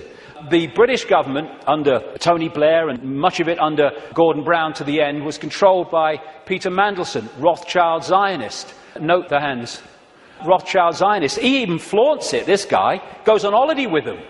In all the papers with this leading light of the family, Jacob Rothschild. So many Rothschild Zionists end up in government here, like the possible leader of the Labour Party, David Miliband, Foreign Secretary before the election, Ed Miliband, Head of Climate Change and Environment, and this guy, Jack Straw, who's been in so many of the major offices since Blair came to power in 1997. The new Prime Minister of Britain, David Cameron, Rothschild Zionist. This guy, Tony Blair, was completely controlled by them, as Bush was, which is why they moved as one unit to do what the Rothschilds wanted, which was to invade Iraq and Afghanistan. And to shut people up, the Rothschilds have created organisations like the Anti-Defamation League. They haven't sent me a bloody Christmas card for years, these people. I don't want to upset them or what. But I'm speaking in New York in October. That could be funny. Anyway, they set these organisations up to target those people who are saying the sort of things that I'm saying. The idea is to throw you're a racist at people, so to shut them up or to discredit them. Like I say, I don't give a shit. You throw it, son, and I'll hit the bugger back. Thank you very much. As a result, when you criticise Israel, you are promoted as criticising Jewish people and therefore being racist. This is how it works. And I have to say, the robot radicals on the so-called left of politics are played like a violin by these people. They go out and they protest, you're an anti-Semite! Okay, come in and listen to what I'm going to say. No, they never bloody do. And then you get people like the magnificent Norman Finkelstein, who's a Jewish man who's had his academic career destroyed for speaking out. His parents suffered in the concentration camps of Nazi Germany, and when he exposes these frauds and fakes in the Rothschild Zionist movement and what they do against Jewish people in general, he's called a self-hater. They can't say he's anti-Semitic, although sometimes they even use that. He's a self-hater. No, he's a decent man doing decent things. You want to try it? And the idea is to create, and they're doing it, hate laws in which truth is no defence. Even though what you say is true, it's no defence. If people are upset by it, then too bad, you've broken the hate laws. They're now targeting the internet, which has been so magnificent in communicating this information. And who's doing that? In America, J. Rockefeller, Rothschild Zionist. In this country, up to the last election, he rushed through a bill to this effect just before the election, Peter Mandelson, Rothschild Zionist. And just this week, Obama has nominated this lady, Eleanor Kagan, the Solicitor General, to go onto the Supreme Court. Two things. One, that will make Rothschild Zionists making up nearly half the Supreme Court judges of America, 4 of the 9, when they are well under 2% of the American population. And she is vehemently in favour of laws banning freedom of speech in association with her mate, tax the conspiracy theorist Sunstein. It is an elephant in the living room, and we need to address it if we are going to unravel this cabal, because they don't want to frighten us into not going here for any other reason than they know if we go here, so much is going to unravel. Home straight to tyranny. They think they're on the home straight to tyranny. Wishful thinking. This is the man, by the way, David Axelrod, Rothschild Zionist, who orchestrates the words on this guy's teleprompter. He's so welded to it that on St. Patrick's Day, he had a reception for the Irish Prime Minister, and he thanked himself for asking everyone, inviting everyone, because the Irish Prime Minister's autocue words were still on there when Barmer came forward to thank everybody. So that's how much he's welded to it. Assuming levels of knowledge that isn't there. You know, people say Obama's intelligent. He's not. What they're doing is comparing him with Bush.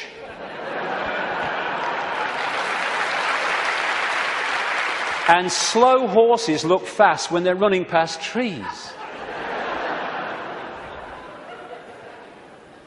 We have the secret agenda unfolding, and this is the movie.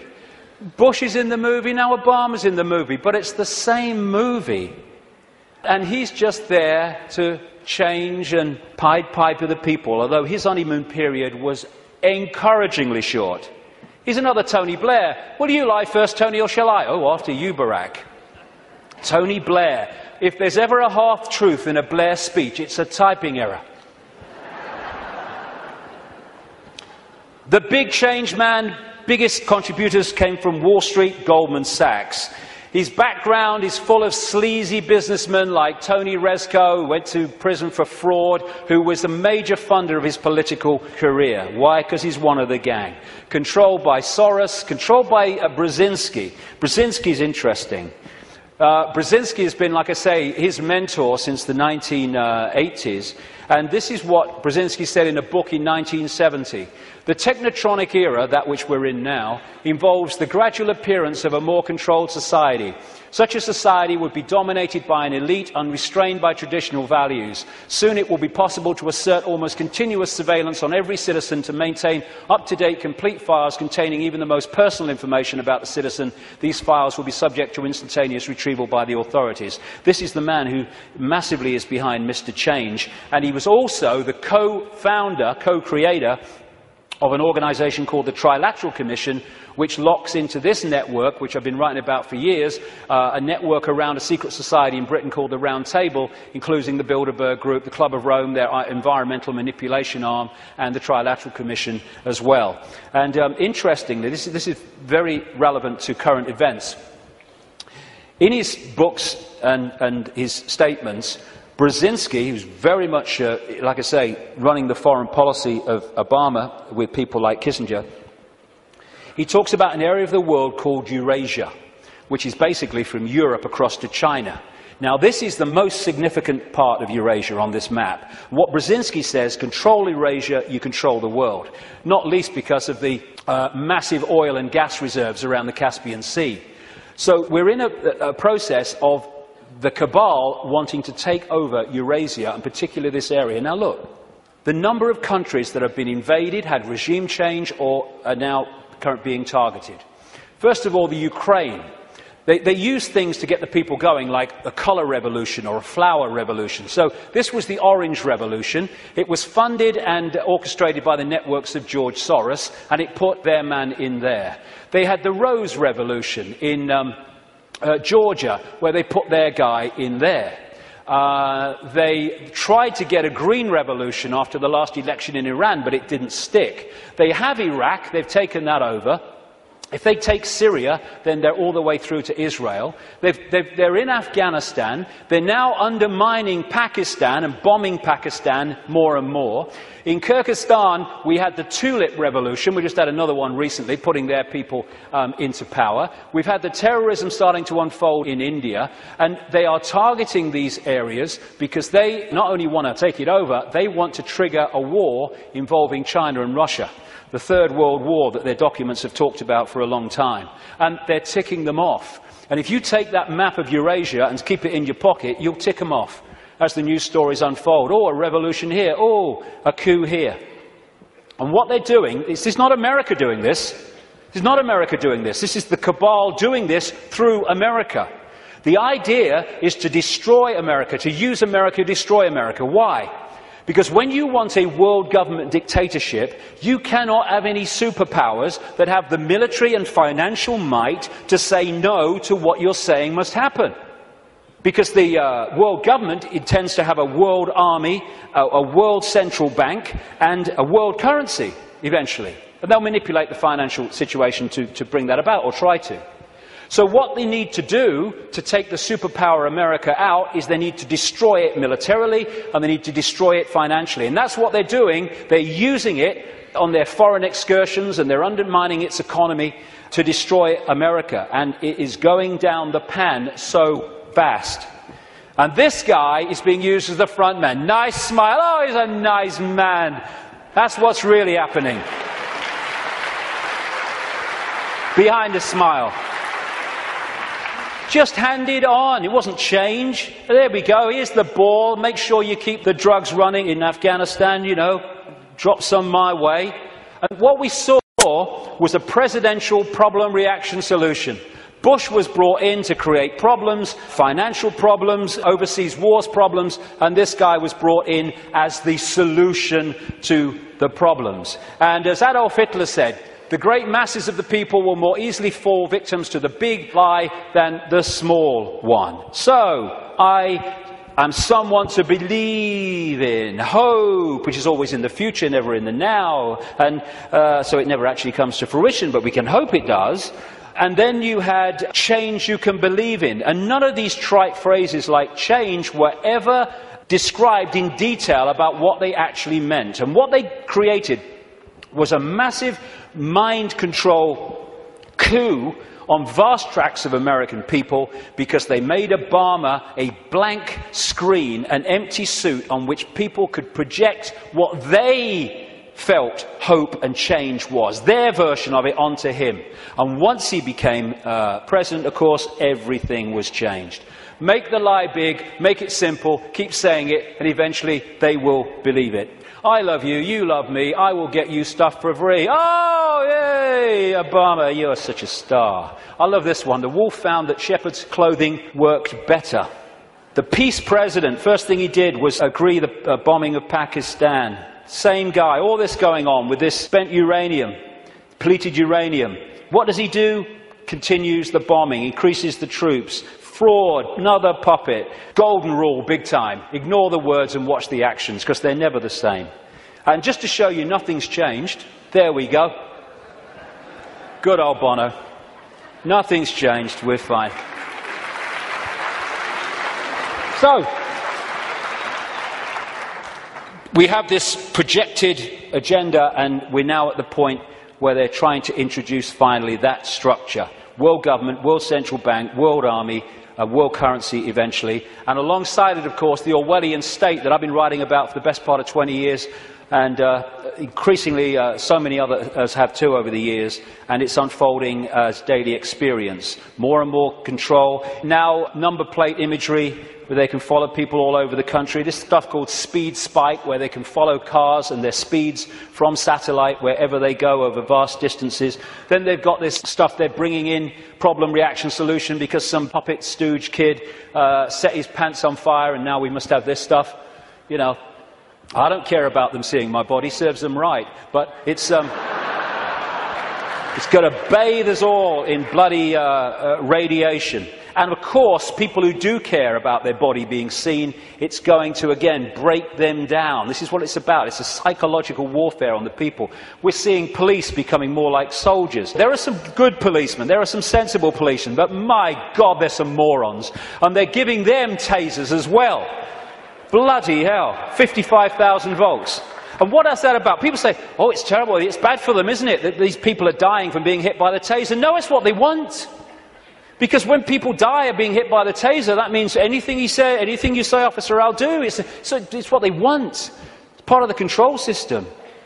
And the sound to clear, peaceful protest, the microchip agenda goes on. One hospital now is replacing written tags on babies with barcoded ones. In the papers this week, it's all on the road. They now have barcodes that actually you can't see. The real ones, they would be there, but you wouldn't see them. Then there's the assault on the body computer to destabilize our ability to maximize our potential and get out there to higher levels of consciousness. That's what, in part, this is about. The chemtrails that crisscross the skies all over the world. All the chemical cocktails in food and drink, targeting children most of all. And this is an interesting thing. It's talking about problem, reaction, solution. The symptoms of the E numbers in sweets and food and everything, in terms of childhood behaviour problems, mirror the alleged symptoms of attention deficit disorder. Mirror them. Why? Because they're causing them. And so what they do is have this shite.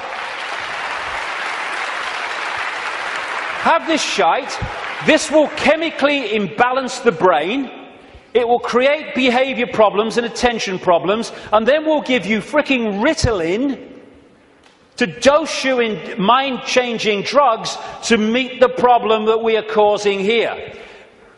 Same with genetically modified food, which is there to genetically modify us. This is why they're more and more targeting organic farmers around the world and people growing their own food to overcome the chemical shite. This is why they're targeting small farmers so the great conglomerations can move in, like Monsanto and others. This is why they have this Codex Alimentarius, which was created by Nazis like Fritz Tamir, who came up with the work makes free sign across the entrance to Auschwitz. Him and some of his fellow Nazis who went to jail after Nuremberg, he was released well ahead of at the end of his sentence because his mate intervened, called Nelson Rockefeller, 4 times mayor of New York. And they created these Nazis, Codex Alimentarius in the 60s, means code, food book or food code, and now they're trying to impose global regulations which in effect will stop us getting the doses of food supplements and vitamins that make any difference, and also hand control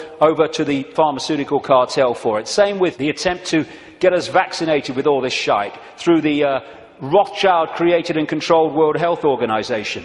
And because of the web, this centre point can control the Monsantos, the food producers, the food standards agencies, which are supposed to oversee those people, the drug companies, the Food and Drug Administration in America is supposed to oversee them. They can orchestrate all of the stuff that I've just described and listed because of this web.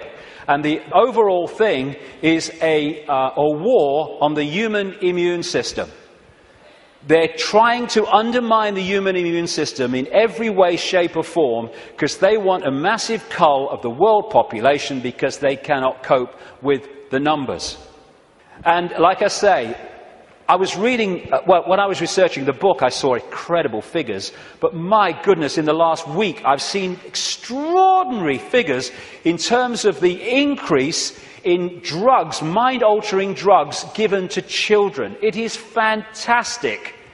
And it's being done systematically to dumb down young people and stop them expressing their true potential for consciousness, which they are. And all that is in here, how that was going to happen, written as a novel by this guy, Fabian Aldous Huxley. They're putting us in a vibrational prison in all these ways. The financial crash was orchestrated on purpose by deregulating, and it's possible to do that because the Rothschilds and their associated families and groups control the world financial system. They're moving trillions of dollars around, so they decide if the stock market goes up or it goes down. If they target the dollar, it will go down. If they target sterling, it will go down or whatever, because they have that ability, and Goldman Sachs is one of their main vehicles for all this stuff.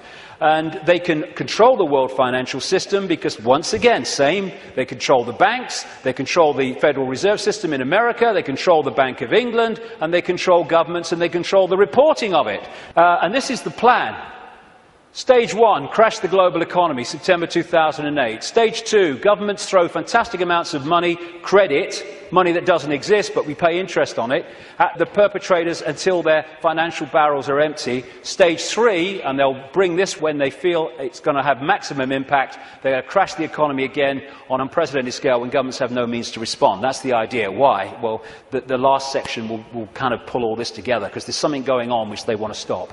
But that's the idea. The more fear, the more disruption, the more stress, the more worry that they can create, the more it impacts upon us in ways that suit the control system, as I've described through the day.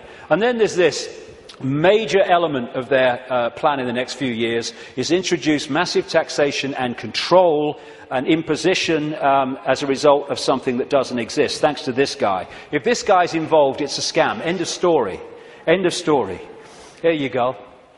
Thanks for the Oscar, but I'm totally full of crap. This man's going around demonizing carbon dioxide, which without it the world would not be as it is, and demonizing the greenhouse effect, without which we wouldn't bloody be here. There you go.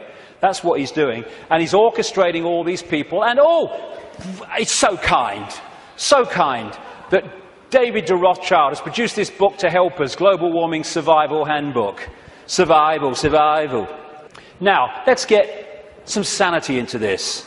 This is a graph of greenhouse gases that make up the greenhouse effect. That one, you would think from the propaganda, would be carbon dioxide. It is water vapour and clouds. I think we ought to ban water vapour and clouds. It's the only way to save the frickin' world, right? Every time we see a cloud, they ought to add VAT. I think it's the only bloody way. And this is carbon dioxide. Not only that, the grey stuff is natural, only the green slither is coming from human activity. And we're supposed to believe it's affecting the weather. It's the bloody sun. It's the bloody sun.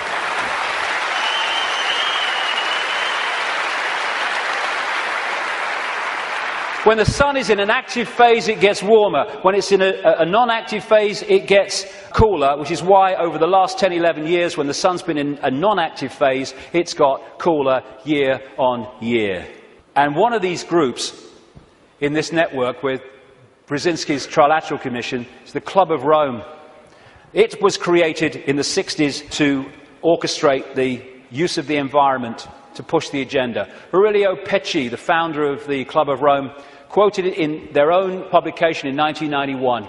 In searching for a new enemy to unite us, we came up with the idea that pollution, the threat of global warming, water shortages, famine and the like would fit the bill. And they've played it out ever since through the Church of Climatology, which is just a cult. And here's the high priest. And we have this guy, Nick Clegg, who actually calls people that challenge the global warming climate change official story as climate change deniers. Because the Church of Climatology says that if you don't accept its nonsense, you are a blasphemer! And they equate you with Holocaust deniers. That's what that line is supposed to do. And we're still pushing along. We've had Climate Gate, we've had Glacier Gate, we've had Amazon Gate, we've had Polar Bear Gate, Rising Sea Levels Gate, where all these things that were supposed to be happening have found to be not happening and have been lied about and manufactured. And we've even had Cowgate. Yes, ladies and gentlemen, I bring you glad tidings and great news. These clowns have now admitted that bovine flatulence is not a threat to human existence as we know it.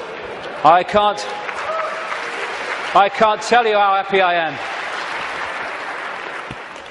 BBC, through gritted teeth, has had to admit on its website, but not on its television station, that temperatures have been falling. And yet, no matter, the Green Team goes in, Gore's team is taken on by Obama. They go around programming children about fear of the future. The Green Police to impose checks on your houses without your permission. And just to show it's a scam, there we go. How's that? Good stuff. Again, I keep coming back to this. The suppression vibrationally of this energy field and the human energy field. The reason they're stopping the manufacturing of light bulbs and the selling of light bulbs as we've known them up to this point, and they're replacing them with these things which are full of mercury and an environmental bloody disaster, is because they give off a certain vibration that affects the human energy field. This is why many people around the world get ill, physically ill, when they live with these light bulbs. It's all a scam. Very quickly to finish, political correctness. This is not about protecting minorities. It's about stopping people speaking their truth and having freedom of speech. That's what it's about. It's about creating what Orwell called newspeak, where the language replaces old speak, words that have meaning and detail and you can express yourself, with newspeak, which actually says nothing, has no ability to express detail. Because of the way it works. The only language in the world whose vocabulary gets smaller every year, Orwell said. And as he pointed out quite rightly, on the conscious level, we think in words. And so the more you reduce the words, and all this tech stuff, you are, and all this stuff, and the way we're changing the language and reducing it dramatically, is taking out over a periods, the ability to even think in detail. As one person said, how can you talk about freedom and how we must have freedom if there's no word left that really means freedom? And in 1984, of course, Newspeak didn't have a word meaning freedom. This is what political correctness is about, shutting people up so no one can say anything. You mustn't upset anybody. Well, it upsets me. You've upset me by saying I can't upset anybody. If I can't upset anybody, I can't say anything. It don't matter what you bloody say, you'll upset somebody. And then we have health and safety. Again, it's to create a situation where people can't move. I went into a Pizza Hut on the Isle of Wight. I'm not proud of it. I was hungry. And I asked for a cup of coffee. And they said they couldn't make me a cup of coffee because the coffee machine was broken. I said, can't you, true story, I said, can't you put the kettle on? They said, no, we can't use a kettle because of health and safety. It's a bloody cafe. Do not hold the wrong end of a chainsaw. Oh, thanks for that, mate. I might have made a mistake there. And what all this is brilliantly portrayed here by Neil Haigh. All these things, taxation, you can't do this, you can't do that, don't say that, health and safety, political correctness, oh, watch what you're thinking, oh, watch what you say, oh my God, is to tie us like flies in the spider's web so we can't move. We've got people worrying now about, is me wheelie bin out on the wrong day? Is it a few inches too near the curb? And you know something, and this is important. These people are taking the piss, and I'll tell you why. They are throwing this crap at us, and if they don't meet significant resistance, they go, okay, we'll throw even more crap.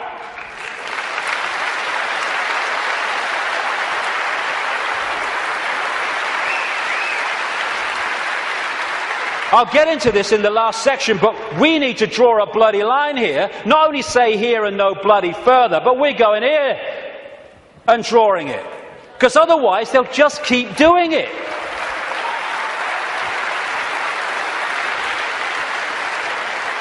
And this is the key to all of this that I'm talking about. It is a mind game. It has to be. It has to be, because from mind comes everything. This massive stop, go here, don't do this, you can't do that, all this stuff. More and more fine detail of our lives being dictated. It's to turn us into the version of this. You put a mouse in a laboratory maze and you put shock equipment down different channels. When it goes down those channels, it gets a shock, it comes back. It might go down another time, it'll get a shock and come back. After a while, not long, you can take that shock equipment away, that mouse will never go down there again, because you've changed its behavior patterns. And what they're doing is throwing all this stuff at us, giving us punishments for doing this, punishments for doing that, punishments for doing this, but you're okay as long as you do this. And that channel of it's okay if you do this is getting narrower and narrower and narrower. And what they want to do is to bombard us and batter us into acquiescence. So we become subservient totally to the system. Never challenge it. Just stay in this narrow band of robotic computer terminal perception. To turn this into this. A bar-coded, computer terminal, unquestioning, acquiescent robot. And they've done it before in smaller groups. This is China. This is waiting for work in the factory in China. And China is in so many ways a blueprint of the global society they want. 1.5 billion people in China. They're controlled by a relative handful, because the 1.5 billion are acquiescent, and therefore they cannot use their numbers to overturn the dictatorship of the few, because they're programmed not to. The rabbit hole goes very deep, even deeper than I've got to now. The journey continues. But it's to control perception and get us to believe we have no power. We bloody do. To get us to believe that we should just follow the one in front, because that's what everyone else does. Like bloody hell we will. And in 10 minutes I'll come back and let's look at what we can do. Thank you very much. Thank you.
Thank you.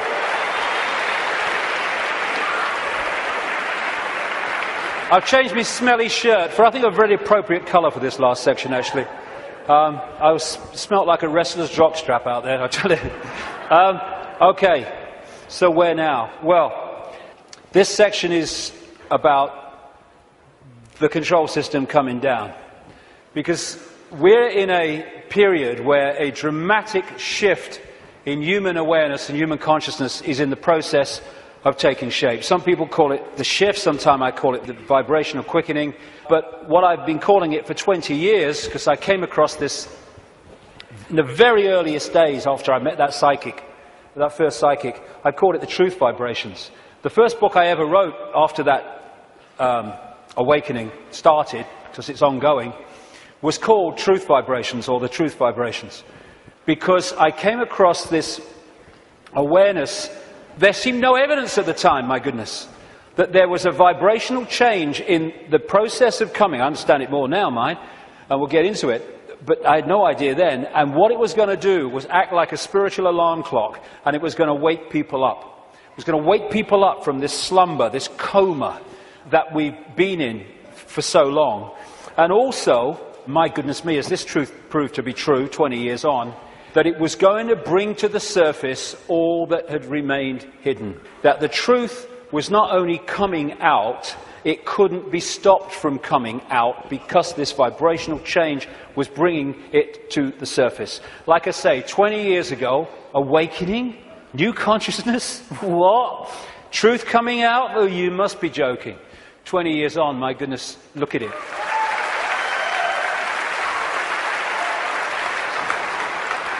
I'm fortunate to travel the world speaking, and I'm being invited to more and more countries you never think you're being invited to. And so I can see that this is not just happening in Britain, not just happening in America. It's happening all over the world. And all the differences is those that are staying in mind for now, and those who are opening mind to this change and perceiving self and the world in a completely different way. So I've been saying through the day, there's a base vibrational construct, the base vibration of this virtual reality coming out of the black holes, which triggers, as it goes through its cycle, which appears in the play-out world as like a time loop, it triggers different information coming from the suns. And we decode that information, and as it changes, so the information changes, and so therefore the epoch changes, the yuga changes. And we're now at this cusp where we're going from one epoch, one vibrational information epoch, into another one. And this new one is dramatically more expansive, dramatically more enlightened in the level of awareness that we are going to have access to.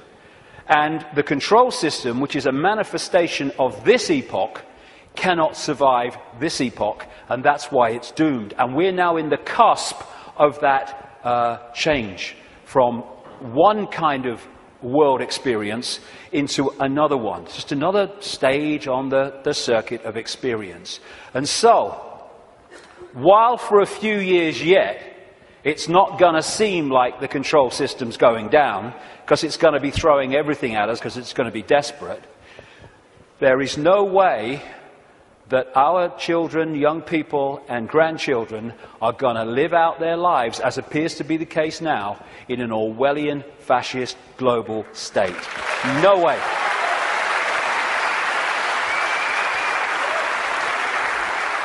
This changing epoch, changing information, is starting to be activated within the Earth grid and, of course, within the human grid. This new information is starting, for those that open themselves to it, instead of stay closed in density, because if you stay in a dense state, then these higher vibration energies are not going to impact like you if you open yourself to them and connect with them. But those that are awakening, this new photon information, this more expanded perception, we're starting to integrate it, and we're starting to get insights from it, because it contains information that hasn't been around in this period we've been through. Now it is, and suddenly it's like, Oh, I see it now. Oh, I get it now. Why didn't I get it before? Because you're now decoding a totally different level of information that's becoming available, and it's encouraging us, it's pressing us, it's urging us to open to all that is and change the way we perceive the world. What certainly is true is some strange things are happening in the sun. The sun goes through cycles of less activity and more activity, the so-called sunspot cycle, which also produces the solar flares and all that business. And it's kind of quite a predictable cycle of some 11 years, and it goes into a down period and then another one starts. But what's happening now is that the down period has been bewildering scientists, because the new period, the new sunspot cycle of activity, which will push temperatures up a bit, and these bloody global warmers will go orgasmic when it does, is not becoming active. There is no one, this is something I read in a scientific magazine, there is no one alive today, or nearly alive today, who has experienced a down state of sunspot activity of the kind that we've been through in the last few years. This is why temperatures have been falling.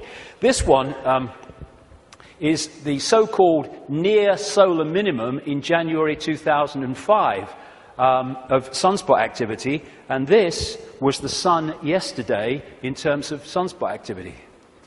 Something's changing, and other things about the sun are not reacting as they normally would. But I suspect that when it starts again, and it will, we're going to see some dramatic activity in the sun. And that will impact upon not just the Earth's energy field, it will impact on our consciousness, our awareness, and things will start to speed up.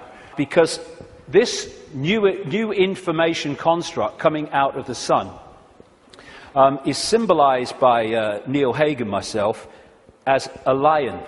As the real human being, I symbolize as a lion also. And basically, these truth vibrations are going to dramatically, as we go through these next few years, dramatically affect human perception, human awareness, and human potential as this new information becomes decoded and the awareness potential expands and we access a greater part of all possibility. Another thing these truth vibrations are going to do and are doing is to break that wall, that line of troops on the left brain, and we're going to be accessing more and more of our right brain potential. So our creativity, our insight, our ability for what people would call genius today, it's the natural human state, is going to more and more expand. We're heading in for an incredible time. It might not seem like it for a few years, like I say, because these people will be battening down the hatches and trying to do everything they can to stop it, but that is what awaits us. In many ways, I wish I wasn't 58. I wish I was like 28, because I'd like to live through a bit more of this. But I'll have had me fill by the time I'm done, which is bloody well not yet, I'll tell you. So when so as we are impacted by these truth vibrations, because we open ourselves to them, then we break out of these boxes. And these are the people who are not being touched by that yet, but my goodness me, I'm seeing people now change dramatically in no time. I was walking through where I was speaking in Santa Fe last year, and this guy walks past me. He'd flown in from Austin, Texas, and he said, 3 months ago, mate, I thought you were mad. Words to that effect. He said, now I get it. And he got it so quick, and we're going to see this happening. People changing dramatically, and also, as I understood 20 years ago, that all that's been hidden, the curtain is being pulled back.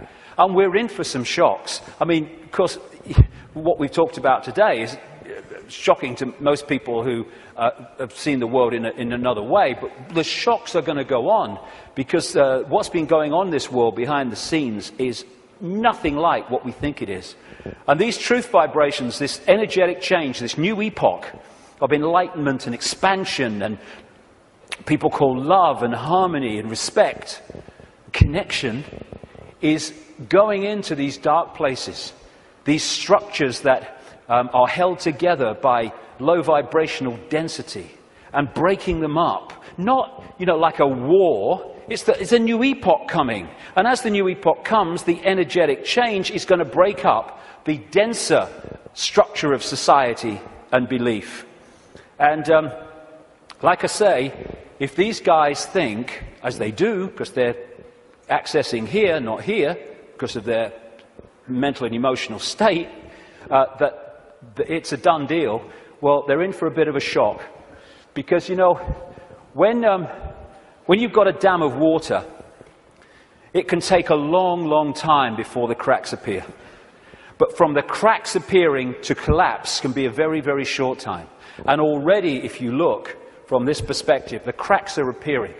And the first crack is when people say, I've had a freaking belly full of this. I ain't taking this anymore. Then the cracks start to appear. And what we're going to see in the next 10 years is this control system, increasingly as the years pass and these truth vibrations get more powerful, we're going to see this control system come down because a new awareness is being breathed into this reality, and a control system based on suppression of awareness therefore cannot survive that change. Now, another perspective on why the control system is going crazy now. As I say, they can see down what we call a timeline further than we can when we're in this reality, because they're in another reality looking in. So they could see, they don't know the scale of it because they can't get out here where it's being orchestrated from, and they can get here. But they can get a feeling, and they have had an awareness that this energetic change was coming and how it could potentially affect the slaves in terms of waking them up. It is absolutely no coincidence whatsoever that it is now, of all times, in this experience within this reality, when these truth vibrations are manifesting themselves and quite demonstrably changing the way people perceive self in the world, that this control system is at its peak in trying to suppress humanity, control humanity. It's absolutely in sync because this moon matrix can only influence human perception if humans stay within its vibrational frequency, within its hack. The truth vibrations are taking us out of that frequency range, and therefore it's losing its influence on awakening people by the day as we start to perceive and see and become aware of things that we weren't before when we were connected to the hack. And all these things, destabilizing us chemically through food and drink, rewiring the body genetically through genetically modified food, what they're doing to the kids, the drugs, mobile phones and all this microwave soup that we now live in, microchips especially, they're all designed to externally suppress or internally suppress, in terms of food, etc., the human body computer to stop it accessing these truth vibrations. It seems to be, on the face of it, that they're trying to grab more and more control. The truth is, it is a desperate, desperate attempt to hold on to the control they've had thus far. That's what it's about. It's battening down the hatches to stop the control system coming down. In part because it has many expressions, including creating earthquakes and dramatic extremes of weather. This technology known as HAARP in Alaska, and it's now got other organizations connected to it and technology connected to it increasingly around the world, it bounces radio waves off the ionosphere, the highest part of the atmosphere, and back to Earth. And what it is in major part is a underpinning, a supporting role to this moon matrix to create a low vibrational atmosphere in the lower atmosphere where we live in and operate in like this. Again, it's targeting this morphic field, as the Satanists call it, and some others do too, to keep it in a low vibrational state. It's fighting the truth vibrations. They know what they're doing, on one level anyway. And one of the other things that HAARP can do, and it's in the patents of the technology, it can send out radio waves carrying information, thoughts, on the wavelength of human brain waves, and it can impose those thoughts on the brain, which we then manifest through as our own thinking. That's also part of this, and it's also part of this defense mechanism against this epoch change. And if they change and affect this energy field we live in, we will be affected by it if we stay in density and closed mind state. I'm absolutely convinced, have been for years, that part of the creation of this like sub-reality underpinning, supporting the moon matrix, which was okay up to this point, didn't need anything else. But now this energetic change is taking place. They're bringing the troops in, if you like, to underpin it. And I'm convinced that part of the chemtrails, which kind of pollute our skies and stuff and contain metals and barium and aluminium and all this stuff, is part of creating this sub-reality. What the truth vibrations are doing is healing this schism. It's part of what it's doing. And the schism has been this distortion in the metaphysical universe, the waveform information construct, has been playing out into the holographic play-out world for, well, what would you call it? Eons, for as long as we can remember. And it has manifested itself out as conflict and fractured personalities and all the rest of it. This is being healed all the time as these truth vibrations impact themselves and we move into this new epoch. And those that are tuning into it, it's healing these divisions. And when this changes, this must change. And the control system is a play-out holographic expression of the schism. So when the schism heals, as it's going to, this distortion, its outward holographic expression, the control system, must fall. That's why it's doomed.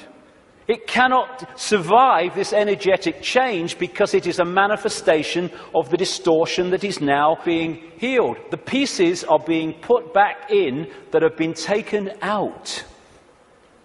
A totally new era is in the process of moving into human experience, and this control system, it's doomed, and all its expressions are doomed. Not doomed like, let's have a mass bloody murder, mass killing, all the rest of it. Doomed in this reality because they're connected to something that's disappearing. There'll still be infinite consciousness, even those in the control system. They'll remember who they are eventually. It might take some time, and we'll be having a beer with them one day thinking, do you remember when you were stupid? Oh, yeah, I remember that. Oh, God, mate, yeah. Oh, that's what we'll be doing at some point. So this epoch change is moving from a sense of division, left brain, where it sees everything as apart from everything else, sees everything in terms of structure and apartness. We're moving from that perception as this energetic construct changes to a perception of what comes from expanded consciousness and awareness, which is we're all one. We're all expressions of the same one consciousness, which again makes racism ridiculous, ludicrous, insane, the height of ignorance.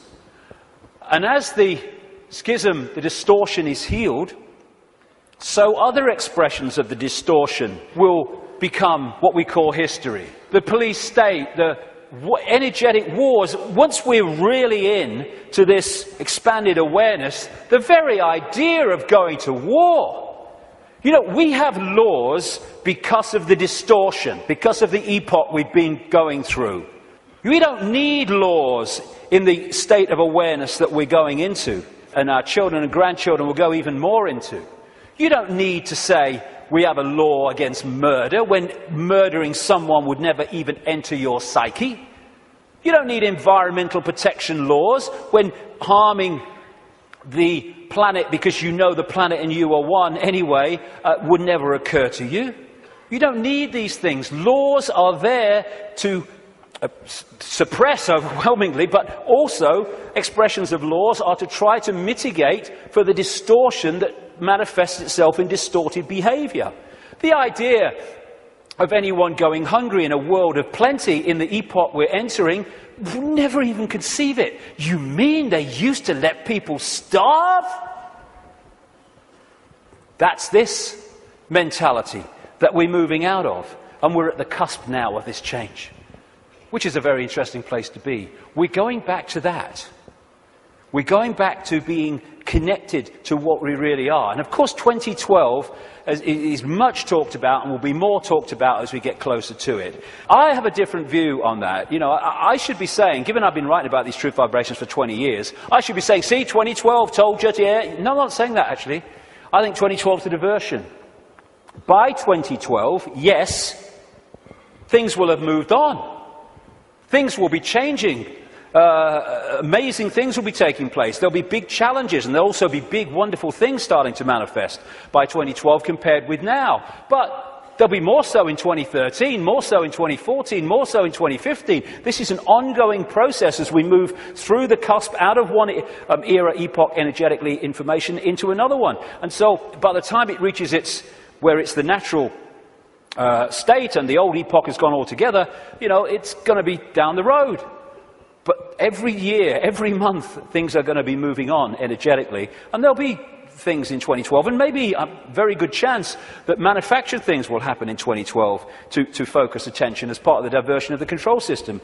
It's quite possible that that will happen. But I don't see 2012 as some epoch-changing year.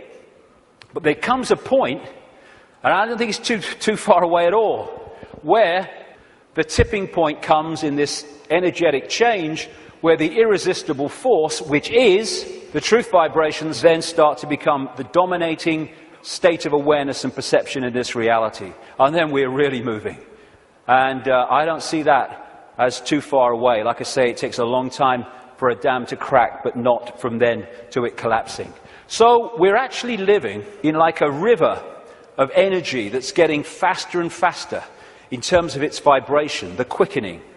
And what we can do is we can get on the airbed or the canoe and we can go, whoa, what a ride, this is great, that's fantastic.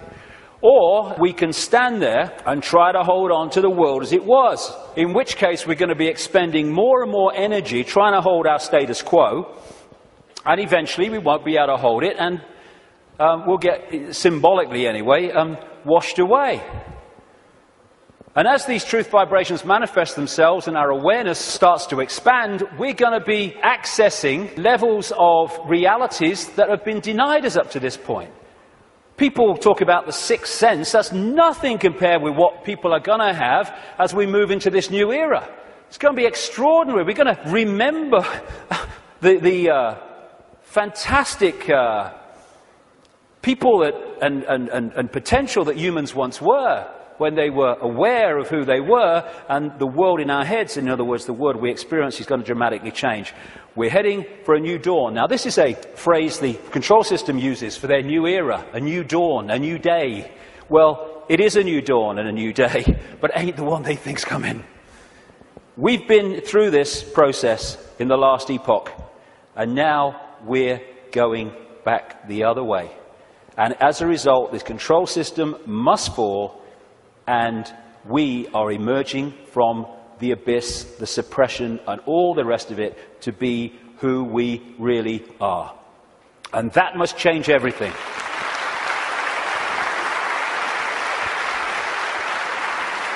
Einstein said you cannot solve problems with the same level of consciousness that created them. That is very good news, because what we've been doing through this epoch is creating problems with a certain level of consciousness, mind, and then bringing people in to solve the problems with mind and creating more problems. Now we're in this change where we're expanding consciousness, expanding awareness, and suddenly that cycle of problem and more problem, and it's unsolvable, there's no way out of this. Suddenly it's a piece of cake. Look, it's so simple. Fantastic time we're going into, but the next few years are going to be challenging. It's breaking the spell that the moon matrix and its supporting technologies and manipulations has had on the human mind. You know, we don't have to find enlightenment. We are enlightened. What we need to do is remove the barriers of belief and perception that we've thrown around ourselves that keep us from that enlightenment. That enlightenment's never gone away. It's over here. It's saying, I'm over here. I'm over here. And this is what a major role the truth vibrations are doing, because they're the quickening. They're breaking up these dense energy fields, and as they do, suddenly we're connecting with levels of awareness that we didn't realize. We've been in a trance all this time, programming perception because of that. And it connects through the reptilian brain. So let's disconnect from the reptilian brain as part of breaking the spell. It feeds us fear, it has to, constantly. Fear this, fear that. Insecurity, anxiety, that's what it's doing to manipulate our perception and hold us in a low vibrational state, therefore the moon matrix. So one of the ways that we can, just on a daily basis, is disconnect from the lizard brain, and therefore what it's connecting us to, is to, simple thing, don't count to 10, count to 50. And if you're still wound up and about to hit somebody, count another 50. Because what the reptilian brain does is it doesn't think, it reacts. That's why it's so fast. It doesn't have to think, just reacts. Now, the other parts of the brain, like the neocortex, they think things through, so it takes longer than the reptilian brain. This is why we react to something, reptilian brain, and then maybe a minute later, 2 minutes later, maybe half an hour later, the visual cortex has thought this through, and we go, oh my God, I overreacted, didn't I? Did I really say that? Oh my God. That's what, it's the reaction system, reaction. And if we can stop reacting, emotional reaction and all that stuff, because, you know, we're manipulated so much through the reptilian brain reaction system. It's not problem, think it through, do a bit of research, see what you think, discuss it a bit, solution. It's problem, reaction, solution. That whole process of mass manipulation is done through here. So when we're faced with a situation, and I'm talking to myself as much as anybody here, you know, I'm not cross-legged on a mountain saying, hey, here I am. No, I'm talking to myself as much as anyone else. When we're faced with these reaction systems, whether it's because of a world event, whether it's because something in our lives, if we can just go, okay, I don't like this. 1, 2, 3, 4, 5, 6, and eventually the reptilian brain loses its power because it's a reaction power, and once the reaction's gone, it's lost its power, and we can think things through. And if we stop reacting through the reptilian brain, then we are massively disconnecting from the moon matrix. And as these truth vibrations change the nature of this energetic control of the human collective mind, the hive mind that we've been connected to, then its expression, this structured world, the way we work. And, you know, my brother said to me once, what's it all about, Dave? He said, you get up in the morning, you go to work, you come home, you have your tea, you watch telly a bit, and you go to bed. You get up and you go to work. I mean, look at it. It's the way it is, the way it's structured. It's slavery because it's so limited. And I've talked to people once, the last time I spoke at the Oxford Union, I was talking to some students. They could not perceive a world in which there wasn't a hierarchical structure of government because there would be chaos. That's the left brain at work. And people, when you think, look, this world is crazy. It's not serving people. People are serving it. That's what we are. We're slaves to a system. Politicians are slaves to a system. They go into the system. They think they're going to change it. The system changes them. And therefore, we can't perceive left brain, old epoch, that actually there are other ways of living, of interacting, other ways of providing food and warmth and what you have, other ways of living life than this drudgery. But as we expand our awareness, then other ways of interacting will become very obvious to us. Blinded by belief, believe. This is one of the control system's greatest weapons to control the human psyche. Get them to believe something. They don't care if it's this religion or this political belief or whatever it is. As long as you believe something powerfully, then they got you. Because belief builds walls around itself, repels all borders that challenge that belief, and suddenly you're living your life on a postage stamp or a dot. And your true ability to perceive in an expanded way is gone. You've given it up to the belief. This is how it must be. And once you have a belief, like a religious belief, then there are rules and regulations. Walls go around the belief. If you're going to be one of us, you must believe this. You can't believe that because they believe that, so you'll be one of them if you believe that, and all the rest of it. Here we go. We're all possibility. What are we doing having rigid beliefs when we're all possibility? Religion is mind. And there are many expressions of religion, not just going to church. There are many religions of the mind of various kinds that don't appear to be, but they are. Addictions of the mind. It's mind. You must believe this. There is one possibility. What's that saying? There is one possibility. That's how mind thinks. Consciousness, there is one possibility. You're having a laugh, darling. So religion, as we know it, is not going to survive this epoch change either, because it's an expression of the last one.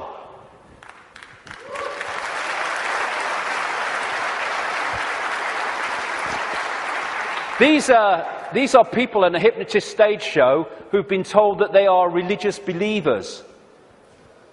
There's so many religious believers who are like that. There's so many prisons of the mind, religious belief, racial belief. I'm in a different spacesuit to you, so I'm better than you are. It's like being two spacemen on the moon and they're having a bloody argument because what spacesuit is that colour and that spacesuit is that colour and that was made here and that was made there. Mine's superior to yours. It's childish, child's play. And by the way, it's not just white people who are racist. It's a mentality that can manifest through any race. And you have racism all over the world.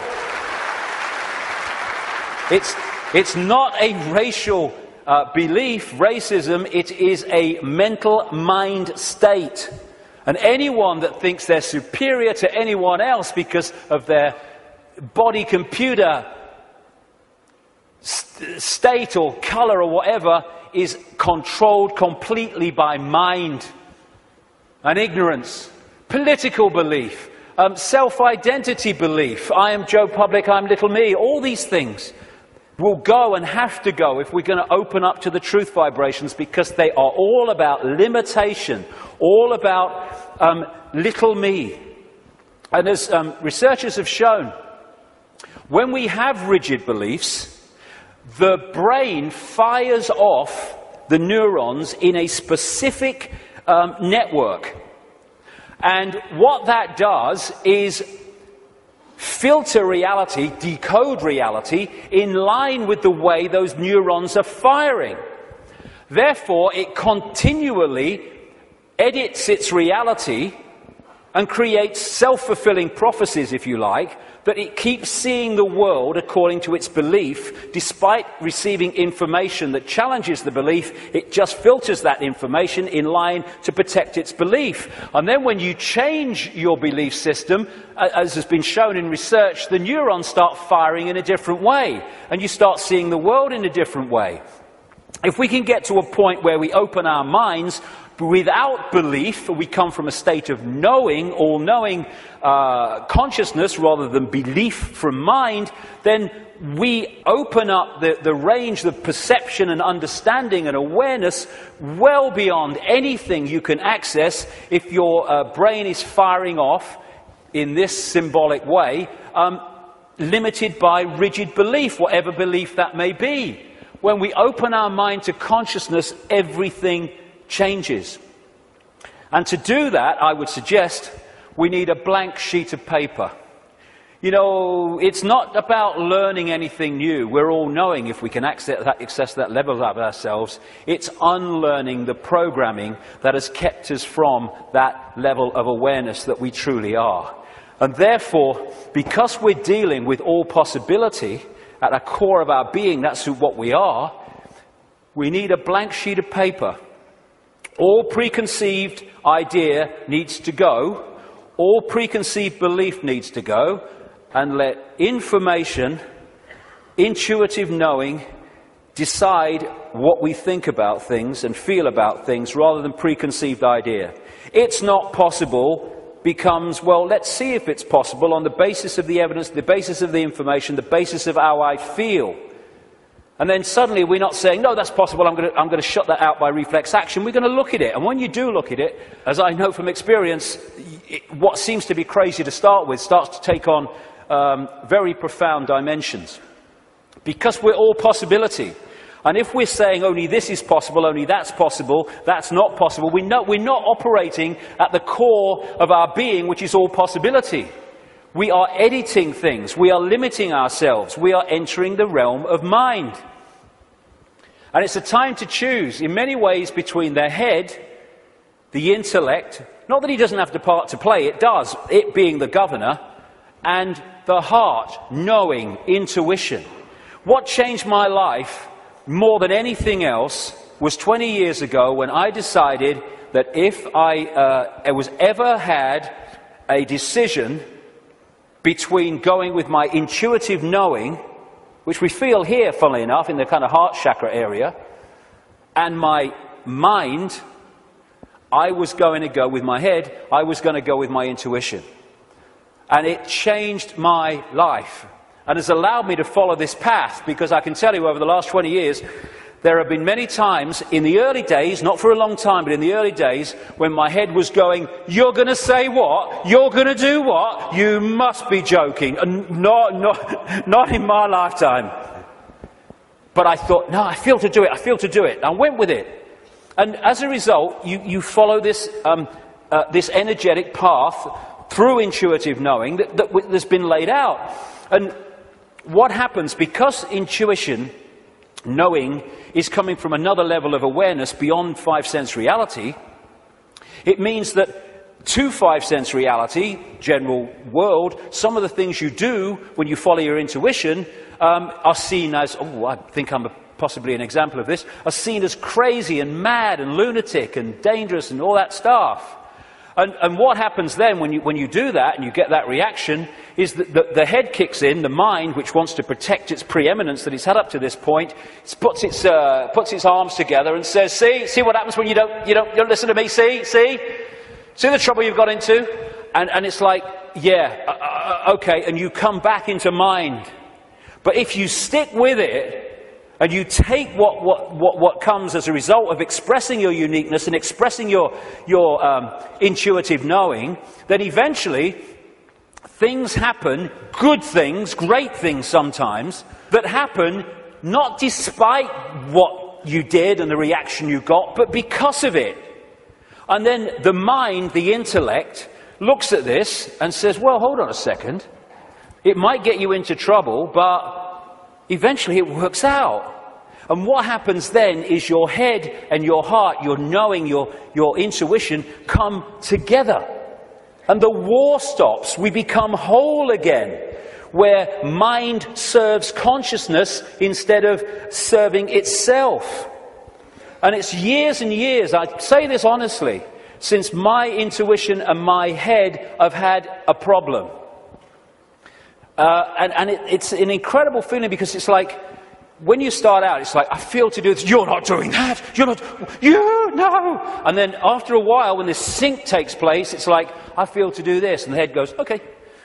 And it's a totally different way of interacting with the world. The war stops. And this is open to all of ours. But the first thing is what it is. It's to face the situation we're in, and then we can do something about it. First thing, to realize that up to this point, we have been slaves thinking we were free. And so the first stage is to acknowledge that, and when we do, we can do something about it because we're accepting what the situation is. The second thing is to choose freedom over slavery and be prepared to do what is necessary to achieve that freedom over slavery. And when we do that and we mean it, there is a shift in our energy field.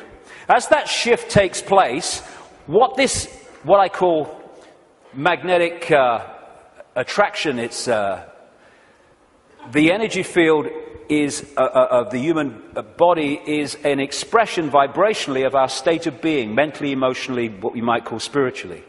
And therefore, our state goes out as a vibrational field, and it draws in other vibrational fields that sync with it. We call these people, places, locations, ways of life, jobs, opportunities, or lack of them. So when this shift takes place, because we've said my intent, very powerful intent, is that I want freedom, and I want to end my life. I'm not going to be a slave anymore. I'll do what is necessary to understand who am I, where am I. Suddenly this energy field shift takes place, and we start drawing in new people, places, locations, opportunities, etc., that are syncing with the new vibrational state as opposed to the old one. And at this point, and I experienced this big time in the public eye, we experience this shift as our lives falling apart. Partnerships may end. We may lose our job. We may change location. We may, like me, undergo massive ridicule. But what if we understand what's happening? The old energy field, the old you, the old intent, the old awareness was pulling in the old life. And then when it shifts, it's pulling in a very different expression of the new vibrational self. And that transitional period, when the shift takes place, the old life falls apart. But if you want to change your life, then the old life has to fall apart unless it serves the new one. So when we choose freedom, the transformation can be challenging. It's easier now because more and more people are going through it and we're beginning to understand the process. I felt like this so many times. I went to the top of a hill in the south of England, the west of England, one day because I didn't want to upset anybody. I went to the top of this hill in the middle of nowhere. And I screamed my frustration out. I know what this image means, and so many other people do. But it was the old life breaking down so the new one can take over. It's time to know thyself. Not thyself that we've been told we are, but thyself which we really are.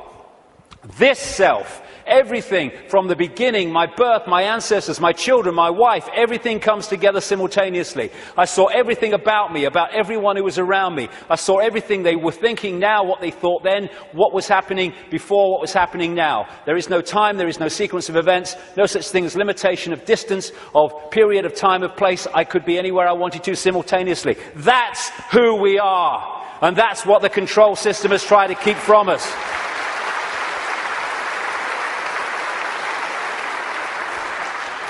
Now, the way to go most powerfully with this change is to stop identifying who we are with what we are told we are, little me. To stop looking in the mirror and thinking that reflection is me, it's all I am.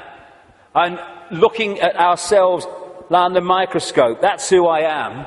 And bringing our point of observation from I am David Icke, a personality born in Leicester, England in 1952, to I am infinite consciousness. All that is, has been, and ever will be, can be, all possibility.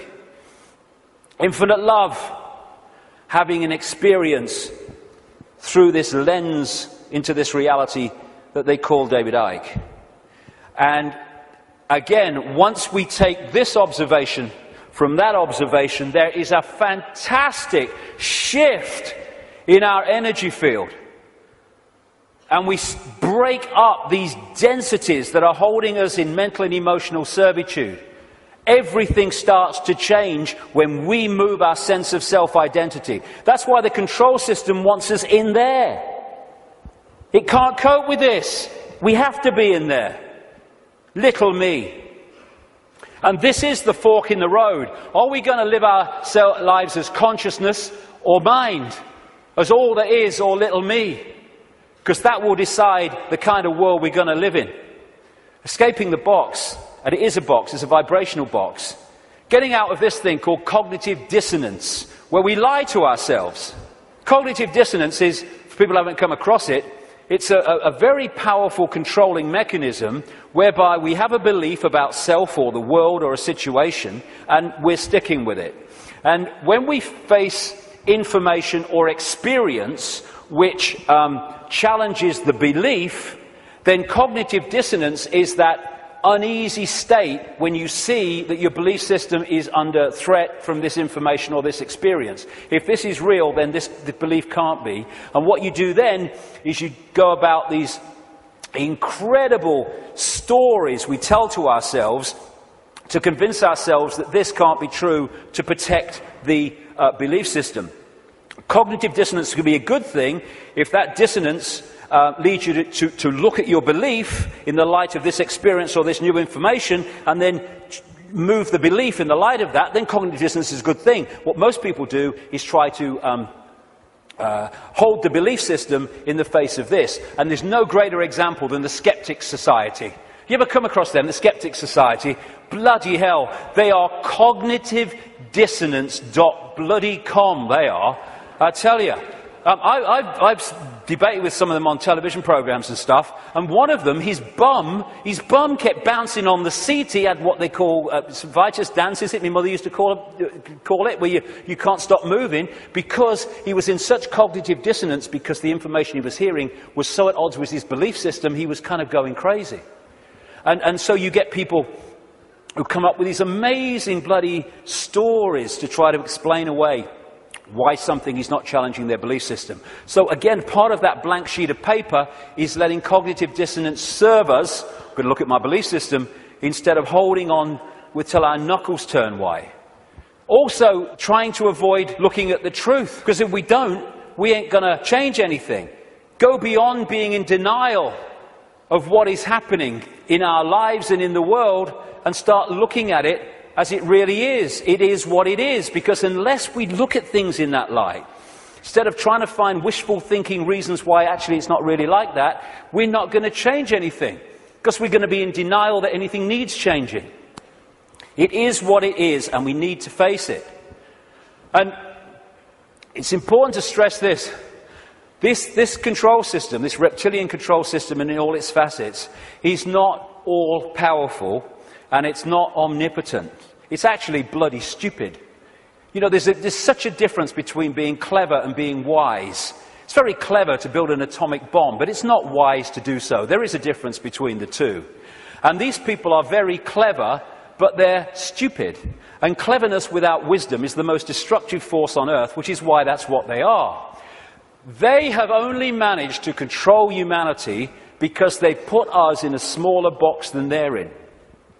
Because of their mental and emotional state, fear, wanting to control because of fear and all the rest of it, they are in a vibrational box. They can't access any higher levels of awareness because of their mental and emotional state that's holding them in density, and their fear. Their fear is being passed on to us through this collective mind. So the only way that they can manipulate and control us is by putting us in a smaller box than they're in, and that's what the suppression of knowledge and awareness and consciousness has been all about. But as we open ourselves to the true nature of ourselves, we can move well beyond any area that they can access. So just because they're technologically advanced intellectually, it doesn't mean they have power over us and they're omnipotent and all-powerful. They're not. They're desperate. Desperate because of the numbers of them to the numbers they're trying to control. And the other thing, I use this analogy a lot, is, like I said earlier, we don't have to find enlightenment. We just have to open our programming to the enlightenment we already are. And it's a testament to the magnificence of what we really are, that this control system has had to throw everything at us. Look at it. All these facets. The food additives, the electromagnetic pollution, the programming through the media, the suppression of education, the suppression of science, all this stuff. They have to throw at us to keep us in servitude. It's like, I use this analogy, if you want to put a ball floating on a tank in an unnatural state, which is where we've been, you have to push it down and you have to hold it there. Because its natural state is floating on the surface, You have to hold it there, because the moment you let it go, zoom, it's gone into its natural state. And symbolically, we've been held on the bottom of the tank by all this stuff that's thrown at us from cradle to grave. And the fact that it needs so much to hold us in this suppressed state shows the magnificence and genius that we really are, we once were and will be again. When I say we, I mean what we call humanity. So as the control system's ability to do that is unraveled, and this is happening, then we're going to go to the top of the tank again, not by finding enlightenment, but by removing that which is keeping us from it. Be afraid, big monsters coming. This is the big area that they control us with, and we need to let go. They're feeding of this fear, fear, fear. Like I say, 1.5 billion people in China controlled by a handful because of fear of challenging the handful. No more fear. I mean, this is such a symbolic picture. Here's all these bloody sheep, and here's 2 shepherds, and there's a guy at the back. Now, those sheep, symbolic of humanity, can only be controlled in this way because they acquiesce to the shepherds, and the sheepdog symbolizing fear. What if this group of sheep, instead of going ba, ba, ba, ba, and if they want, oh, ruff, ruff, oh, fear, oh, following the one in front, the control system, the shepherd, yeah, oh, he's got the power, he's got a stick, aye. What if those sheep said, oh, look, I'm not following him anymore. And hey, Rover, woof, bloody woof, on your bike, you're not frightening me, okay? I'm over here. I'm over here. I'm over here. I'm going down here. I like that. There's some grass down here. Suddenly, this herd, flock, whatever you want to call it, is scattered. Because it's expressing its uniqueness and it is not fearing the consequences. These people, apparently all powerful, have no bloody power. None. They'd never find most of them. They might catch them. And that's what humanity's like. We have the numbers. And yet, because we acquiesce through fear of challenging the control system, even though we have the numbers, the handful of people control the many. We have the power. We've chosen not to use it. It's about bloody time we did.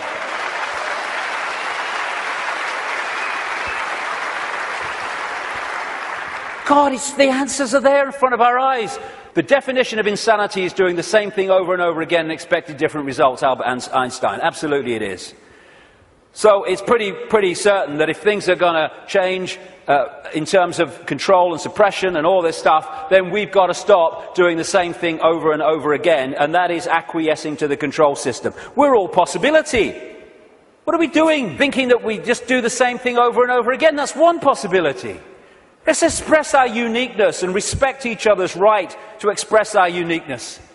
We're all possibility. Actually, one possibility is swimming against the tide. Let's try it. And let's respect each other's right to do that. We should be celebrating diversity. Diversity is an expression of all possibility. It's acquiescence and conformity. That is an insult to all possibility. And yet that's what this system wants us to do, conform. And you know, at least sheep need a sheepdog to keep them in line. Humans have out-sheeped the sheep because we keep each other in line. We don't need the sheepdog.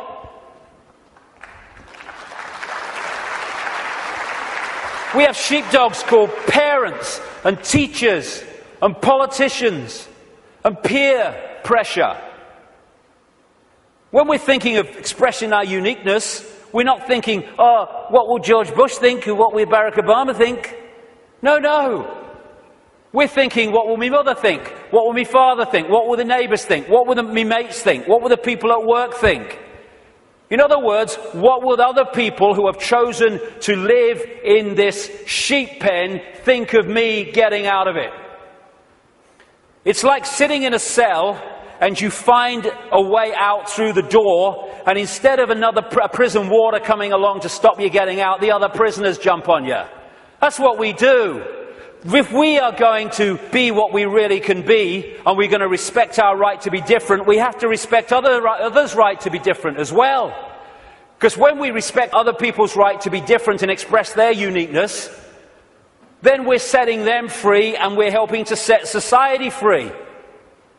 We are policing each other all the time through ridicule, through condemnation. We need to start being at peace with other people having different views and expressing different lifestyles than we do, even if we don't like it.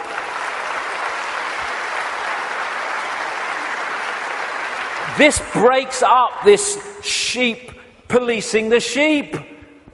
There's only a few who in full knowledge are behind this control system, and they have to get the target population to police the target population. They don't have the numbers to do it themselves. I have a simple philosophy on life, so simple. Do what you like so long as you don't impose it on others. Dead simple. That's it.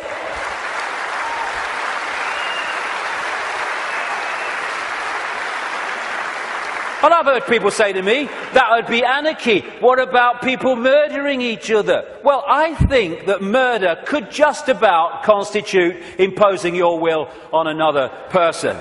And when you think about that simple philosophy, it overrides all law, need for law. If we live that, we don't need laws that say don't murder when you wouldn't impose yourself on another person. But we can do this.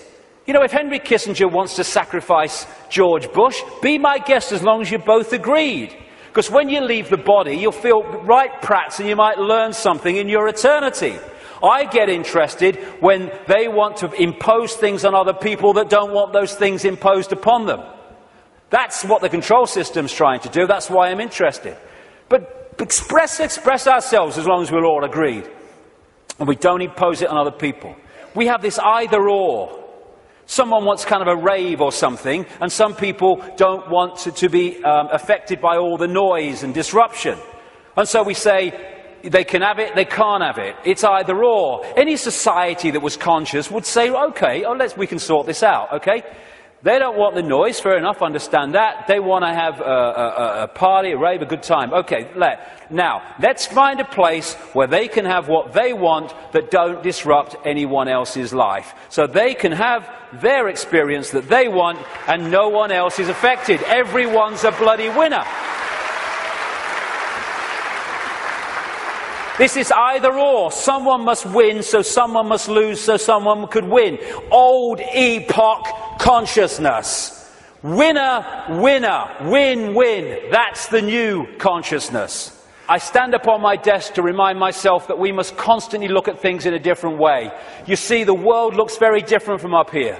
You don't believe me? Come and see for yourselves. And it does. When you move your point of observation, the world looks so different. When we break out of constantly scanning the world from a single point of observation so everything looks the same. From a higher point of observation, things look very, very different. And we can break out into infinite consciousness. Clear our minds. That's another thing, another layer on the onion. It doesn't matter. My goodness me, how we make things matter that don't matter. And it clutters up our mind, it clutters up our emotions, and holds us in low vibrational servitude. I have a thing I call the deathbed perception. You're lying on your deathbed, well, your body is, you're not, and you've got 10 minutes to live. Tell me, looking back at your life, what mattered. You know, in 2004, when that guy cut you up at the lights, and you got out your car and you screamed abuse, and he got out and wanted a fight, does that matter now? No. Then the trick is to make sure it doesn't matter then. To bring that mentality into everyday life. It doesn't matter. We get het up, angry, frustrated. We worry about things. People worry about going to the dentist. Then they go to the dentist and they go, oh, that was all right. What do you mean it was all right? You've been worried sick for 3 weeks. It's destroyed your life for 3 weeks. You tell me it's all right. There's no problem. It's bringing this. It does what really matters. What really matters is loving each other, caring for each other, being kind to each other. What matters is expressing our true magnitude of infinite genius, not acquiescing to meaningless things that we take so bloody seriously. How many things do we look back that got us really het up, frustrated and angry, and we look back, it didn't really matter, did it? Well, don't let it matter then. That's the thing. And then there's what I've long called combing the mirror. Combing the mirror is a crazy thing, because what happens is you want to change your hair, so you comb the mirror. Funnily enough, your hair doesn't change. What you have to do is comb your hair, and then the mirror reflects it. And this so-called out there world is like the mirror. It's not even out there. It's a projection of in here. If we're going to change this apparently out there world, we have to change in here. It's like if this is a movie screen, and I don't like the movie, so I'm going to stand here and I'm going to hurl abuse at the movie screen. Nothing's going to change. I've got to go back to the projector and I've got to change the reel, and then this will change, because this is just an outplaying of that. And the Illuminati control system is delighted, indeed encourages us to believe that we can change the world, if you like, and our lives out there. They want us to comb the mirror because they know nothing's going to change.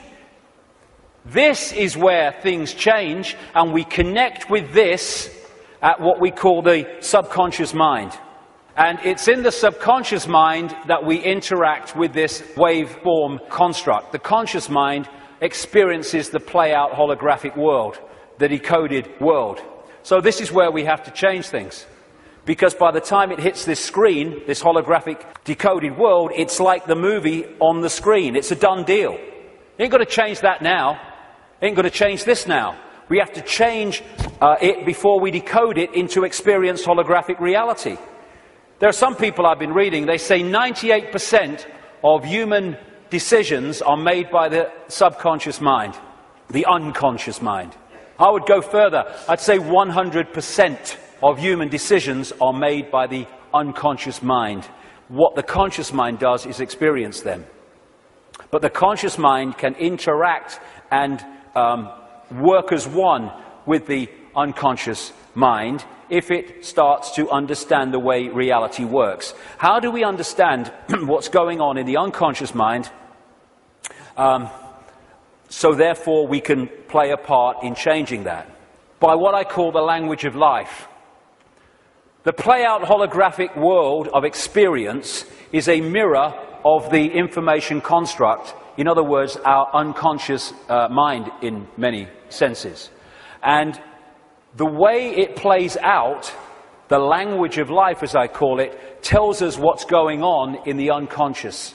And therefore, we can play a part together, unconscious and the whole of self, in changing and clearing out what is happening in the unconscious, which is playing out in the experienced conscious holographic world.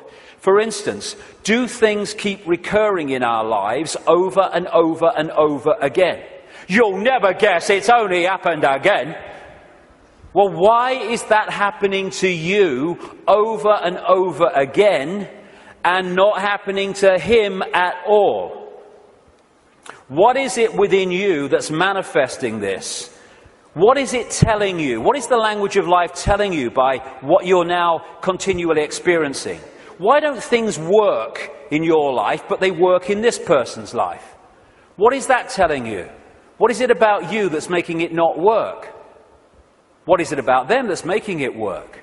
The language of life. And you can start to read this. And it's about taking responsibility and saying, oh God, I'm so unlucky, nothing ever happens to me.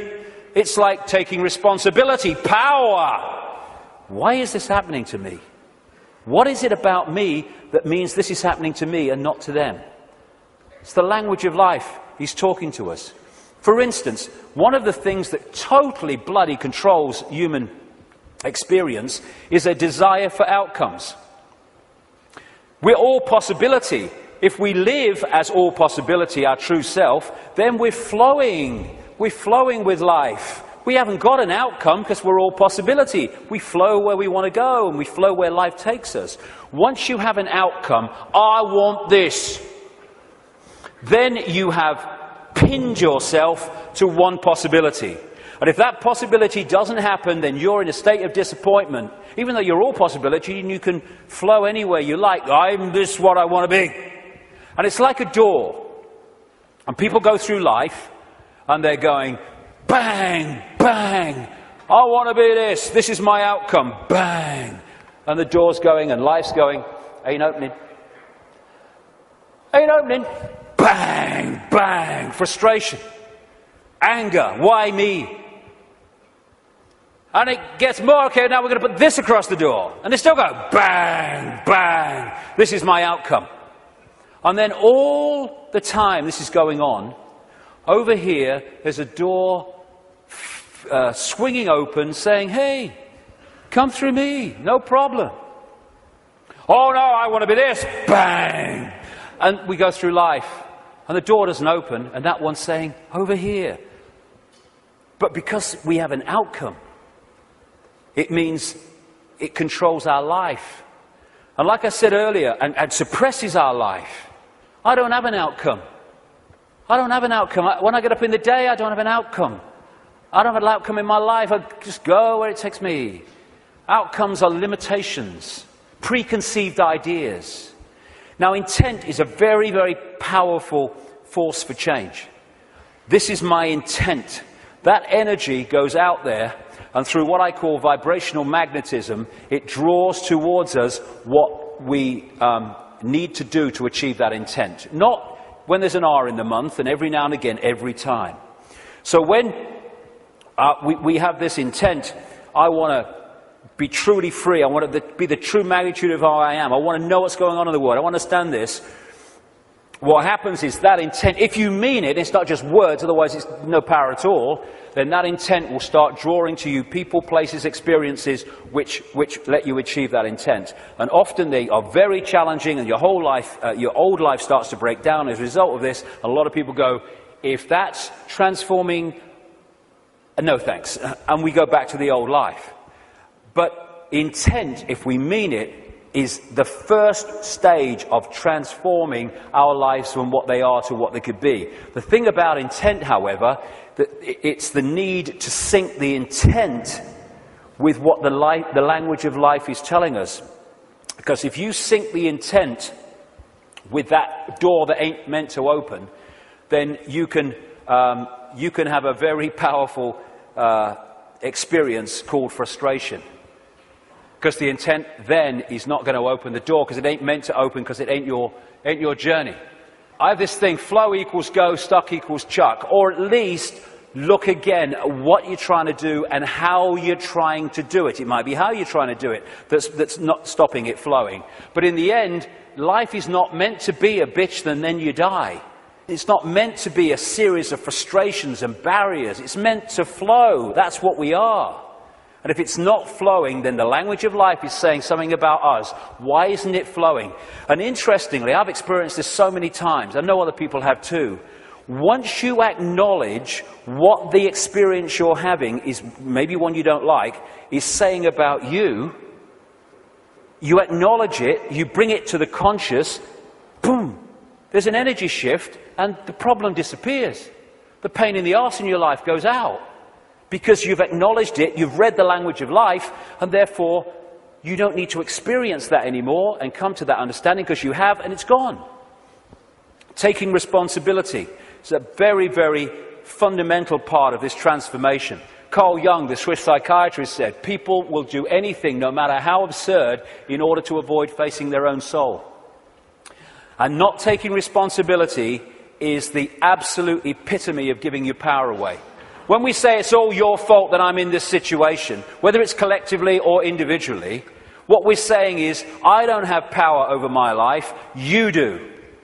Taking responsibility is taking your power back and saying, okay, I'm taking responsibility for this because I have the power to change it. They're not responsible for it, they're not. They're just the language of life speaking to me about my responsibility. Therefore, I'm not going to play the blame game. This is my responsibility, and I'm going to deal with it. And when we do that, we take our power back and we can change things instead of going through life as a victim of other people's circumstance, which means we're powerless. That's little me. And we ask ourselves, why me? Why am I going through this experience? Well, through the process of vibrational attraction, vibrational magnetism, an expression of us is going out, and an expression of us comes back in the form of people, experiences, locations, jobs, everything. So therefore, what we're putting out is what we're pulling in. Why me? Because we're creating it. Bad luck, good luck, no such thing. Why do some people win, some people lose? Because some people pull that in, some people pull that in. You get people who they say, you meet them and they say, nothing ever happens in my life. And you say, well, what would you like to happen? And they go, well, I don't know really. Well, I don't know really goes out as a vibrational information field, and what comes back is a life where nothing happens. Why? Because you don't know really. So we're not victims. We think we're victims, and the control system wants us to believe we're victims, because then we will do nothing to change the fact that we're not expressing the power that we have. Why me? Ask yourself, because it's your choice. It's your choice and my choice in the sense of there's not some guy with an AK-47 on some other dimension saying to our consciousness, get in that body or I shoot. And in the same way, once we get in here, we attract what we attract. And when we take responsibility for that, we can stop attracting it. Why me? It's like the Oracle said in the Matrix. You've already made the choice. Now you have to understand it. You didn't come here to make the choice. You've already made it. You're here to try to understand why you made it. And as the message from the psychic 20 years ago said, arduous seeking is not necessary. The path is already mapped out. You only have to follow the clues. We are guiding you along a set path. If we get caught in mind and the limitations of mind, then we can not go along that path. Because mind is telling us, oh no, you don't do that in this world because you have to do this and you conform and all the rest of it. The difference is that when we make the choice of the path we want to journey on in this reality, in what we call a life, we're doing it from this perspective of perception. When we're trying to understand why we made it, we're doing it from this level of perception. So this sees it on one level, and this is going, I'd agreed to this, you must be having a laugh.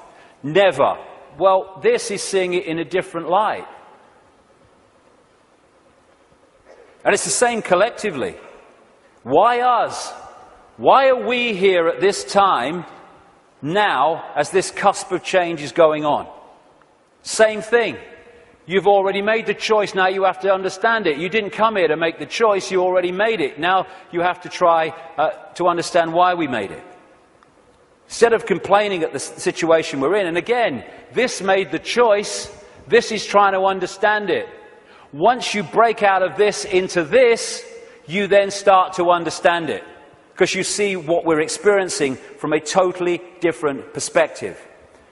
For instance, this sees, in the journey down the symbolic river, this sees the next turn on the river, no further. This sees the whole river from source to sea.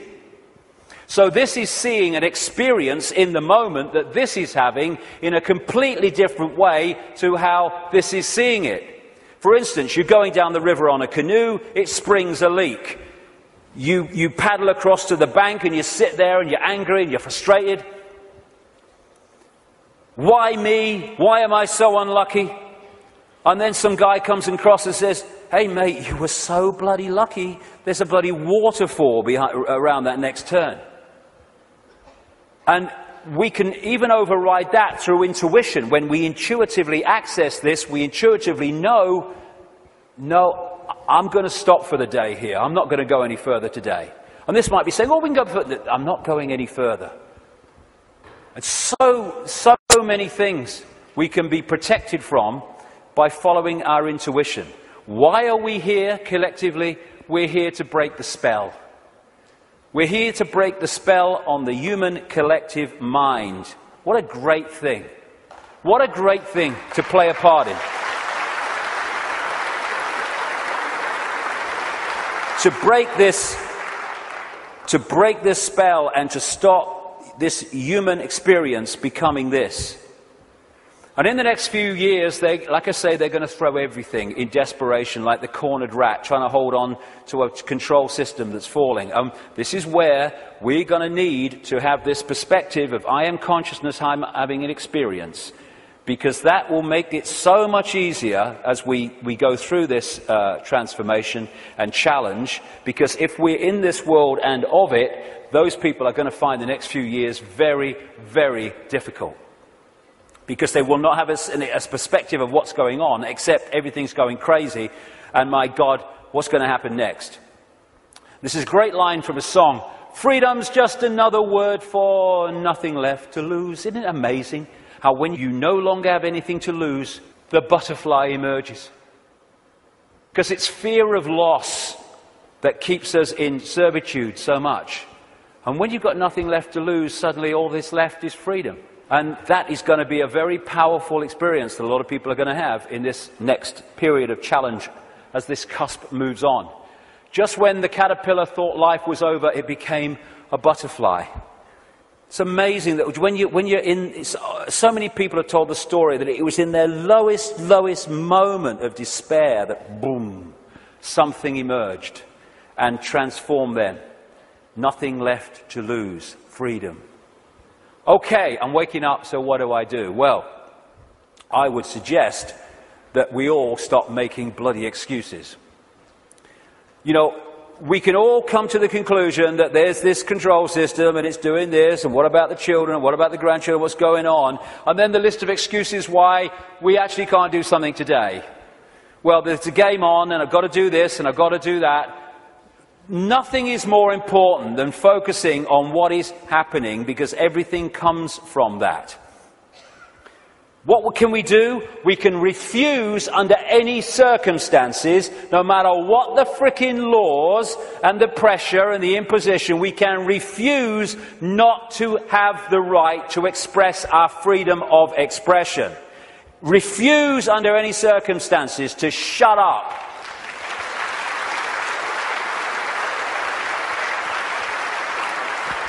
If vast numbers of people did that, this is the key to it all, what are they going to do? They don't have the numbers. We can stop focusing worship on celebrities and television and fake politicians and even sport. Not that I don't enjoy sport, but as long as it's there, peripheral vision, and not here. But worship, externalizing. And this is the biggest thing we can do. Human race, get off your knees. What are we doing down there?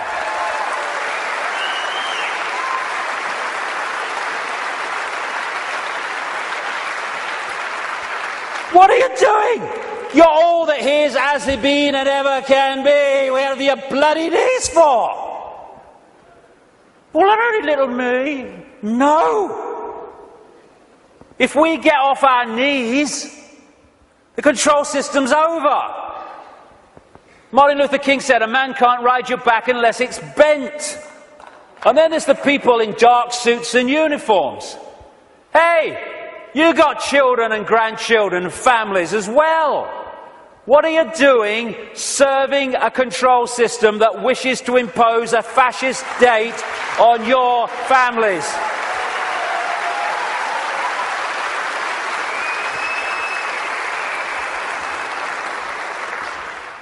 What are you going to say to your kids when the control system's in and it's controlling every facet of their bloody lives? Daddy, Mummy, Granddad, Grandma, what were you doing when the control system came in? I was helping to do it, dear. All the best with that conversation. What are we doing? Playing a part in, oh, it's me job. Well, get a bloody another one then. We're going to do this to our children because it's my job.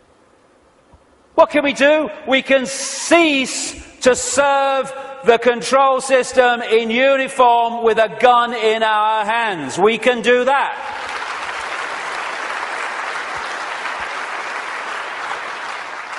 Soldiers are not there serving their country, serving their people. They're there serving the cabal that's seeking to enslave their people and their families. As Einstein said, the pioneers of a warless world are the youth that refuse military service. And more are equal to that, the adults beyond military service who support those that refuse to serve this control system in uniform. Oh no, you've got to serve your country. You serve your bloody country. I ain't doing it. Just like those wonderful Israeli young people. Know thyself. When you know thyself, when you know you are consciousness, think consciousness is going to get a machine gun and start shooting at aspects of itself. Mind does that. Mind fights. Consciousness doesn't even contemplate it. And that doesn't include just people in uniform. It means fighting for freedom. What's all that about? Let's fight for freedom. Let's have a riot in Athens and let's kill 3 people from the banking system. Hey, the world's a better place now. What you fight, you become. We don't want to fight this system. We need to cease to cooperate with it. This is a meeting of mind. One mind on a horse, one mind with something in its hand trying to do damage. Oh, they're 2 sides. They're one mind without consciousness. Freedom fighters, contradiction in terms. Cognitive dissonance. As Martin Luther King said, the limitation of riots, moral questions aside, is that they cannot win and their participants know it. Hence, rioting is not revolutionary but reactionary because it invites defeat. It involves an emotional catharsis, but it must be followed by a sense of futility. They want people to riot. It justifies more control. Nor do we need to meet this challenge with hate. That's playing away in the stadium we're trying to rid the world of. We don't need to hate these people. We just need to stop cooperating with them. Well, you know, if it's all the same with you, mate, I ain't doing it, okay? No hard feelings, bugger off. And then we've got this, the protest, the mass protest. I do understand that. It might have a part to play. But so many times these protests, they're what I call steam whistles.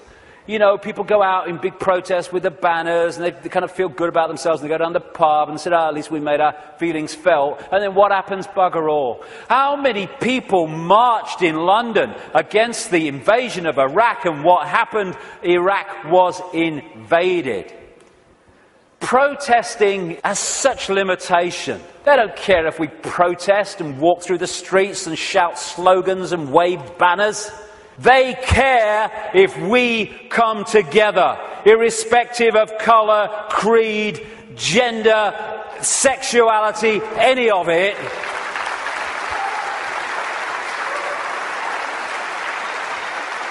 Put our differences aside and unite behind what affects us all and all our families. This control system, this Orwellian agenda, is not trying to enslave black people or Jewish people or middle-class Americans or Hispanics or Australians or Indians. It's trying to enslave all of us. And what it wants to do is divide the target population against itself through these fake, ridiculous fault lines of race, religion, income bracket, so that we divide and rule the target population and they can pick us off one by one. They are terrified of us putting down those fake fault lines and coming together and uniting behind what we should all believe in: freedom for all, irrespective of who we are. Injustice anywhere is a threat to justice everywhere. Someone else's injustice is our injustice. Because if we allow injustice there, eventually that injustice will come here anyway.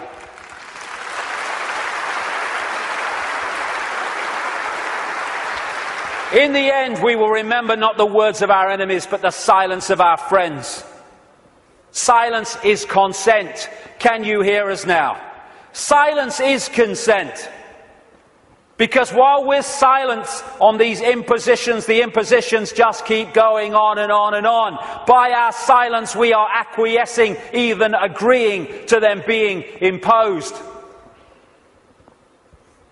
The end of silence, the end of acquiescence.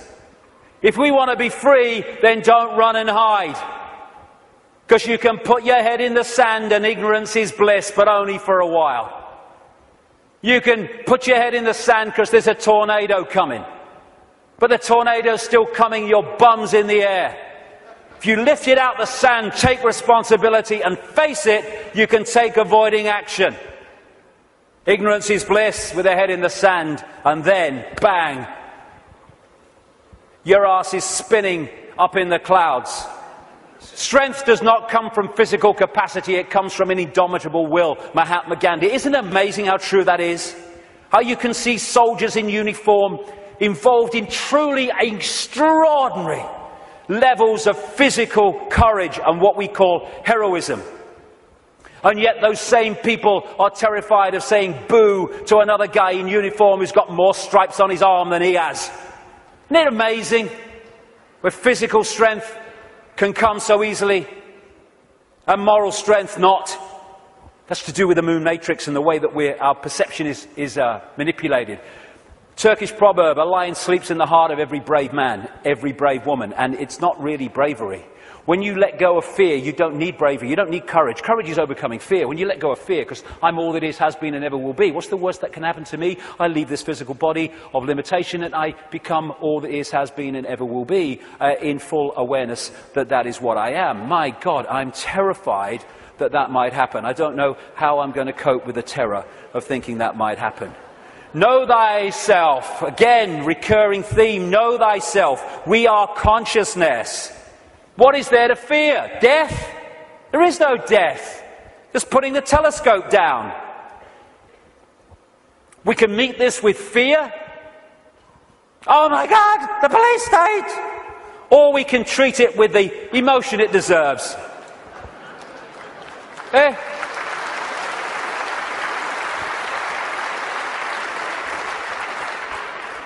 What we have to do is comply. Compliance! That's what we have to do. Because if we don't comply, the control system's in desperate trouble. So it has to frighten us into complying for fear of not complying and the consequences that come from that. Well, hold on a second here. There's something about this that ain't right. When we look at this structure, we look there for the power. But why is that there? Because these silly sods are holding it up there. This is the power. They have to persuade them that they have the power, so they don't take the power to bring that crashing down.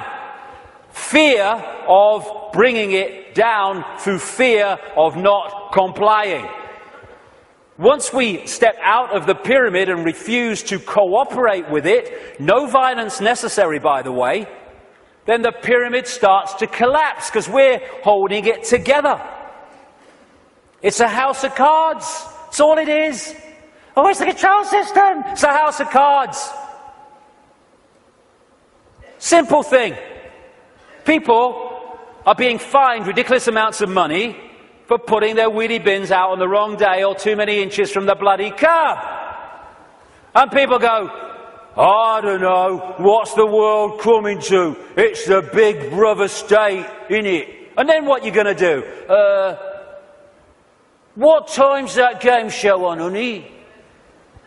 Terrible and bloody thing, I don't know. What? What's that going to do? Don't tell me. That's Big Brother. It's little me that's causing that, not Big Brother. What if thousands of people, when someone is fined that money for that ridiculous thing, and like I say, they're just giving us more and more ridiculous things to see how much we'll take before we resist, and when we don't, they give us even more ridiculous things. What would happen if when someone is faced with that fine, thousands and thousands of people in that area put their wheelie bins out in the wrong place on the wrong day, week after week after week after week?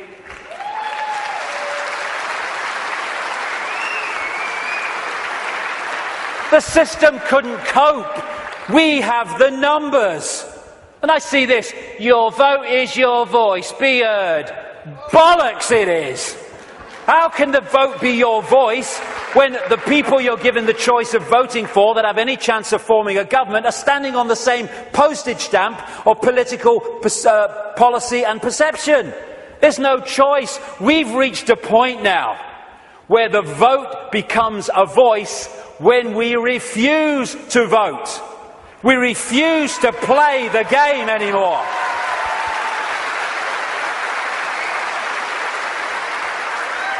What would have happened at this recent election, this farce, if tens of millions of people had said, we've had a bellyful, we're not voting, it only encourages them.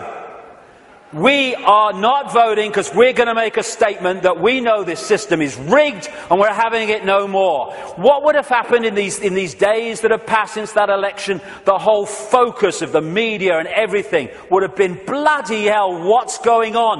Why this mass refusal not to vote? Now we've got a debate going. Now we're looking at why people haven't voted because the system is rigged. Now the system has to bloody start to change because it's lost its credibility. But instead, the majority trotted along to vote because they said, well, if you don't vote for them, they might get in. It doesn't matter! They're masks on the same face. So what if they get in? Same thing will bloody happen. Comply! No! No, no! Not if it's enslaving me and my children and imposing on my freedom. Comply! Leave your home now it's foreclosed. No! No! No! Let's follow this through, shall we? Millions of people in the world are losing their homes, being foreclosed and ending up homeless. Let's follow this through. Why have you lost your home, my friend? Because I can't pay me mortgage. Why can't you pay your mortgage? Because I lost my job. Why did you lose your job? Because the great banking collapse, they can't get this, they can't get my company went bust. And who's taking your home away and saying you've got to leave? The banks that caused the fricking problem. And we are leaving! What are we doing? What are we doing?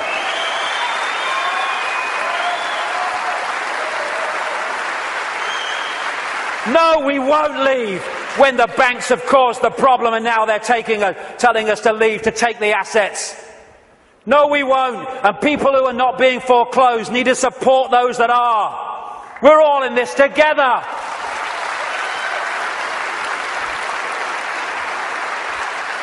Compulsory vaccinations. No, no, no.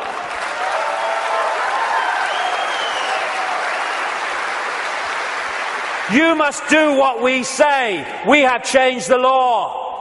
Not if you are imposing on my freedom and my rights to be a free citizen with a free voice. No, no, no. What are they going to do? They come out of Downing Street, whether it's Clegg and his mate bloody Cameron or it's bloody Obama or whoever it is in America, and they say, we've had a discussion and this is what we're going to do. What if vast numbers of people say, well, we ain't doing it? They have got no power whatsoever. Their power comes in our acquiescence. Oh, but you can't defy the law. Okay, let's follow this through, shall we? By the way, while I'm talking, put your arms out and I'll put the handcuffs on, because that's what you're telling me. What you're telling me is this. We have no say in laws that are passed. And then we have to obey those laws. Well, okay, forget freedom then. Okay, what if they passed a law that says, we take your children away? Would you obey it? Well, no. So there is a line then. There is a line. It's just where is that line? And if a law does not respect human freedom, it does not respect human justice, it doesn't respect fair play, we should not be acquiescing to those laws. We should be refusing to acquiesce.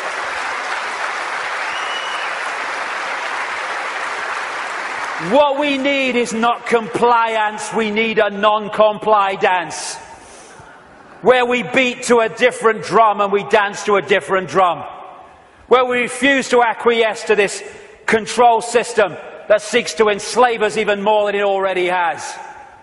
Non-comply dance. Do this, comply!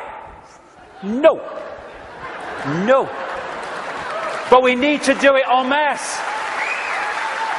We do it with a smile on our face. We're consciousness, all that has been, ever will be. Why shouldn't we have a smile on our face? And smile and feel for these people who are enclosed in mind trying to enslave us. But we need to do it en masse. Because if we don't do it in numbers, then people get picked off. That's what's happening. I am all that is, has been, ever will be. You cannot grant me my freedom. It is not your gift to grant me my freedom or take it away, because I am, we all are, freedom.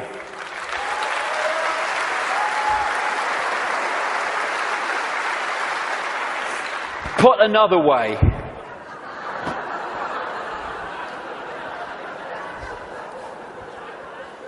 what would infinite consciousness do? Move perspective, little me, all that is. What would infinite consciousness do in the situations that we face, as against what would mind do? If it's not right, don't do it. If it's not true, don't say it. Absolutely right. You know what would change the world overnight? Is if we as a human race started doing what we knew to be right and just in the circumstances that we face, instead of making those decisions as so many people do and have long done on basis of what is right for me in this circumstance that I face. Okay, the just thing to do might not be in the moment the best thing to do, but it's the just and right thing to do. And if we started doing what we knew to be right when we're faced with these decisions, as opposed to what we perceive is right for us in the moment, although doing what is right for us in the eternity, then everything would change. If we want a world of peace, then be peaceful. It sounds trite, it sounds simple, but it's devastatingly profound. That's what we need to be with each other. You know, we have people going on anti-war marches who are hurling abuse at each other in their relationships and stuff like that. If we war with each other, then the collective version of that is warring collectively. If we want peace, let's be peaceful. If we want a world of kindness, then let's be kind. And it must come, for goodness sake. It must, if we're all kind to each other. We live in a kind world. Martin Luther King said, cowardice asks the question, is it safe? Expediency asks the question, is it politic? Vanity asks the question, is it popular? But conscience asks the question, is it right? And there comes a time when one must take a position that is neither safe, nor politic, nor popular, but one must take it because it is right. And when enough of us take that stance, everything changes. The revolution is not a revolution of weapons, it's not a revolution of fighting, it's not a revolution of hatred, it's a revolution of perception, because everything changes. I am a lion then. I'm not the lamb I kept seeing in the mirror and the world kept telling me I was. And then that expresses itself out into the true nature of who we are. And miracles become possible. We're going into the epoch of what we perceive as miracles. It's just a greater understanding of the way everything works. And the system must fail when that happens.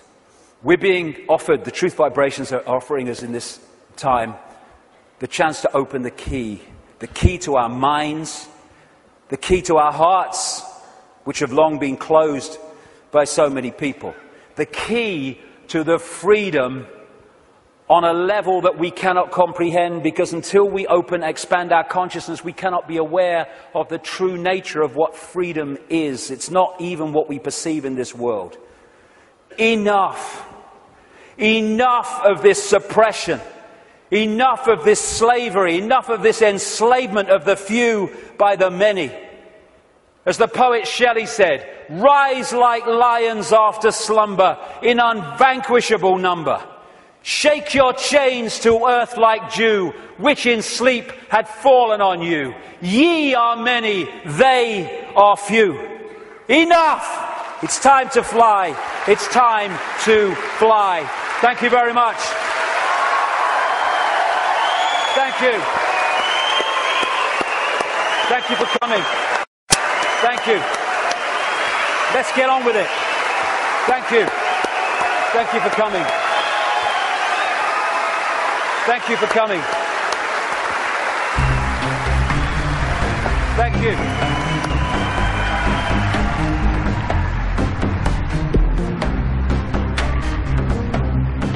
I've waited for years to see him. I've seen his DVD years ago, Brixton Academy. He's a legend. I think I love him. I've been to all David's events here. This is the best one ever.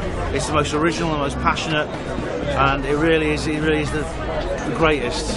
I've never seen David so charged up. I've never seen him so full of stamina, so full of energy, and so there's so much inspiration in what he's said here tonight. He doesn't pretend to be a guru or anything like that, and he admits himself he's struggling with the same, things that we are, and I think that's why he's fantastic to listen to. All of it struck a chord. It's probably the same as everybody that's been there. Everybody's aware that, I don't know, that there's something going on.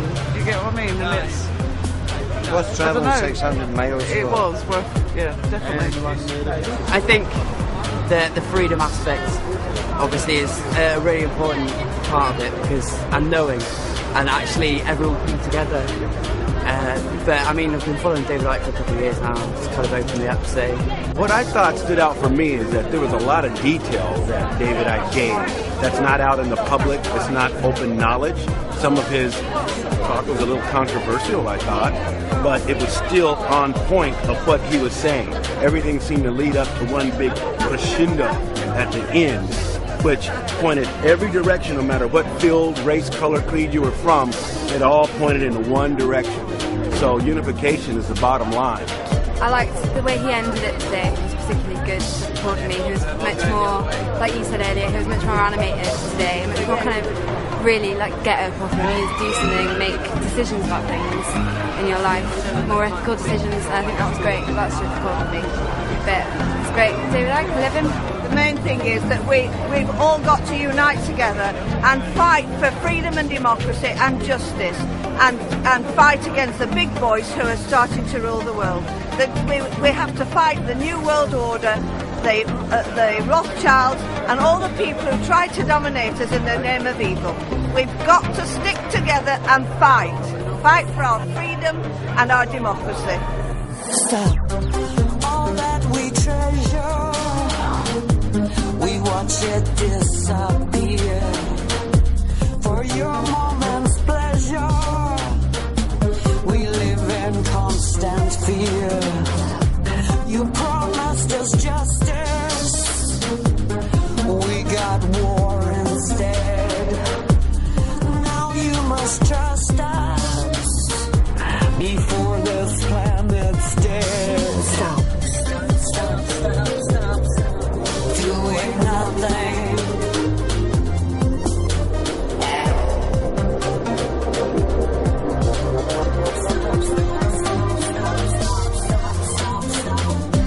This world is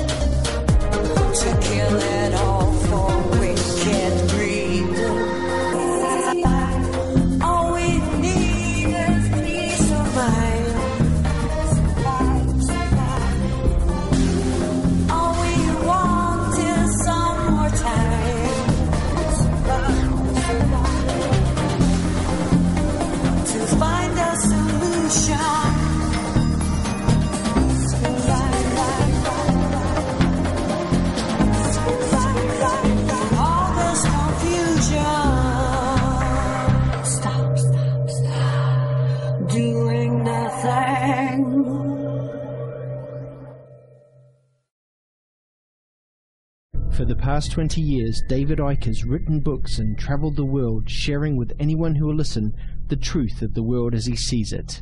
The last 20 years has not just been about me writing books and doing talks, it's been about cleaning out the sense of limitation within myself. David has experienced more than most could imagine on this journey. They're laughing at you. They're not laughing with you. Fine. But where others would give up and hide, David has kept walking forward. My journey has been fundamental to what I'm doing. And now, 20 years on, when the evidence of what he has been saying is almost undeniable, people are waking up to the truth. That the world is not how we have been shown in the media or told by politicians. The truth that David has been sharing for 20 years. David Icke, still crazy after all these years.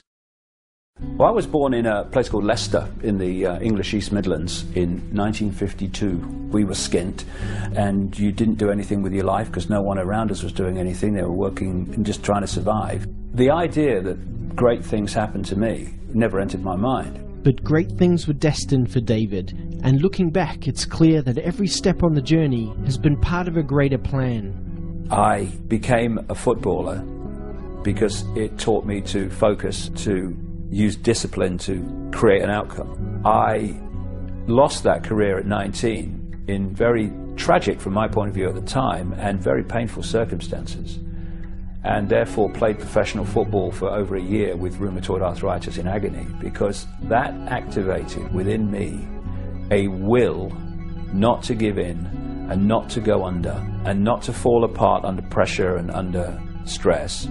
I then went into the television arena because that gave me a national profile, which when I came out with this stuff meant it wasn't going to be ignored. It also taught me about the media and how it works and what an irrelevance it is to informing the public what's actually going on in the world. I then went into the Green Party, which showed me the political arena and showed me what an irrelevance it was. And then I had my mass ridicule, which cleaned me out of the prison that most people live in, which is the fear of what other people think. David Icke. I was invited on because of all the furore going on with relation to truth vibrations when it was coming out. Let me get the story right. The press claim that you claim to be the Son of God. Mm-hmm. Is that true? Yes, you see, the thing is that it's quite funny, really. You know, 2,000 years ago, had a guy called Jesus sat here and said these same things, you would still be laughing. It's really, really funny that we've not really moved on that much. What I was trying to say is that I knew that we are all one infinite consciousness, and that what we call David Icke and Ethel Jones are just different points of observation of that consciousness. If you take this one consciousness to be God, or use the term God, I don't, but if you want to, then we are all sons, daughters, if you want to be politically correct, of God. And he took the ridicule route, and within minutes the audience are laughing all throughout the interview, virtually. Was it a great shock for you to discover this at 38? Well, I think the word is gobsmacked. There was a massive audience. I think it was something like 17 million in a country of 60-odd million. So, you know, it was a big ratio of the population watched that. You know, the best way of removing negativity is to laugh and be joyous. So I'm delighted that there's so much laughter in the audience tonight. But just let me say this. They're laughing at you. They're not laughing with you. Fine. I look back at it with not affection, because it was a nightmare to experience, but I know that it was necessary, and I know that a lot has come as a result of it. When you survey the world today, you know, when a child dies in this world of preventable disease every 2 seconds, when the economic system of the world must destroy the earth simply for that system to survive, when you see all the wars and when you see all the pain and when you see all the suffering, is it a force of love and wisdom and tolerance that is in control of this planet? It was just crazy after that. The ridicule reached extraordinary levels. The comeback from the public, I could never quite understand. People just pointing at you, laughing at you, and I mean literally stopping and pointing, whole families pointing and laughing. When you face that scale of ridicule, you either go under, or you say, I am me, I am free, and if you don't like it, we'll do the other thing, but this is me. And I chose to do the latter. And as a result of that, I let go of the fear of what people thought of me. I mean, we get emails all the time from people that apologise and say, I watched the Wogan show, I too laughed, but I'm not laughing anymore. One of the reasons that I have a lot of credibility with a lot of people now is because of things I said and wrote 15 years ago, which are now daily experience. If I had said 15 years ago, I can't say that because they'll laugh, they wouldn't have been said. And people would not now be saying, it's happening what that bloke said, and the credibility of that, which is the important part of it, not credibility for me, but credibility for the information, that then gets people to say, well, what else is he saying? It's not about prophecy. It's about uncovering what the agenda for the world is and then watching it unfold. It's knowing what the game plan is, and the idea is to expose the game plan so the more people are aware of it, the more we can intervene on it. We have got caught in a fake self-identity of believing we are the body. There is a calculated cabal that is systematically seeking to hold us in that illusory self-identity. And there is a vibrational change underway which is breaking up this fear-based, low vibrational state, and therefore the control system must fall. Challenges coming are enormous because the control system is going to be like a cornered rat. It's going to throw the kitchen sink and the plug. We're now entering a period where miracles become possible because they're not miracles, they're just a greater lack of limitation. That's all miracles are. If you want to make a difference in the world, then don't just be yourself, live yourself, and don't think of what will people think of me, because then you're not living your life, you're living theirs. What's all that about? I'm in a real good space 20 years on, because I can look back at all the real big challenges. I'm completely at peace with them. I know the challenges that have happened before, the ridicule, the rheumatoid arthritis, and the loss of my football career. I know they were all part of my journey. And not only are they part of the journey, they're a fundamental part of the journey. Because I'm not where I am today, doing what I am today, despite what has happened to me. I'm doing it because of what has happened to me, the things I liked and the things I didn't like. And I'm still there 20 years on, more determined than I've ever been. Because we're going to see some amazing changes in the world in the next few years. And some of them are going to seem to be catastrophic, but eventually they'll be seen to be the end of the prison and the start of the paradise. I can handle that.